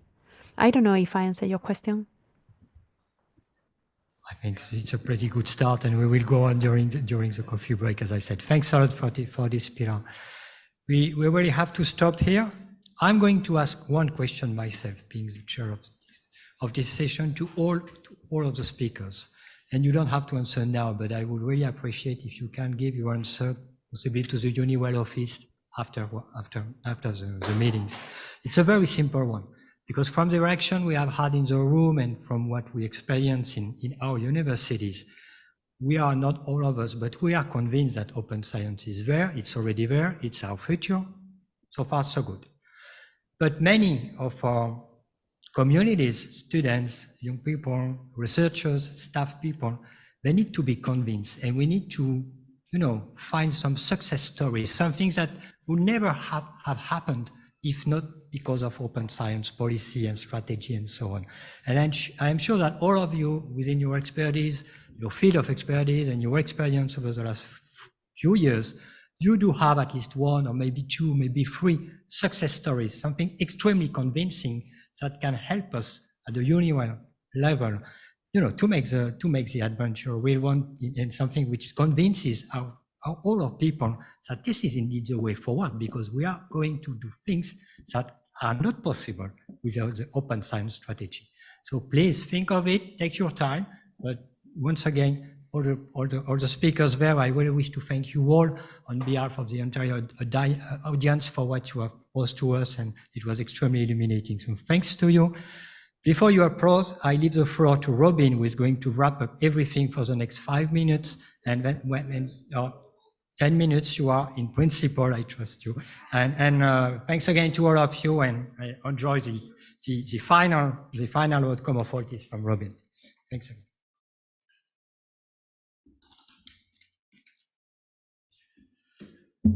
Well, first I should start by repeating Olivier's thanks. I thought I learned a lot during that session, and it was great to have so many different perspectives. and it all worked together incredibly well. I'm also grateful that it ran on a little bit because it means my summary can be shorter. I'm not an open science specialist, as I'm about to demonstrate, but it did, as I was reflecting on it, I thought one contribution that I could make, I'm not unique in this regard in this room, but there are only a few of us who have been around for quite a few years. So I'm reflecting that I remember using the very first web browser. Does anybody remember Mosaic and Nexus? Okay, so the people who nod, I know you're around my age. So rather than going straight to the future, I thought I would just take a bit of a run-up and reflect a little bit on what I've seen over the last 30 years and the trends and shifts. Say a bit about the present, what EUniWell has been doing and the fantastic things that we heard about. And then I'll do a last little bit, which is sharing my thoughts for what they're worth about what a future agenda might look like. So if I think about what's gone on over the last 30 years, I started talking about the first web browser. Digitization and the volume of data is one. I don't need to say much more about that. This may be very much influenced by a UK view, but I suspect it's the same in continental Europe as well. Increasing accountability for public funds going into research and education. The problem of reproducibility and incentives. It was quite frightening, some of the things that Christoph was talking about, wasn't it? The economics and the business model of publishing, very different to when I started out as an academic. The rise of interdisciplinarity. Again, I remember that being a term that started to emerge in the 90s and then really took off. And citizen science, for all of its benefits, my particular spin on citizen science, I'm not saying this is the entirety of it at all, but a really important means by which the distance between universities and the public can be reduced as part of our rationale and justification for receiving so much public resource. And look, there are other trends which are relevant to open science, but those are just the 6 that I wrote down. And if you agree at least with some of those, then perhaps you'll also agree that all 6, or at least some of them, are only becoming more important. So this is to repeat what Olivier said, that the open science agenda is only going to become greater and greater. So that's the past, move to the present. I was incredibly impressed about how much has happened in such a short amount of time in EUniWell, how much has been achieved, how many fires have been lit, how many things have been delivered. The more you do, of course, before I get there, I particularly liked, I think you can't overestimate the value of just a community of practice, bringing together people from different systems, different countries, different funding regimes, and I'll come to that, to share their perspectives. I really like the idea of training the trainers before you get to the actual training. Very good. I was really struck, though, by how complex it is. It's complex within your own institution. It's complex across different institutions, across different national regimes, and then across the whole of Europe.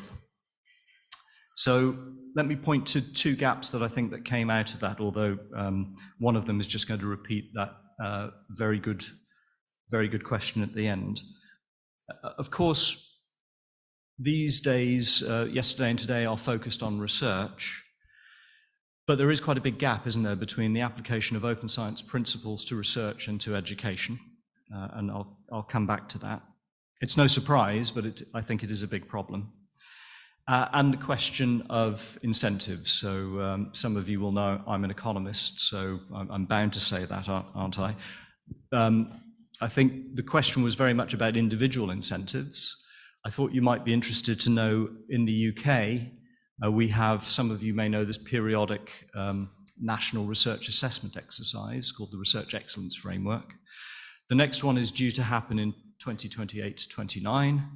The consultation went out that said open access should mean that at least 95% of submissions in journals should be freely available within 6 months of publication if it's from the science, STEM, and within 12 months if it's humanities, social sciences. If it's a book, monograph, book chapter, edited collection, within 2 years. So a relatively generous approach to it. The research-intensive universities, and I think I'm okay to say this, but don't repeat it. My own university pushed back and said that's unaffordable. There are institutional incentives as well as individual incentives that make these things very hard to resolve. So, what does that mean for my thoughts about EUniWell's future contribution to this agenda? For what they're worth, there are people far more expert than I am in the room, physical and virtual today. Being ambitious about the joint publications across the Alliance that are open access, and actually that did give me a question. Have we done that check? What proportion of joint publications across the Alliance are open access? Does anybody know the answer to that? Somebody probably does. Tell me afterwards. I'd love to know. I'd be very interested. Working out open access principles for education and embedding that in the practice. Moving to Olivier's his opening comments about the broader conception of open science, and I think EUniWell is excellent at this already, but stimulating interdisciplinary collaboration across the Alliance through the seed funds, through and similarly actually prioritizing projects, and maybe a whole round of seed funding could go into projects that are specifically about public engagement in citizen science. Continuing to develop training for students, researchers, staff, trainers in open science policy and practice. And the last one, and then I'm going to sit down because I know coffee calls. I think there is real scope for thought leadership on this. It is a new field, open science. Of course, a lot is being done, but working on what is meant by open science and how it should be done. And I do think that EUniWell can bring a really distinctive perspective on that.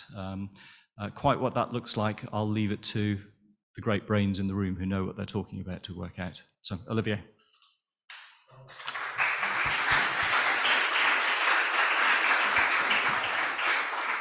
Many thanks, Robin, and that closes the session. I have nothing to add except once again a warm applause to all the speakers, either online if they are still there or were in the room, and after that we go to the coffee break for sure. Thanks to all of you again. So thank you. This is our penultimate panel, EUniWell Research Skills for the Future.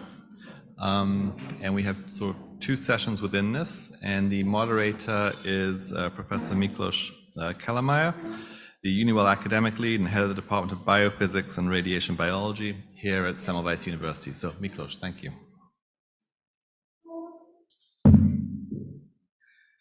Thank you very much, Graham. It's my pleasure to host this session, which will revolve around a single word, a single question: how?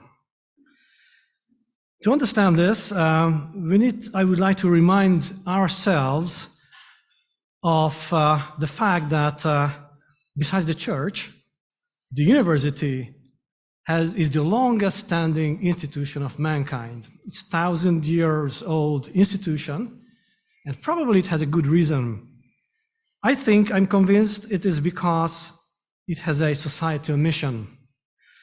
And the mission is to search, to protect, to communicate, to spread and pass on the truth, and to implement the truth for the benefit of society. So there are societal benefits of the action of universities of all kinds.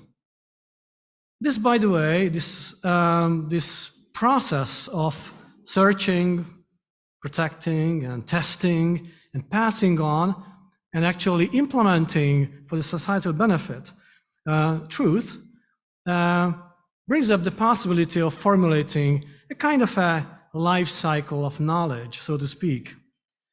So universities have a responsibility in actually forming the fundamentals of this truth, and actually from these ground truths establish languages, taxonomy, and culture.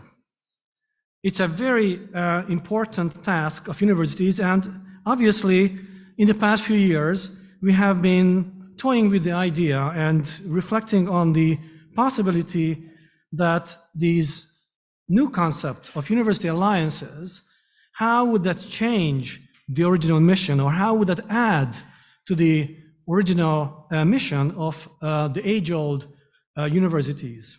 How we can energize, re-energize the mission of universities. So within that, University for Wellbeing is spearheading this process. With that, having said all this, I'd like to remind ourselves also of the fact that the truth that I have been mentioning is the scientific truth. Let's not forget about that. And it's a special kind of truth, in my view, because it can be tested. The truth can be tested experimentally. It doesn't reside on authority. So that's very important for all of us to underline this several times. But also, the search for truth is done by humans, human beings, ourselves, and our students, our mentors. So that's part of this life cycle that I was mentioning a moment ago. So with that, I also would like to reflect on Andrew Tay's lecture, excellent lecture, who actually mentioned the word ethics, because in this regard, behavioral aspects emerge. We have responsibility, but we have an ethical and moral responsibility of reflecting on the truth and passing this on to, in a truthful manner, in an ethical manner, to our scientific offspring, our students. And actually, in the prior session, this came up in a very provocative way by Professor Senzen, who actually faced us with the fact that often there's a trend, there's a tendency for manipulating the truth. So ethics is very important. So what's going to happen in this session? Let me give you a brief overview and what has been done in EUniWell in trying to answer the question, how? So this has been done in work package 3, which has aimed at preparing the next generation, the new generation of researcher for a future world of working in science, inside and outside academia, with principles of well-being embedded. The focus has been on fostering a resilience-based skill set, navigating new ways of teaching and learning, and addressing the impact of digital research practices and data-intensive research. Under this work package, EUniWell developed a holistic research skills taxonomy, which I briefly alluded to, and established a research training academy underpinned by well-being considerations, and strengthened people, talent, and diversity through training initiatives. EUniWell, this alliance, envisions an agile and dynamic well-being-focused research environment that prepares EUniWell participants for future leadership positions and career success within and outside higher education institutions. I'd like to just highlight two main chapters, which I mentioned. The first one is Skills Taxonomy, and the second one is the Research Training Academy. So what is this Skills Taxonomy? In this study, this had been a study, in fact, conducted under EUniWell Alliance and led by the University of Florence, explored the role of soft, transversal, and hard skills in enhancing the well-being and professional success of researchers. Just a few attributes. The research concluded that a balanced development of technical, soft, and transversal skills is essential for researchers' professional success and well-being. These findings suggested that researchers must cultivate a comprehensive skill set that integrates deep technical expertise with well-developed emotional and social competencies. This balance is crucial not only for navigating the complexities of modern academic environments, but also for thriving in emerging job markets like artificial intelligence and green sectors. The insights from the study provided valuable guidance for curriculum development and training programs within the EUniWell Alliance, ensuring that researchers are well equipped to meet the demands of a rapidly evolving labor market. I'd also mention a few words about the Training Academy. What is it all about? This Research Training Academy aimed at centralizing EUniWell's career support and training,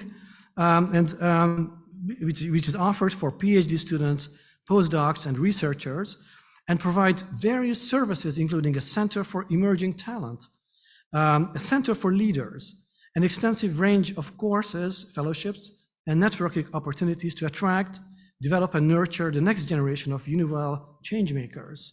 As I want to underline here that the leadership aspect is of high importance.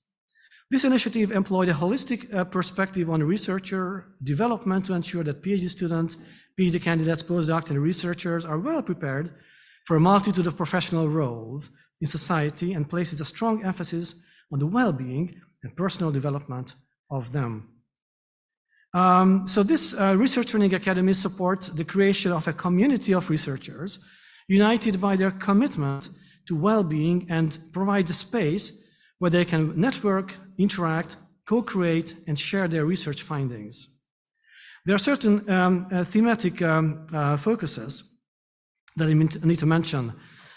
These offerings are the following: include science to public communication, the so-called VT Research Development Framework, which is a framework that's structured into domains that cover the knowledge, behaviors, and attributes of researchers. Leadership Fellowship Scheme, Research Data Management and Open Science, and which we talked about briefly in the past session. Stress Resilience, which we have all experienced during the COVID pandemic, for example.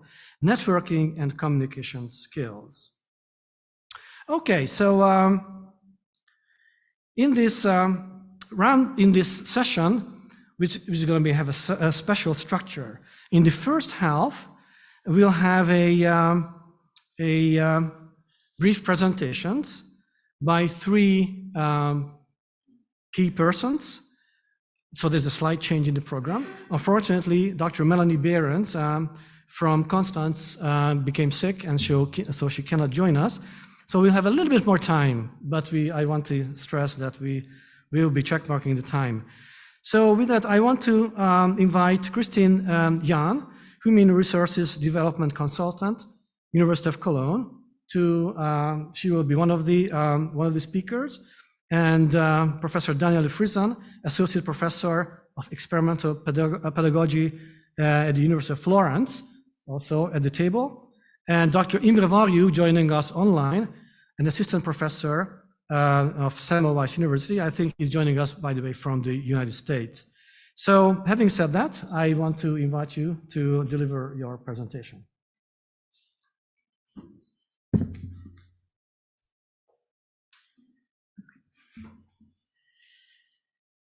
Yeah, hello. My topic today is the conceptualization of the EUniWell Leadership Fellowship Scheme.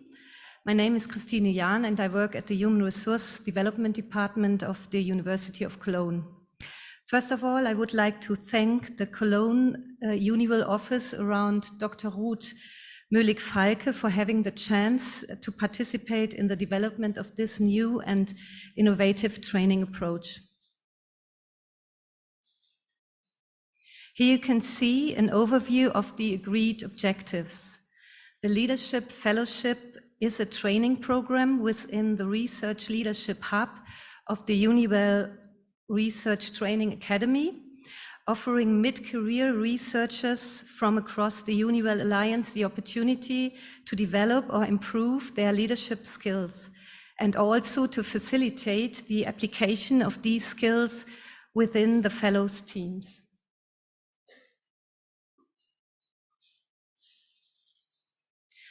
This slide gives you an overview of the work phases of curriculum development. The EUniWell office of UOC put together an interdisciplinary support team for curriculum development. There was Professor Jakob Beistin, academic career in the Faculty of Vocational Rehabilitation, the Faculty of Management, Economics and Social Sciences, and Professor Niehaus, Chair of Labor and Vocational Rehabilitation, the Faculty of Human Sciences, and Dr. Annabel Kunz, Personal Aide to the Vice Rector for Academic Career and Staff Development, and me. We worked together under the coordination of the Cologne EUniWell office. You can see more or less 4 meetings took place in which we designed the training program. First, of course, a kick-off meeting to agree on objectives and expectations. Second, a work session with a focus on definition of the target group and the well-being skills. Third, a workshop to discuss and agree the content of the training and the format of deliverance. And finally, the identification of trainers, the communication process, the selection procedure, and of course, implementation of the evaluation. The fellowship targets advanced researchers who either are preparing to take over the leadership of a small research team or who have recently done so and are currently in a leadership position.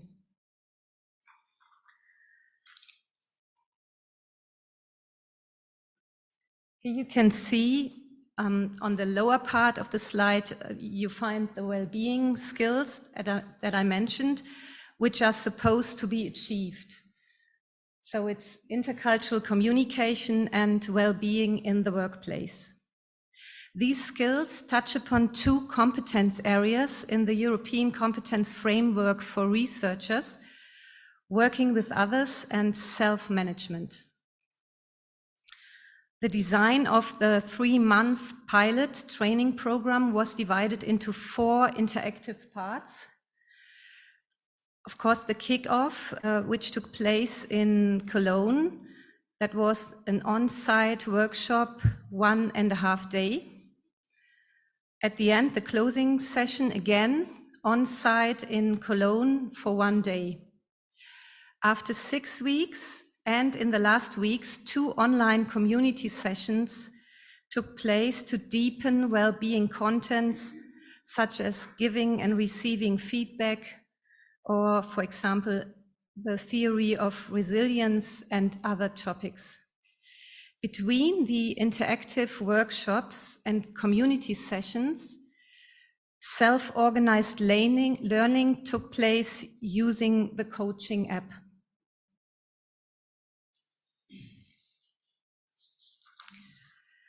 The Curriculum Task Force has chosen OneSum to conduct the training program. OneSum is the name of a Munich startup company which has developed a coaching app. And with this coaching app, which works on your mobile phone or at the PC, the participant can work independently on those chosen topics with relevance to our defined well-being skills. The app is designed as several journeys between 60 and 120 minutes, and 1 learning unit in a journey lasts 5 to 15 minutes. Besides the app, there were, of course, as I showed you, the on-site workshops to deepen the content and to practice collegial counseling, kind of group coaching sessions. The third part was, on the one hand, the 2 community sessions, and on the other hand, the buddy program. This was a peer-to-peer meetings with 3 or 4 participants from different universities. Both formats increase the exchange between the international participants and networking, and also ensure the sustainability of insights. What you can see on the left, in German, sorry for that, are the contents in the app, which are orientation, that's kind of clarity about yourself and your future life. For example, what are my strengths? What are my drivers? What are my values or beliefs?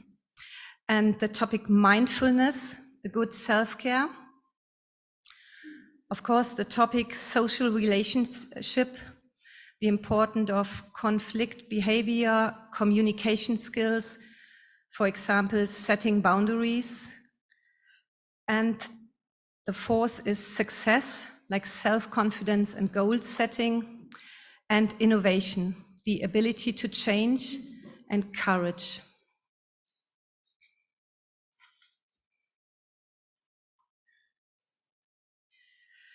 I come now to the conclusions and recommendations. Altogether, we have a very positive feedback on the Leadership Fellowship. Here you can see some examples. The evaluation questionnaire had a 1 to 5 scale, from 1 strongly disagree to 5 strongly agree. For example, point 4, 100% of the participants indicate a high to very high satisfaction with the overall offer. Or number 6, all participants indicate to spend more attention and take measures to increase well-being at the workplace. Of course, I got some oral feedback in informal conversations. Some trainers are not training experts in the academic field. They come from a business background, and they are not necessarily familiar with the specific challenges in academia. That was maybe a challenge in the conduction of the pilot. But on the other hand, it was almost impossible to find good trainers in the time available who have both deep insights in the challenges of a scientific leader, and besides being able to set up an international training program with the innovative formats mentioned. After the pilot, the Cologne EUniWell office organized an international evaluation and feedback meeting with participants from all over the Alliance. The clear recommendation of this group has been: keep going, very innovative approach, offer a next round. And this has already been done by the University of Florence and University of Nantes from April to July this year. So thank you for your attention.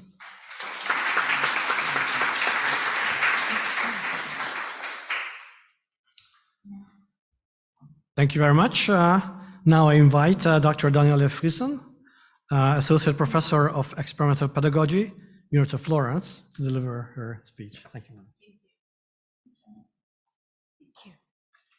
Good afternoon, everyone. First of all, thank you to you all for the insight offered today. I will go briefly through the key activities of the work package 3, focusing on well-being skills for the future. So, first of all, as we know, the health emergencies have stimulated a profound internal transformation in the field of higher education in relation to all of its mission. So teaching, we know, online courses, remote education, smart working for administrative staff and teachers as well, research and increasing of international collaboration in the face of the emergency It seems that we have realized the importance of international collaboration to deal with global problems such as infectious disease, but also the third mission and the activities at spreading culture and knowledge and transferring research results. So the university landscape has changed, and mental health and well-being issues within higher education institutions are on the rise. The high levels of stress within the academic researcher population increases their risk of experiencing burnout and depression. And we know that the job precarity of this career, the prevalence of top-down power dynamics, the demanding career path, high expectation, competition, overworking are among the most common stressors for PhD students, junior researchers. So within this framework, the University of Florence coordinated a study to examine the influence of soft and hard skills on well-being and personal and professional success within the academic environment, with a specific focus on researchers associated with the EUniWell Alliance. The research followed three main phases: an exploration of the debate about the importance of soft skills for the future in the workplace, aiming to understand which skills and how they contribute to professional success and personal well-being. The creation, as mentioned before, of a skills taxonomy to identify the most relevant well-being skills for researchers in EUniWell countries. And then the phase in which I have been personally most involved, the development of targeted pilot training initiatives in response to the EUniWell skills taxonomy focused on well-being skills for the future. So I go briefly on the two first phases. So skills for the future, how they contribute to personal well-being. So concerning phase one overall, despite the difficulty to agree on frameworks and terminologies, we know that the relevance of soft skills for individual success in the workplace has been widely discussed in research and literature. Of course, hard skills are important for career advancement. They increase productivity, efficiency, job satisfaction. But soft skills that include a wide range of non-technical competencies such as communication, adaptability, problem-solving, decision-making, they play a crucial role in improving overall well-being and fostering healthy relationships. They can be instrumental in improving job satisfaction and are associated with higher engagement, productivity, creativity in the workplace. So the development of soft skills facilitates better communication and collaboration, reduces conflicts, and encourages a supportive environment. So whereas the different terminology highlight different dimensions and aspects of hard and soft skills, it's important to recognize that these skills often intersect and support one another. So within this framework, the skills taxonomy aims to address the specific needs of researchers of the EUniWell Alliance by identifying the most relevant well-being skills. A comprehensive skills taxonomy was developed, identifying 13 key well-being skills for researchers, and the study conducted an empirical analysis using labor market data, revealing that certain skills such as personal control, problem solving, work under pressure are increasingly in demand. This is just a focus on PhD on the 13 skills that have been explored. So based on the taxonomy, a series of targeted pilot training initiatives was developed, focusing on well-being skills for the future for master, PhD students, researchers, and administrative staff as well. I'm just one among the many colleagues that took part in the design and in the proposal of the training initiative. And in Florence, two main workshop and online training was carried out. So a workshop in April 2024 with a focus on managing our learning environment and connecting through communication. And then a soft skills online training course open to EUniWell, and the online course involved 2014 EUniWell learners between master students, researchers, administrative staff. The focus was on self-management, team working, problem solving, self-regulation, and communication. So based on the research and the training, a few recommendations emerge. The insight offered by the study provide inputs for curriculum development and training programs within the EUniWell Alliance to keep researchers to deal with the challenges of the labor market and the academia as well. So first of all, designing a culture for well-being and support to deal with the challenges of academia and labor market. And that is why we are focusing on the development of well-being skills to support and manage our own well-being. Proposing curriculum-embedded strategies addressed to students and to PhD students to ensure the curriculum design. The colleague from Singapore this morning talked about a whole university approach, and this is the approach. So curriculum-embedded strategies to ensure that curriculum design, teaching and learning methods, assessment methods, and academic processes have a positive impact on well-being of all students and staff as well. Proposing faculty development programs focused both on the encouragement of soft skills, but also on the importance of above-mentioned curriculum-embedded strategies, as done with the online training, and incorporating soft skills with technical training to help researchers and students as well to apply their newly acquired technical skills, combining them with soft skills in practical situations.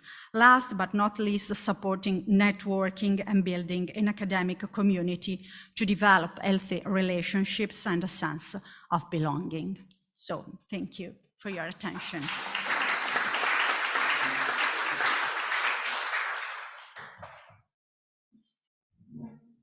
Thank you very much. Particularly, I want to thank the keeping the time. So our next presentation will be online by Dr. Imre Varjú, and I seek some assistance here.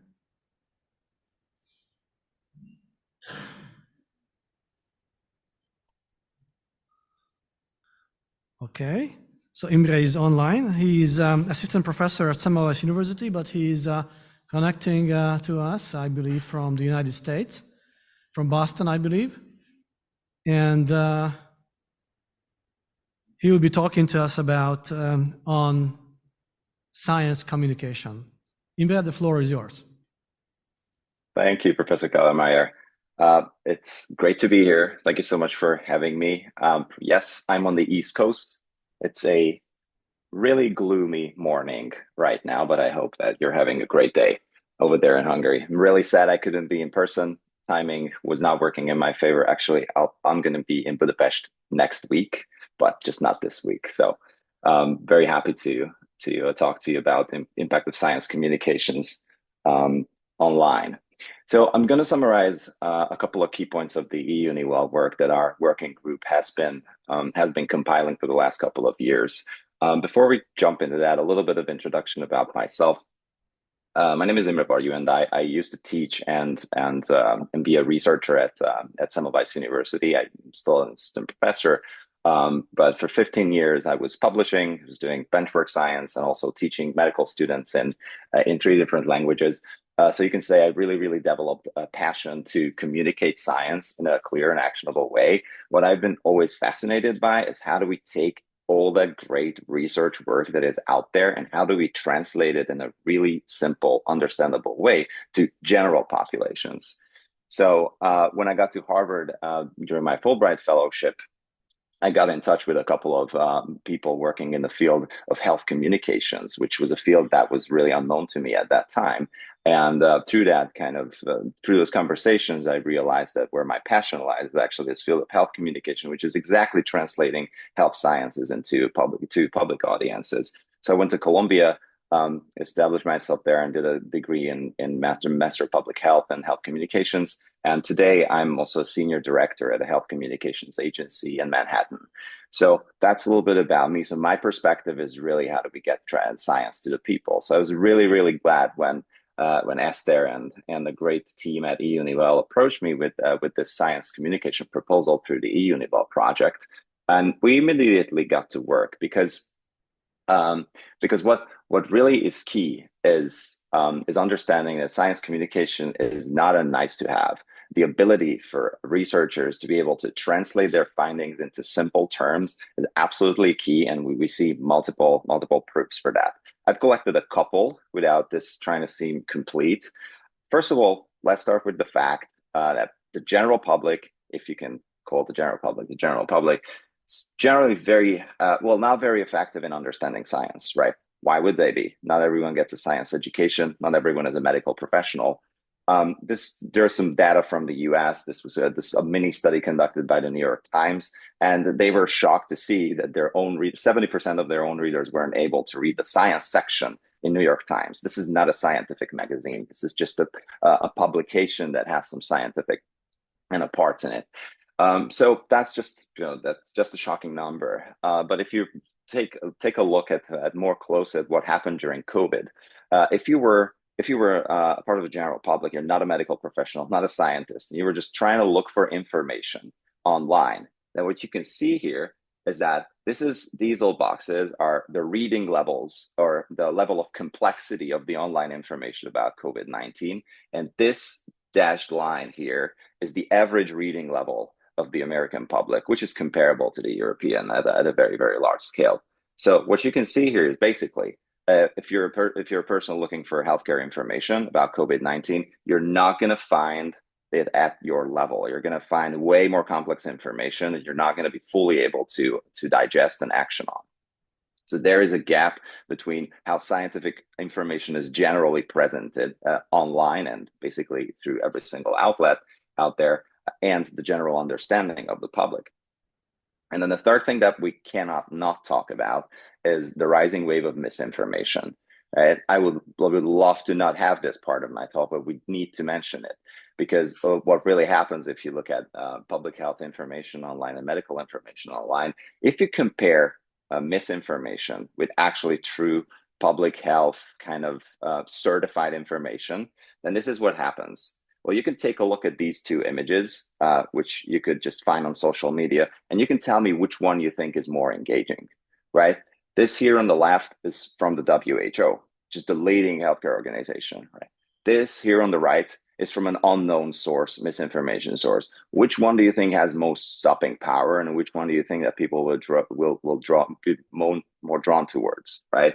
Now, but if you want to get more scientific about that, there's a science paper out there that actually shows that misinformation versus true information is actually spreading faster through social networks. This is what they did here in the science study. It's not just more engaging; it's designed to spread faster through social media, which is a major source for healthcare information for many people.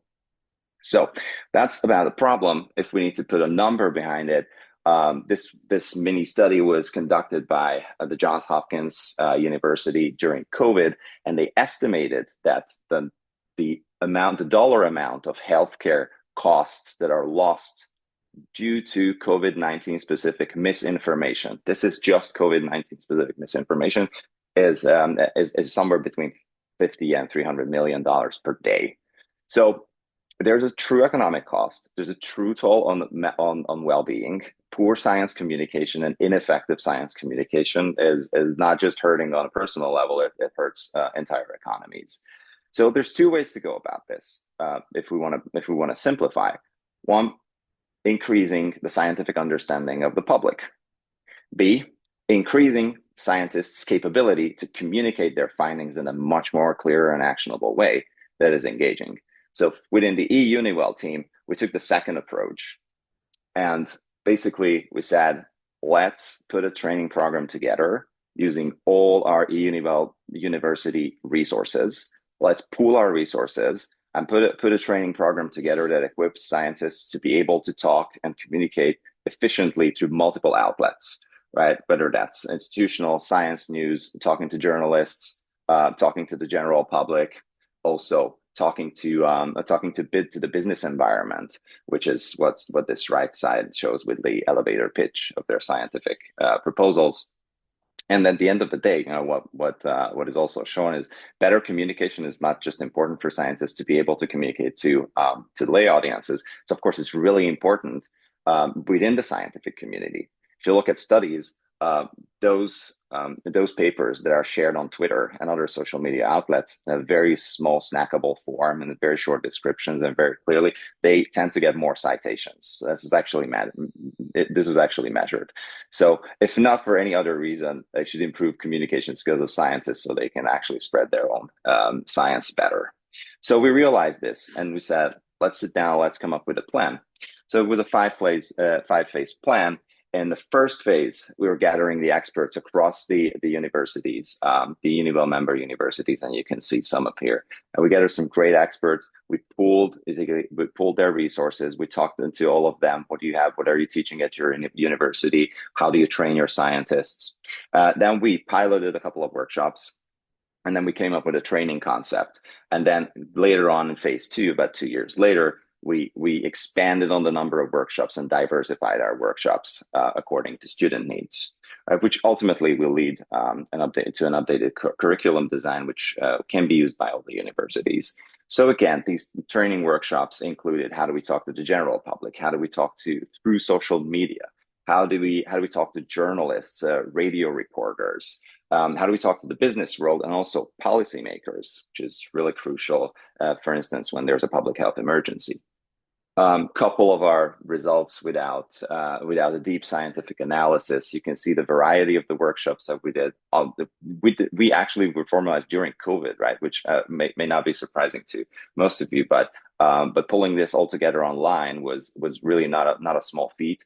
And we had hundreds of students attend these online lectures. And then as COVID allowed, we went into the classrooms. You can see us in Semmelweis University. You can see our smaller workshops down here, smaller in-person workshops, which are more focused on communicating with journalists, business people, and so on and so on.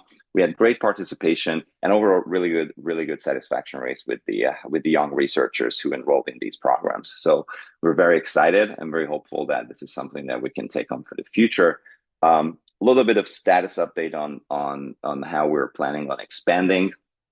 Well, we're hoping that we can continue this collaboration and, of course, get more and more students from across these EUniWell universities with a focus on Semmelweis, of course, to join these programs.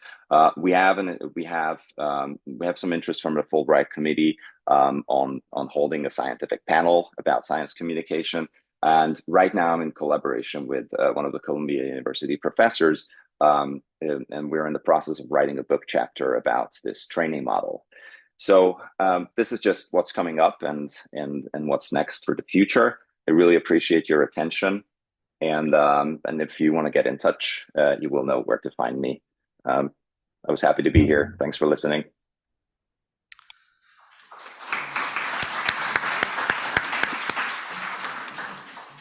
Thank you very much, Imre, for this fascinating talk.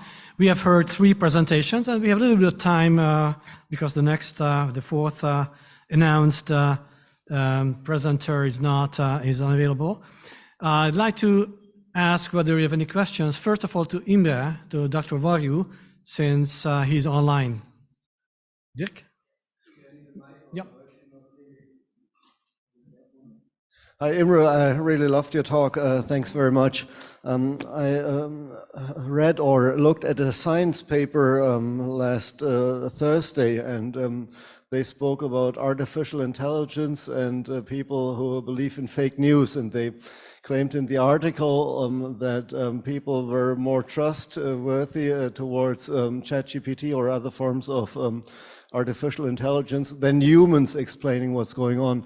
So against this backdrop, I would just be curious to hear your perspective on whether you would recommend us to actually use ChatGPT or other tools to actually communicate clearer. Oftentimes I find that ChatGPT expresses more clearly in the English language, which I as a German want to say. So I don't know, would you want to share any thoughts on that? Thanks. Yeah. Well, thank you for that excellent question. It is a very pertinent problem.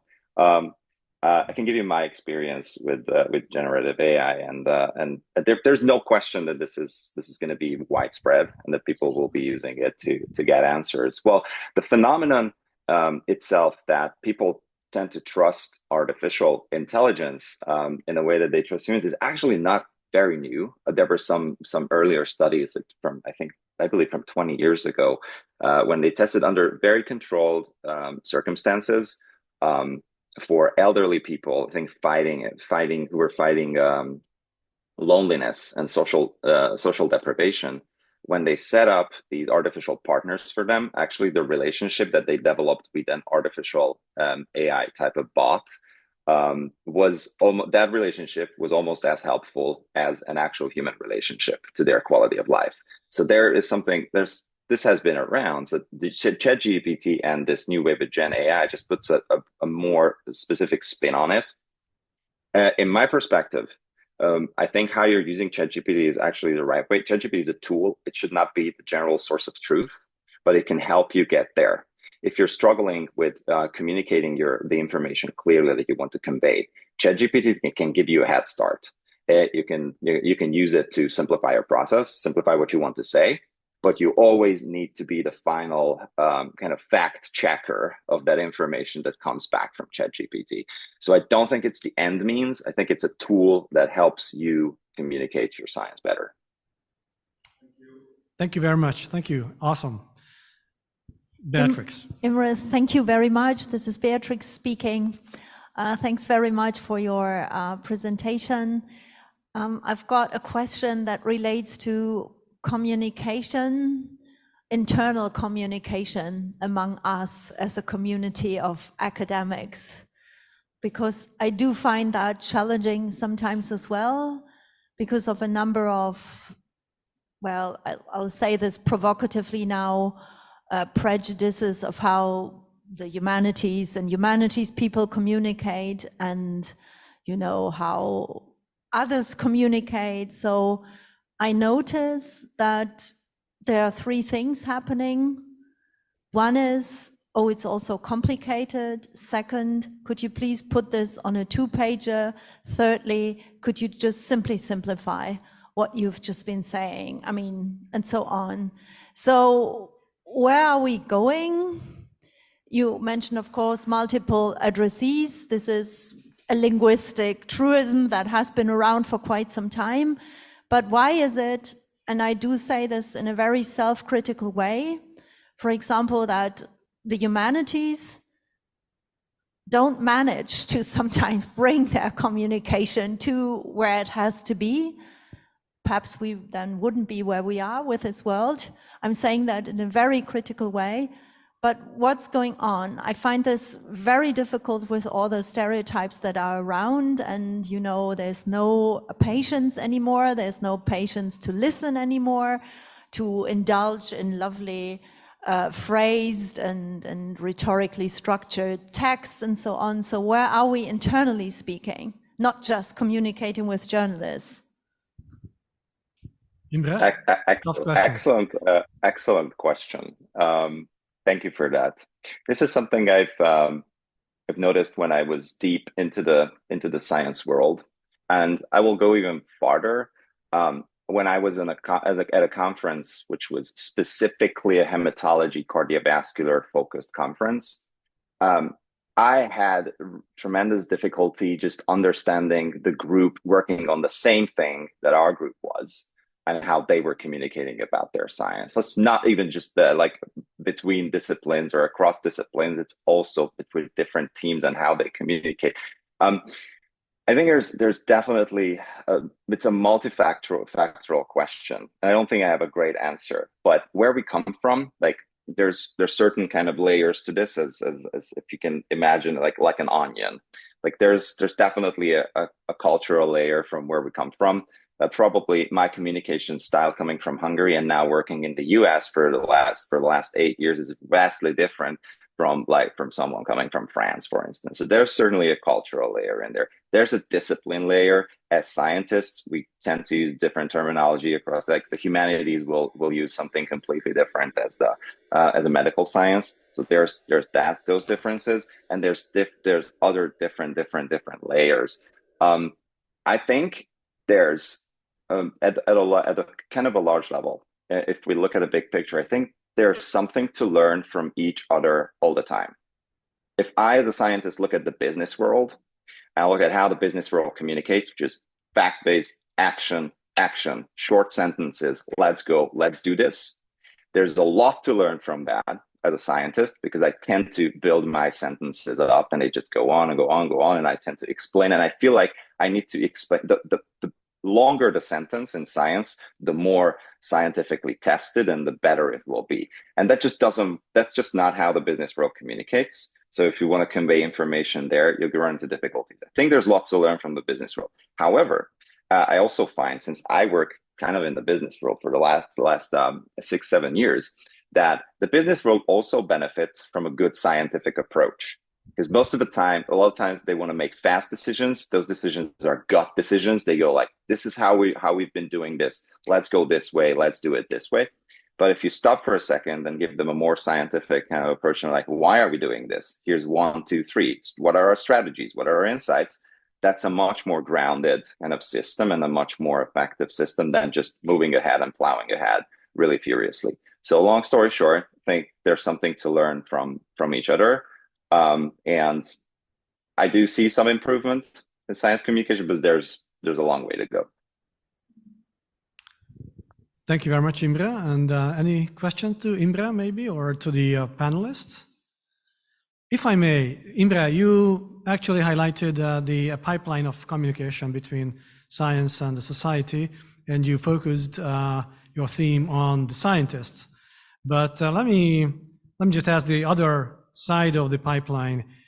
Do you have any idea whatsoever how to raise the science legibility or knowledgeability or understandability of society in general? After all, as I introduced this whole session, universities have a societal mission. Yes, I completely agree. I love that question, and it's a passion of mine. I will give a very simple answer, because I know we're short on time, but we have to go back to the basics.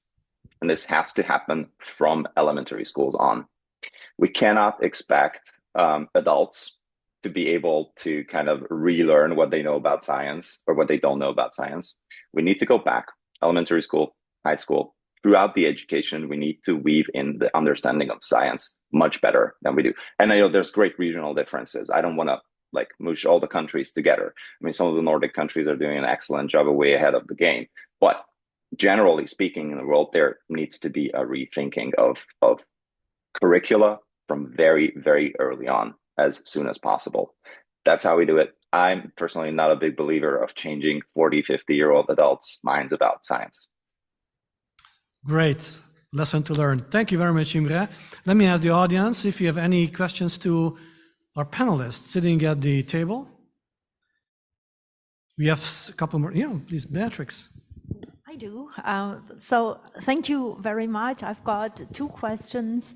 And again, thank you for what you have been doing to create both the taxonomy as well as the leadership fellowship scheme. I start with the leadership fellowship scheme and how this came into being. Now, when we first devised it, I remember it was at first hard to get the well-being aspect into it, because I guess to some extent we were probably also afraid of putting all of these aspects to it. So now you reported about the evaluation of those who participated in it, and I think it was good to get OneSum on board as well to help us push this. If you had, and you also said that we sort of serve two of the features of the research comp from the EU, you know. So which would you say disturbed more or created more sort of reaction? Was it the well-being aspect or the classical leadership features? That would be my question. And should I do the other question as well already? Please go ahead. And the other on the taxonomies. I mean, sometimes we talk about future skills, then it's competencies, then you know, it's probably future related skills and taxonomies, or it's meta-disciplinary. Where are we in all of this? And do you think it would be possible to get something that is EUniWell unique, so that we don't have to use the labels that, I mean, we could say the literature says the following, this is their taxonomy, but we are doing this because I think we are onto something here. Complex question. Daniela, would you like to address this? No? Or again? What I think it's unique from a EUniWell is the approach, the focus on well-being skills, because in the analysis of the literature and the skills taxonomy as well, we focused on soft and hard skills because we needed to find literature and examples and research and studied that connected, that linked hard skills, soft skills to well-being. And so it was instrumental, this choice. But we know that the differences between soft skills, we need to reconcile, to go toward a reconciliation of hard skills and soft skills, and this is already recognized by literature. So I think that the specific focus on a EUniWell is the focus on well-being skills related to the future. So I don't know if we can reach a specific word only for well-being. We can work on that, but in literature we have few studies on well-being skills, for example, based on curriculum embedded approaches or the role of education and training on that. And maybe, yeah. Thank you. Christina, would you like to add? Yes. Thank you for your question.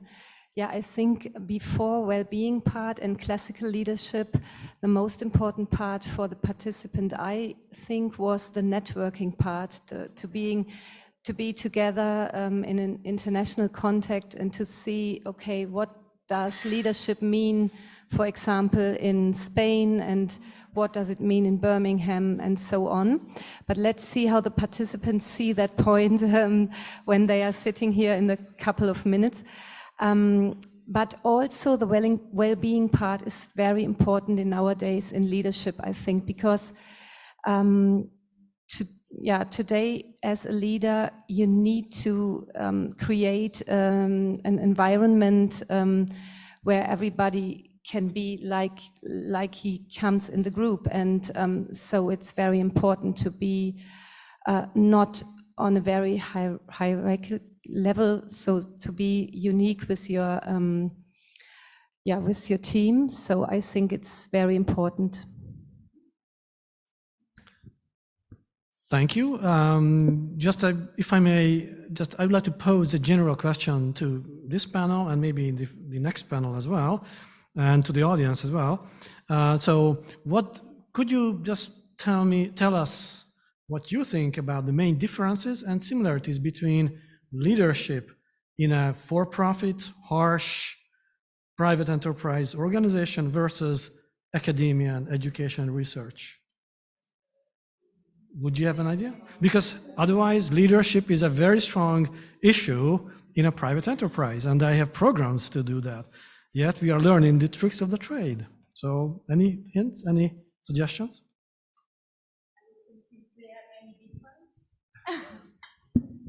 That's an answer. Is there any difference? Remember that, okay? Would you like to respond? Yeah, maybe it's longer used to go on trainings in this topic in economic areas, and so of course it's the same important in university area. But for example, when I see the personal development dialogues in our university, which we rolled out in the academic area, then not everybody is the same used to make such conversations, and that it's important not to only give feedback, but also to receive feedback from your team. Thank you very much. With that, I want to give out the cards of acknowledgement.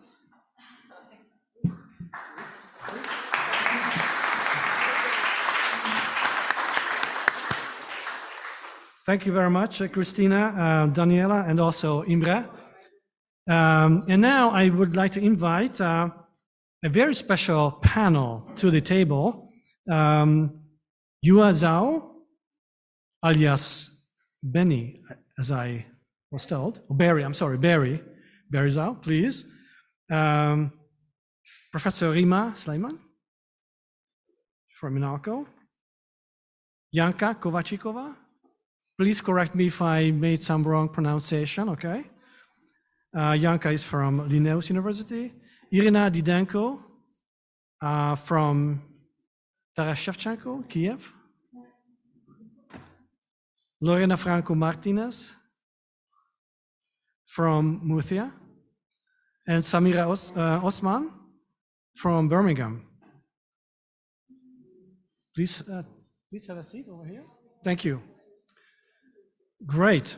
Now, as you may notice, you may take note, there's a whole spectrum across the career path. So from researcher, from student, pharmacy student, all the way to vice rector. So it's a pleasure to welcome you on this panel. And yes, so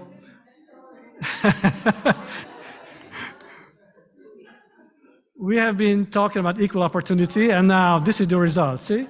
Okay, anyway, it's a pleasure to have you on board on this panel. It's a unique panel, but we are focusing on the professional aspects now, and actually on leadership. So that's our prime topic. If you want to bring in communication, that's also very fine.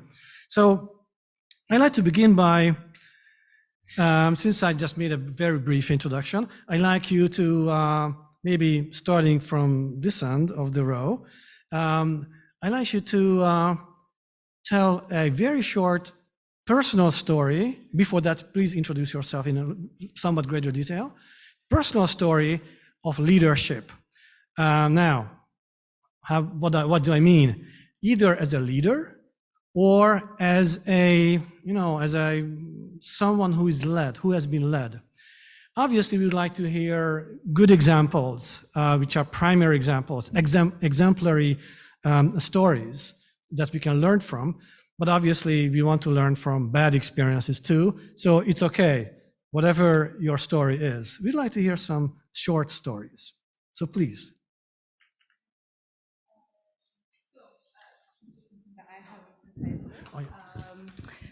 Leadership. I think it's about going back to what does actually leadership mean, and what does good leadership and what does bad leadership, what does it involve? I think that's kind of the questions that I'd come to ask first.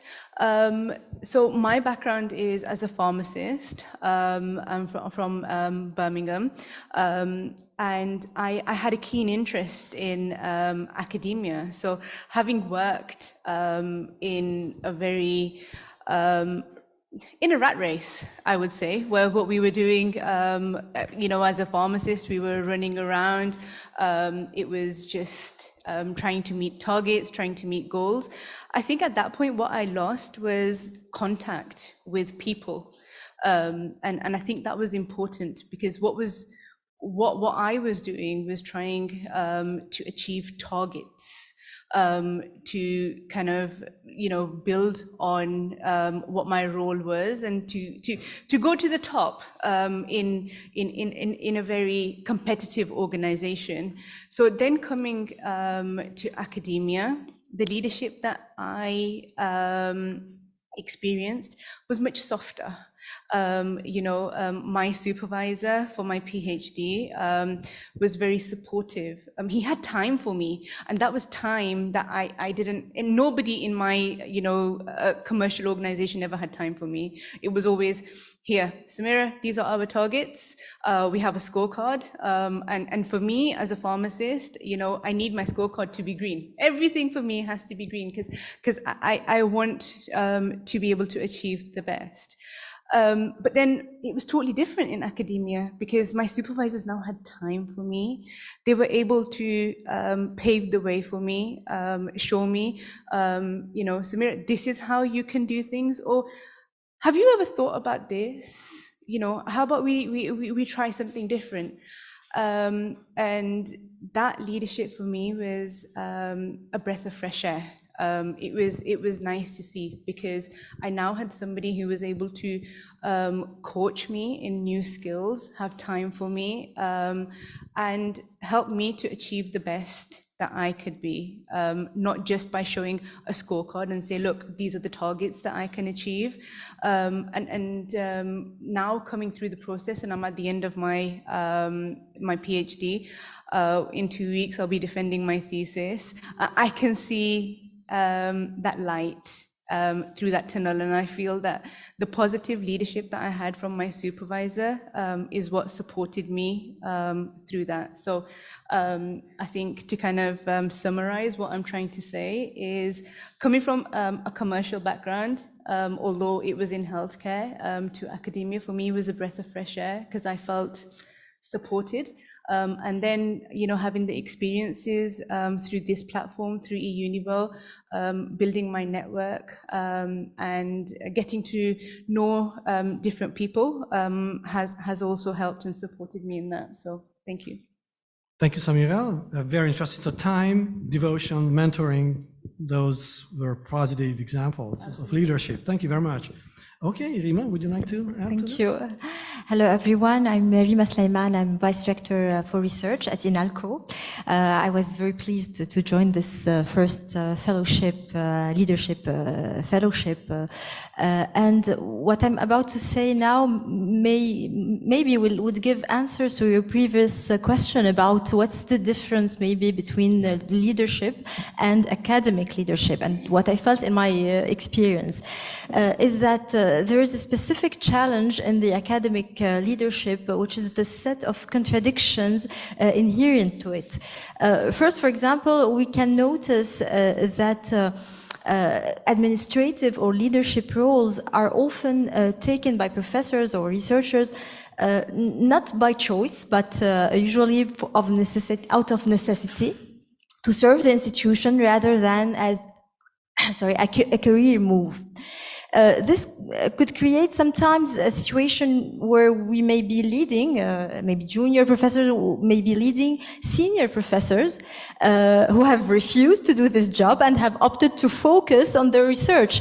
And while administratively we are the leaders, in reality their status, their CVs, and sometimes their ego far exceed ours. So managing this ambiguous hierarchy is one of the multiple challenges. Another challenge that also I faced was managing permanent administrative teams who were there before us and will remain after our temporary mandates. So in this case, the real power lies at the beginning of the mandate more with them than with us, the professors and vice presidents. It's similar to when a new ambassador, for example, arrives at an embassy. The long-standing staff hold much of the institutional knowledge and influence. So as leaders, we must adapt to this constrained status and find ways to navigate these temporary leadership roles. In academia also, our peers, and this is maybe the third contradiction, our peers today may become our superiors tomorrow. When the mandate ends, you return to your position as a researcher, often alongside the very people you once supervised, which adds another layer also of instability and complexity to academic leadership. As you say, people you meet going up are the same people you meet coming down. So in the academic leadership, this is a reality. So this sense of unstable legitimacy is further also exacerbated by the increase in temporary project-based roles, where managing teams at the end of contracts we have to handle this, and handling also necessary compromises can be quite challenging. So the program, the leadership program, reminded me also that the issue of legitimacy is multi-layered. For example, women, and we can see it here, are particularly concerned because, and particularly in male-dominated fields like engineering or medicine, I feel okay in the humanities where I come from. There's a lot of women, the majority maybe, but it's more visible in fields traditionally dominated by men, and it's something that we discussed also. So I will stop here, maybe saying that unlike the corporate world, where career trajectories are more vertical, I feel that leadership in academia often feels like a sidestep and is perceived as a diversion from the noble work of research. And maybe, and I will finish here, the right support and perspective we could give to young leaders will make them embrace these roles and with less fear and hesitation, seeing them as part of their broader mission than as an obstacle to their intellectual career. Thank you very much, Rina. So service and an awkward hierarchy. I think these were key words. But may I ask you, if you could still pick up the microphone for a moment, have you personally come across a leader who gave you who you considered a good leader as a role model leader? For leadership, not for science, but for leadership.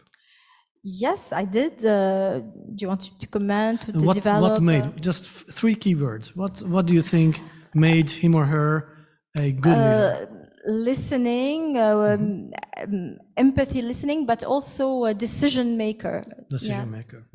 Very good point.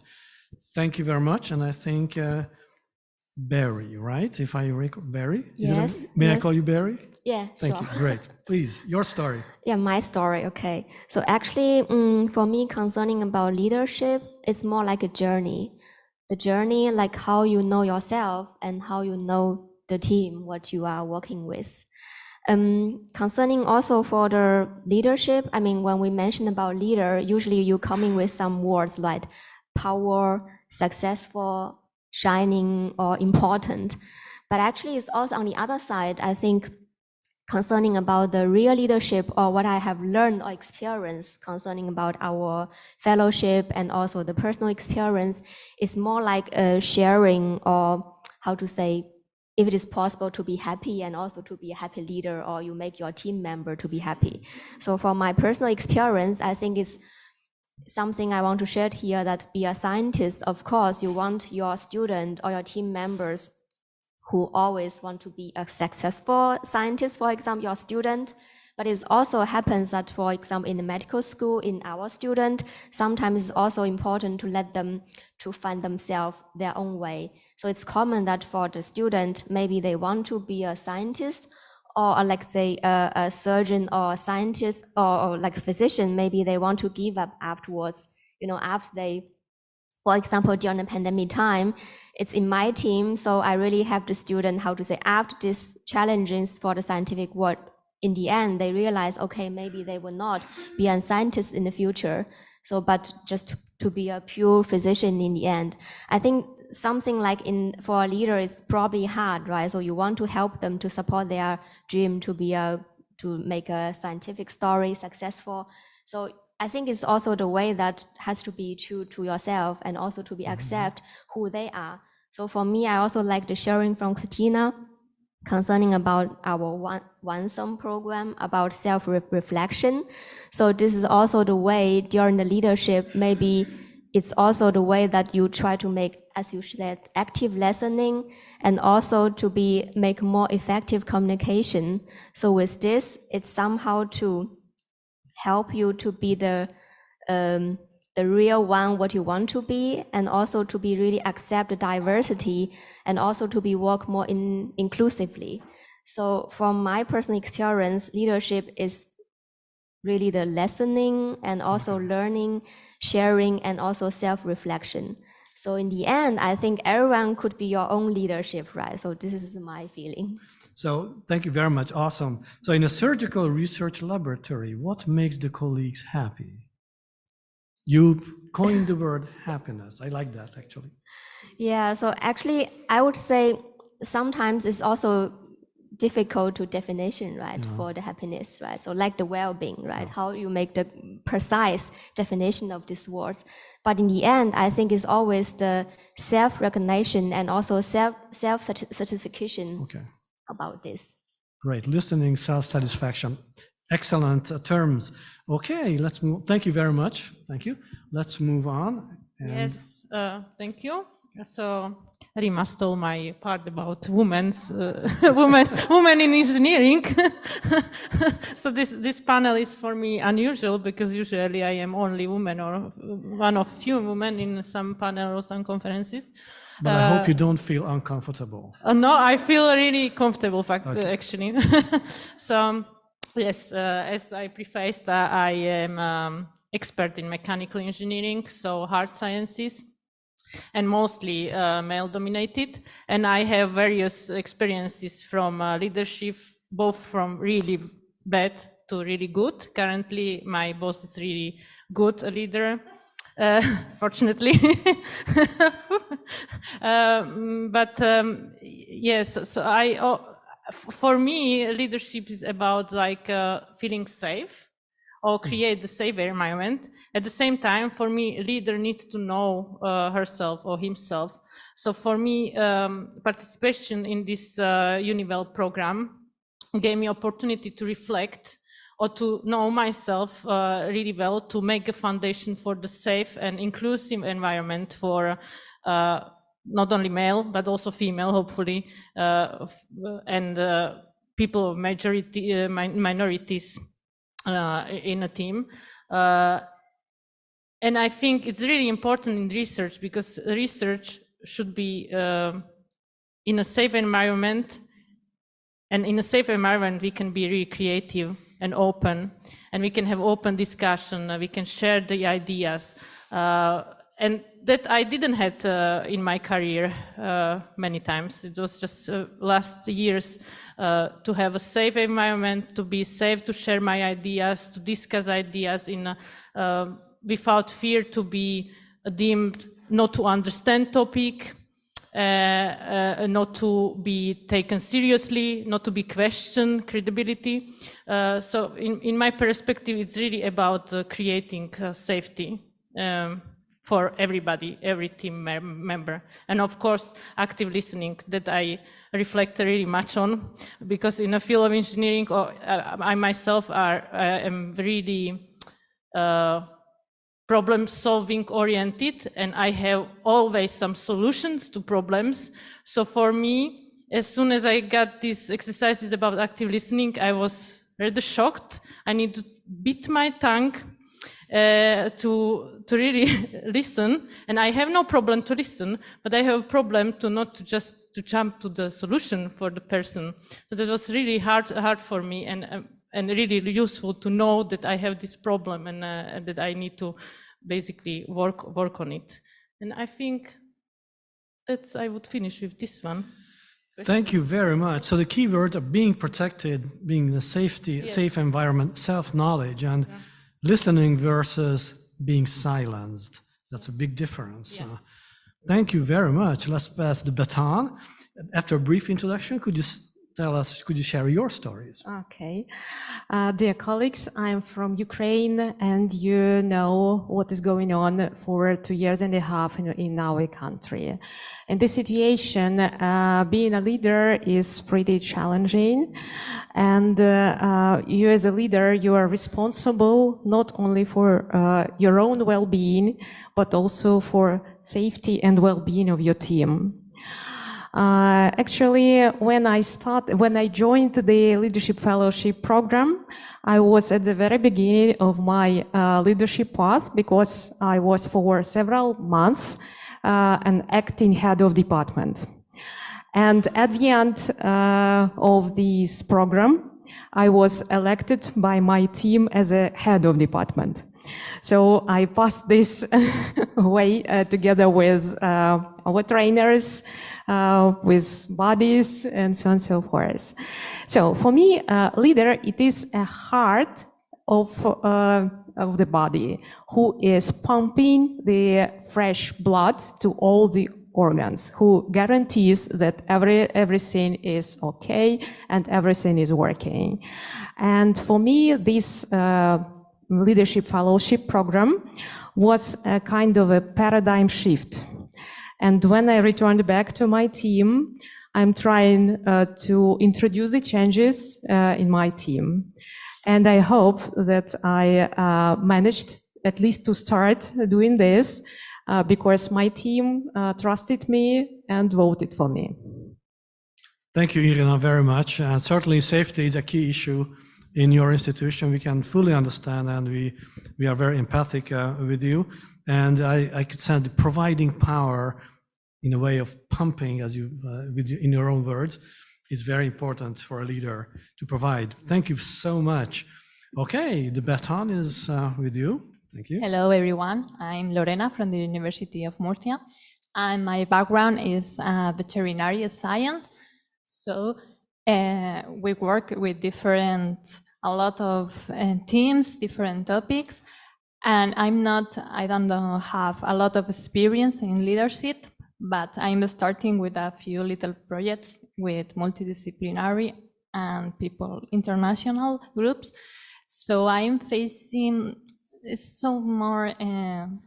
seeing how other people's own things, despite your own team, your own group, your own university, that you more or less know how they work and this ABC. I started learning that for every place this is different, and it's not always easy to know and to cope with these differences. I think that it will take time to figure it out, and also to find the balance between your objectives, aims of the research project, for example, and everyone to give the roles and be sure they are made for everyone. Sometimes you face situations that are not in your control, but you are the responsible. So it's kind of difficult how to manage them. And I think we learn a lot of different things to cope with this kind of problem. And for example, I have more experience with leader because I just finished my PhD 2 years ago. And in this kind of situation, one of the things that came to my mind as a main challenge is to have kind of faith over what you're telling. You think you should pick one way, but they offer other, and sometimes you have to have faith, even if you will do different things. And maybe you have to think globally, and it's difficult. And now that I have my own students, it's the same. Maybe I think the best thing for this student will be that way, but taking into account their own perspectives and goals, you have to be able to know that for this person in particular, the other way may be better. So maybe adapting is one of the more important things in leadership. Thank you, Lorena. May I ask, since you're an early career scientist, have you come across a leader who you consider, this woman or this man is really a good leader, and why you have thought so? If you say no, that's okay too.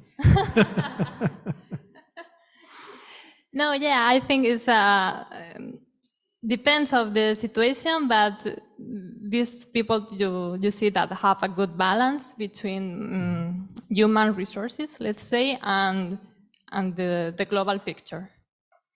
Thank you. So again, we heard some very nice keywords: faith and adaptability and balance. Thank you so much for our panelists. Let me ask our audience, but do you have any pressing questions, some short questions to our panelists? We have some real nice spectrum and very nice overview of some personal experiences at different career stages and all aspects. We have some excellent keywords we have heard. Any questions? If I may, Ganna first? Thank you very much. I just suggest this is a panel, Women in Science panel, because we have only women and all of them with the science background. And I'm just thinking what you are saying, and maybe I had some provocative questions. What do you think?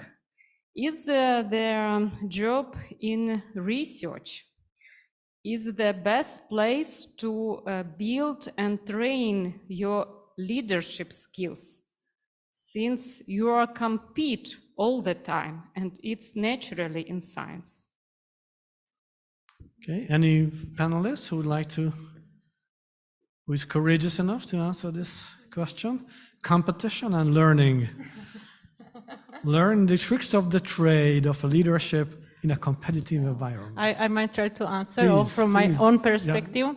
Like academia and research is highly competitive, but I think that's why it's really important to learn about tools, how to navigate this competitive field, and to find the balance between work, family, and well-being, especially since we are women, and some of us, we have also children. I have two small children, so for me it was really a good opportunity to really reflect what is important in what stage of the life. Like now I know maybe I'm not currently maybe most productive, but I will have time later on. So it gave me like a perspective to not to try to excel in all points in a life at the same time. So I think it's really important to have these tools to maintain well-being and balance. Thank you, Janke. Yes, please. I think the most important thing is to remember that everybody's journey is different, and we are all in a different chapter of our journey, for example. So as a leader ourselves, I think that's really important for us to be mindful of, and we can't say that one person should be treated the same as somebody else, because everybody's experiences are different. So it's really important, I think, to be mindful of that when we are leading others, and similarly, hopefully, when we are being led as well, that's taken into perspective. Thank you very much. Excellent. Beatrix? I'd like to thank you all for the openness and for what you have been saying. I will just have one very personal comment. I'm really touched by what you have been saying, because don't forget, 3 years ago, or a bit longer, we wrote this proposal for #research. We just put it on the page. So we had to submit, I don't know how many pages of this proposal to get the 2 million euros for different work packages. And some of us in the board and so on were very adamant to have this part in this proposal. Also to enable women, I have to say, to foster diversity and so on the basis of some experience that we have had. So all these things you have described, and it's just fantastic to see that all of you have described an approach to leadership that is power to and with rather than over. So thank you, first of all, for that. So at least we sort of are a bit successful, or there's a mastery in there. This is fantastic. And yeah, I have to say, I'm touched and proud of this. That's one thing. The other is, it's the question now, have you experienced loneliness? As a leader.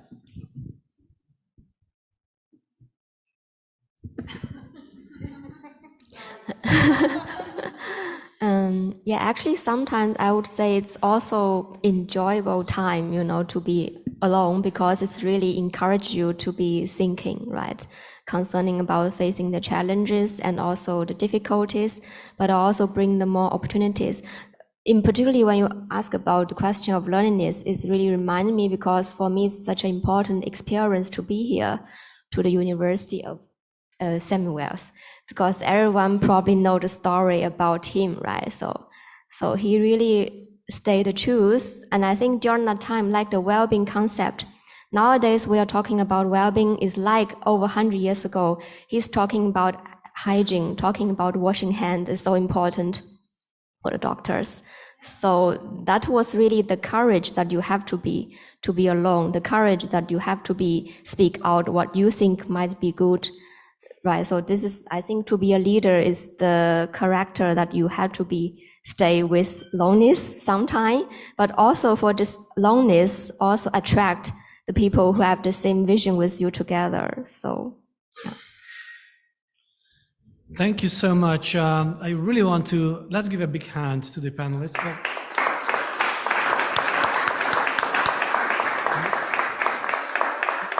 Very quickie question. Very Yes, quick. it's not actually a question; it's a comment. Actually, I've been hearing a lot of communication talks since this morning, and I am actually learning a lot.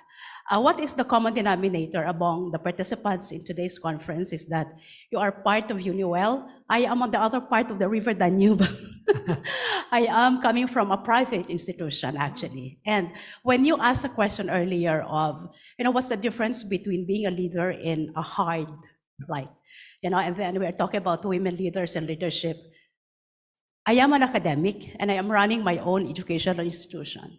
So you want to learn how to be a leader, go that way, and you will learn how to do it. And then it's really good to see everyone. And also one of the things that I learned from this conference is that, I'm like, in this conference, I'm like a grasshopper. There's a lot of things that I learned from the interaction, from the presentation of the speakers. At the same time, there are certain moments when I have to ask myself, what am I really doing here?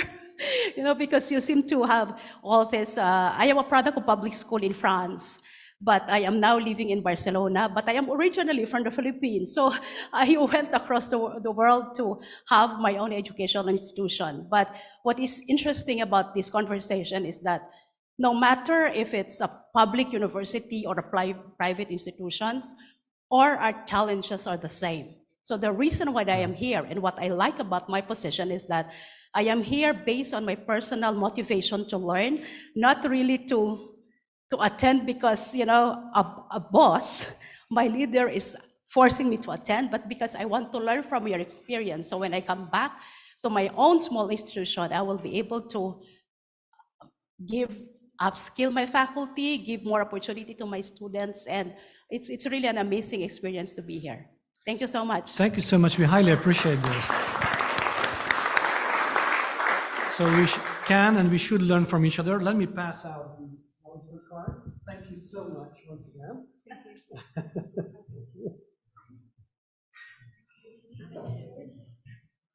And while I'm inviting Professor Pilar Bermeo Barrera to the floor, I would also like to mention how moved I was during this session. And you mentioned so many keywords, and to reflect on what Beatrix said, a leader is usually lonely. There is loneliness, period. But in a concluding remark, I should mention, please come up. I should mention that a can't help hiding my opinion and my conviction that a university is called universitas in original Latin, means unity. And because I tell my faculty and my students also that, why is that? What is that unity? I think unity stems from the fact that both the students and the faculty want the same thing, to become role models. Role models in intellect, but also in leadership. And I think we have seen prime example of this leadership motivation. Thank you so much. And for a few summarizing words, please, Pilar, floor is yours. Thank you very much. Really, it was a very good session, I think, because the task was not easy. EUniWell research skill for the future. And the introduction, Professor Mikos highlight the importance of the research and training academy to introduce the research in comprehensive skill, set integration, deep technical expertise with well-developed emotional and social competence. This is essential today due to the complex world that we are living now, due to the introduction of the artificial intelligence, the green sector, the energy problem, the problem of the material, a lot of problems that are today in the society. In the first part of this session, we heard three very interesting presentations. The presentation of the leadership fellowship scheme, very focus on well-being skill, very well defined. The app will be very interesting. And in general, the feedback of the participant was very positive. In the second speech, well-being skill for the future. All people know that a high level of stress in academic research, a risk of experiencing burnout and depression is a very important problem today. The worry about the future of the young research due to the job precarity, and there is no clear future in many cases. For this, the design of a culture of well-being and support to deal with sharing of academia is essential. The third talk about the increased impact of the science of public communication is a very important task. 70% of the people in the UK had difficulties, probably more, to understand the news on the research. It's very difficult. Sometimes the information that is online, and there are a lot of misinformation, more engaging than the true information. For this, the EUniWell science communication approach that presents some preliminary results was very positive, and the increase in the partnership, I think that is also very important. And what about the leadership fellowship scheme experience? Well, in general, the answer was a very positive program, of course. I want to highlight that some important thing that the woman say, that it's very important not to be alone, to be in contact with people, to do networking. Because this is important to be more confident in herself, because they are not alone. There are many people with the same problem. Then all things that are shared are decreased, the important in many cases. The multidisciplinary aspect and the international aspect were very well reviewed. And one question that is important to create a community of leaders. Of course, yes. And to finish, I will share with you a reflection of a Nobel Prize of Chemistry from 2 years ago. At the end of an interview in a newspaper, asked this woman, are you worried about the future of the science? And this woman said, yes, I am very concerned because the young people don't want to do research. The young people don't want to follow a career in research. In the past, I agree with this woman, but today, now, here, the new leader, I don't agree totally with the Nobel Prize, because I think that this new leader probably are the leader of the future and probably are the hope for the future of the science. Congratulations, all of them. Congratulations, all the people that develop this program, and congratulations to this meeting.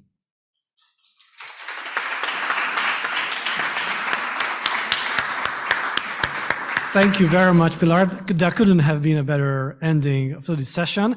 With that, I want to thank everyone, the panelists, all the contributors to this session, and to you, the audience, for your excellent questions. And let me pass on the word to Graham.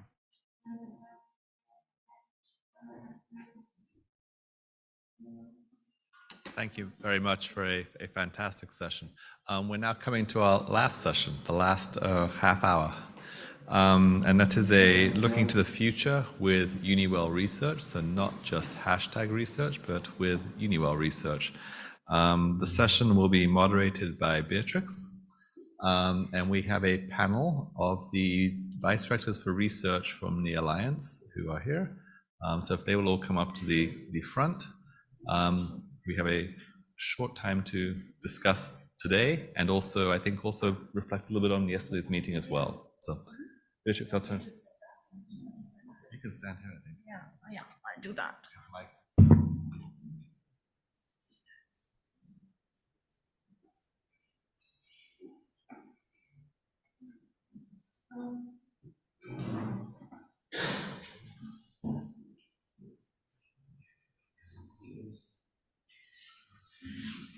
So, colleagues, a hard act to follow, I would say. After this very inspiring panel and the entire day we have experienced, just I have to start with a word of thanks again to all of you who have, really put this proposal of hashtag research into practice and realized the different work packages. I think it's quite amazing what we have achieved despite all the difficulties, and perhaps, I mean, some of you know this, hashtag research was for a certain period also loaded with lots of difficulties because one partner left us and we didn't have much time to transfer everything to, the new partners, and Murcia, Santiago, and so on, that you all took on very important roles. So quite something we have achieved. Now, I'll just start with a general question. How do you feel after this day and after yesterday and everything we discussed? What's your impression? What do you think stands out as the outcome from this hashtag research project, mission, vision, realizations, you name it? So what do you think? Who would like to start? Yeah, please. Senena, go ahead. You need a mic. And Juan is online as well, just so you know. There's Juan, it's one row here. Hi, Juan Antonio. So I think probably you know the answer, and I was commenting with everybody else that at the end of the day, we are really realizing how much we achieve with the project. Because during the time that we are developing, we are always stressed out. We need to finish the deliverable, all the main objectives and everything.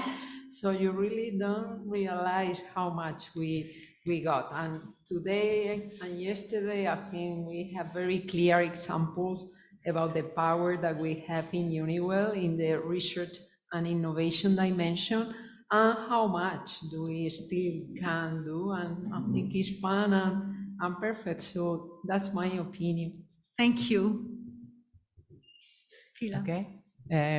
My opinion that in these 2 days were a very fruitful days because in a very short time we received a lot of information that all the work developed before, and moreover we are seeing that is very positive in general. And we begin at the away, we begin some step, first step, but I think that is the correct way. And then personally, I'm very happy to be here, to know more people. And as evident, the environment is a well-being environment. Then I think this is the best. Okay, very good. Thank you. Peter. Yeah. Yes, thank you very much. So again, I'm very happy that Semmelweis University is able to host this meeting. And by the end, we realized that there are a lot of multidisciplinary fields where we can collaborate. And we shouldn't forget that we have to start bottom-up projects, because the leaders are sitting here. It's very nice, but the projects won't go. Started by the leaders, so as many bottom-up projects to start, that's the best. So we need to focus on that. Thank you very much. Anna? Okay. First of all, I would like to say this is a great job. It's just amazing. And I would say that, of course, I agree with all my colleagues. But what I noticed, that despite within the project, it was done what the people doing everywhere. So everybody is talking about the research ecosystem, open science and leadership and training for the young people and so on. But the beauty of this project, that you had to manage how to keep focus on the well-being. And you filter everything, even the last panel about the leadership and academic leadership. And it was the discussion, what is the most important, just the leadership skills or the well-being and leadership skills? And I think this is the main hashtag of these results. Oh, we take that up, I think. Dirk? Olivier is writing lots of things down as well. No, okay. I'm not writing. Oh, I just thought. I feel good. You say, how do we feel? I feel good. Thanks for the question. The only two things I want to say. First of all, I just want to come back to what seems to me extremely important is, it is a presentation from Senenia this morning, only 15 minutes, to present to all of you the huge amount of information that has been gathered by a huge amount of people throughout the entire alliance, and which is going to be, I think, at the forefront of all the discussion we are going to have in the next few months and years, because all is there. I mean, the entire activity that has been going on for 3 years and which gives, which paves the way for the future, knowing what we have to do, how we are going to do it, what is good, what are the strengths, weaknesses, opportunities, and threats sometimes. It's all there for almost everything. You had only 15 minutes, but it's going to take hours, days, possibly months for some of us, at least for me, to digest everything and to know how to tackle the big challenges and to put that at the forefront of our strategy in Nantes in order to make, the alliance stronger in terms of research. And this is the result of something which is extremely important and which has, as I said, taken 3 years. And it's something to say that yesterday was the first in-person meeting of the vice-rectors of research.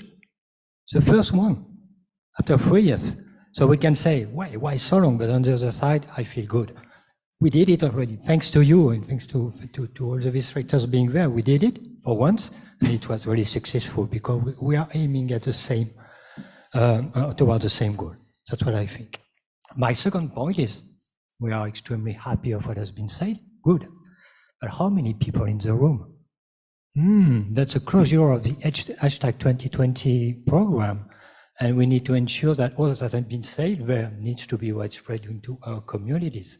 And that is, to me, I think the biggest, not the biggest, but the first challenge I want to tackle when I come back to Nantes, that all that has been, we are extremely happy of what has been said, and I am, but I need to be sure that this is widespread in our communities, because this is something.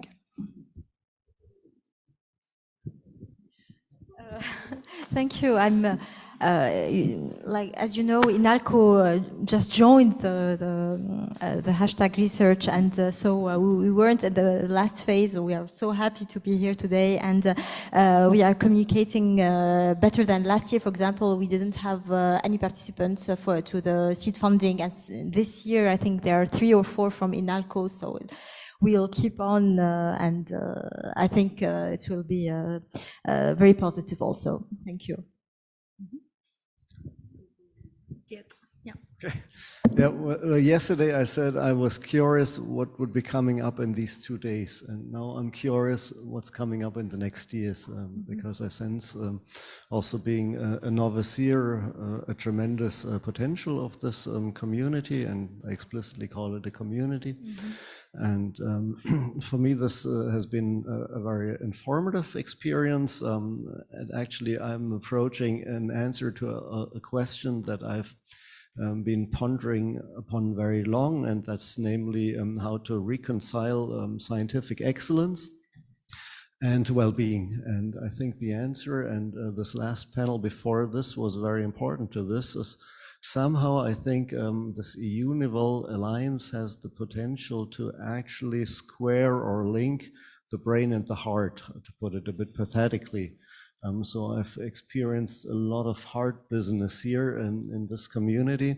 We've also had stomach business yesterday evening, but if I have to put it on a weighting scale, I would rather put the brain and the heart up to the front. And I think that's something that could actually be the nucleus of a larger global endeavor. And I can just congratulate you, Beatrix, and the others to sort of have set this up.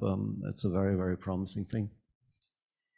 Thank you for this, and perhaps we can take this up towards the end and have one other round before we finish, because it was a long day. We have 12 minutes left now, and I think Anne, you mentioned this connection, and you alluded to this as well. Now so we did not just build up, or have not just started to build up the European University. We said we wanted to create the European University. That's in our strategy 2030. But we also have the topic of well-being. So Isabelle from Nantes keeps saying this is just a little bit more difficult than just creating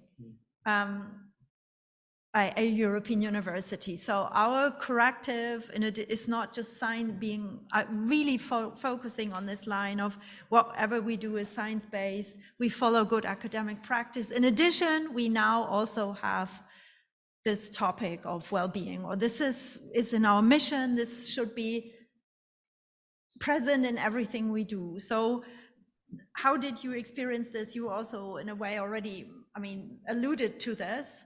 But how would that strengthen your own work at each individual institution? It's definitely more complex. Needless to say that there are some prejudices still when people hear well-being, because we've discussed this, they think of wellness and so on, which is fine, as we've seen now. So, but what do you think? What does that mean? Because we're happy to do research, we're happy to be competitive, but we want to add this part as well.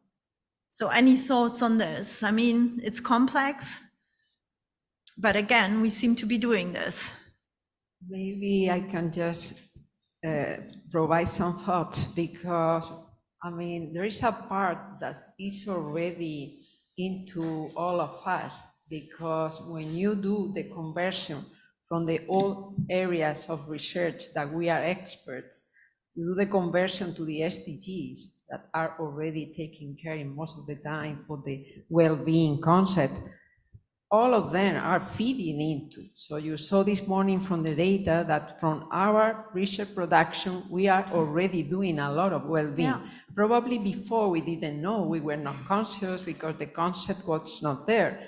But I think we did already half of the pathway. And this is something, I mean, because we are not in the alliance from the beginning, so you come as a new member and you already feel something that is the concept of well-being through all the activities that we are doing. And I think yesterday and today we are experimenting that. Probably we don't have all the works to define that, but in the atmosphere and in the way that we are behaving when newcomers are coming, I mean, sharing, collaborating, I mean, trying to find a working environment, not pushing anybody, everyone can run at their own speed, trying always to do something constructive and building things that are appropriate for all of us and are helping to all of us in all the areas. So you don't feel competition, I mean, in the strong way that other times probably we feel it. And I think it's already there. Probably we need to work a little bit more on the concept and just to cover all the points that well-being is for individuals, for communities, for the entire world. But I mean, we are on the way, and probably it's not going to be as difficult as probably we are thinking from the beginning, because it's already in our DNA, I think. So. Dirk. Oh. Oh, I can't do anything. So who is admitting? Yeah. Oh, has Juan. Oh, okay. That's fine. So we give. I couldn't see that. I'm sorry. Juan, now you, please. I'm sorry. Hello. Thank you. Hello. Good afternoon, everybody. You were asking how we are feeling about this meeting. Yeah. So from my side, as academic coordinator of Work Package 8, I feel very excited of all these ideas that were shown yesterday and today. And of course, as next step in Work Package 8, we are beginning working now in all these subjects, discovering them because some of us are new. So discovering all the big work all colleagues in hashtag research has done, and that give us many strategic lines to be developed in these new structures where we are going to implement in Work Package 8, like the Center of Advanced Studies, the Career Development School, the Innovation Valley, and the Champion Scheme. So we are happy to recover all this knowledge our colleagues has done during these years of so big work, and to continue working on it. So I would like to congratulate all of them for this big work. And of course, I will be asking them a lot of questions to get the details and to continue working. Thank you. Very good. Thank you. And now it's Pilia, and then I will say the same that introduced now Juan, because in the Work Package 8 there are a lot of activities that expand the idea of well-being. The champions, a lot of things. At the end, the Innovation Valley, where we must contact with the companies, with the society. Then I think that we are in the correct way, a long way, but I think in a good moment. Yeah. Yeah, to come back to your question, I think, well, academia is certainly a subsystem of society as a larger system. And I think what I see here is basically this idea to sort of stretch out to the larger system, to society, but also to implement sort of the object, improving science, improving society, or increasing well-being in society, but not excluding the scientific process from that. And I think that's important because science is a marathon rather than a sprint. So it's a long-term endeavor to work towards progress. And I think here purpose and meaning are important, and I think this is something that many people lack also in today's societies. And I think this well-being agenda, although it might sound a little hedonistic, a little bit, we'll always face the critique of being a club med of the universities, where people just want to have fun. But well, be it so, then we're just going to have fun, all the better. Yeah, I agree. Yes, thank you for this. And since you have already introduced some of the sports metaphors now and use sports as well, this being a marathon in a way, and there's another proverb that says, if you want to really achieve something, then do it together, you know, and this is what we will be doing. I'll just finish off with a few things, and we have discussed this over lunch today. Now, as you know, the strategies for universities, which highlights the European universities to be a flagship, says it's about excellence and inclusion. And I think we here have probably enlarged that concept by adding well-being to it. And I can see, and we can see, despite all the difficulties and the challenges and what you just mentioned, Olivier, you know, probably still not enough people knowing about this and so on.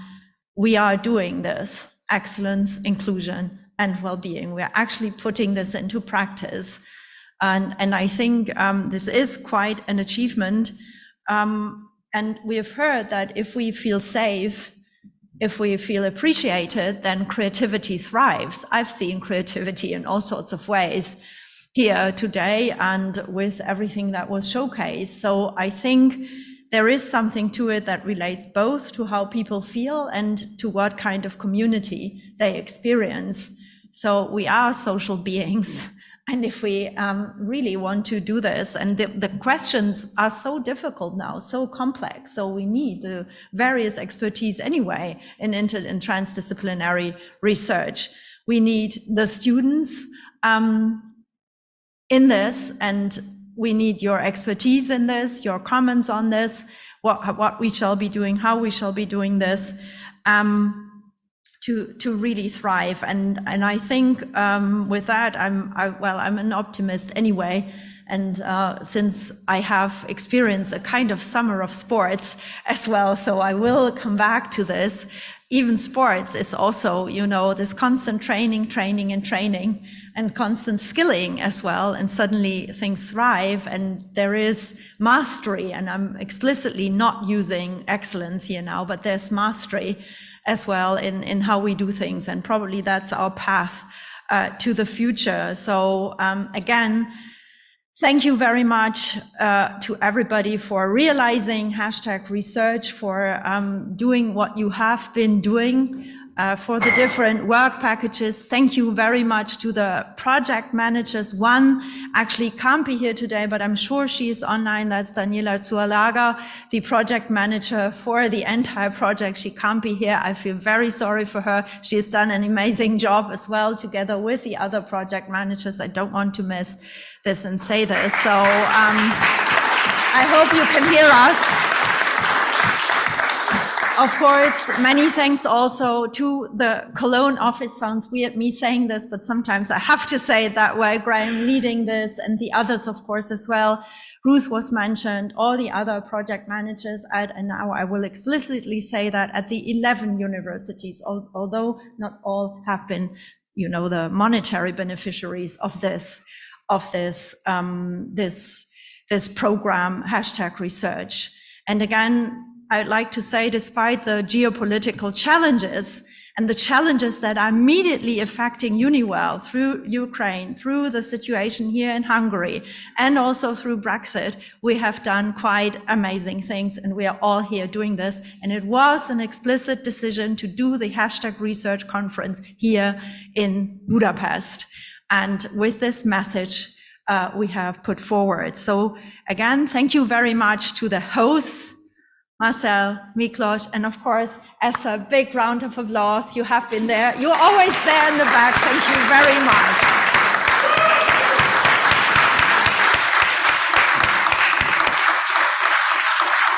Do you finish? Graham is going to finish this now, and I'll shut up now. Thank you very much to you all. Thank you. So as Beatrix says, thank you very much to Semmelweis for hosting, to Miklos, to Marcel, to Esther, for all that you've done, for the organizing committee for the meeting as well, which involved Daniela and Alexandra from the central office, Sanena and Da as well. So that was really a good team effort in terms of doing that. Thanks for all of you, for the participants, the speakers, and also those of you who are here listening, and also those of you who've been project managers, as Beatrix said, in each of the different work packages and in each of the different participating institutions in the project. Thank you very much. This brings us to a close, which is great. I think it's been 2 good days for those of you who were here yesterday, sitting at this table, all of you who are here today, those of you who are staying tomorrow for the THE event that is being hosted here at Semmelweis. I join you in looking forward to that. What you're probably most interested in is tonight. So we close today with a dinner, which is at the, I'm going to butcher the name, but the Arambastia restaurant, which is up by Buda Castle. That starts 7 for 7:30 is the timing. So we have about an hour and a half break. It will take you either half an hour by public transportation or by taxi, or a 45-minute walk from here to get there. So 45 minutes. So we do have 90 minutes until we are due there 7 o'clock for 7:30. So enjoy your time here. And thank you very much for participating, those of you who are here, and also those of you who've been watching online. So thank you very much.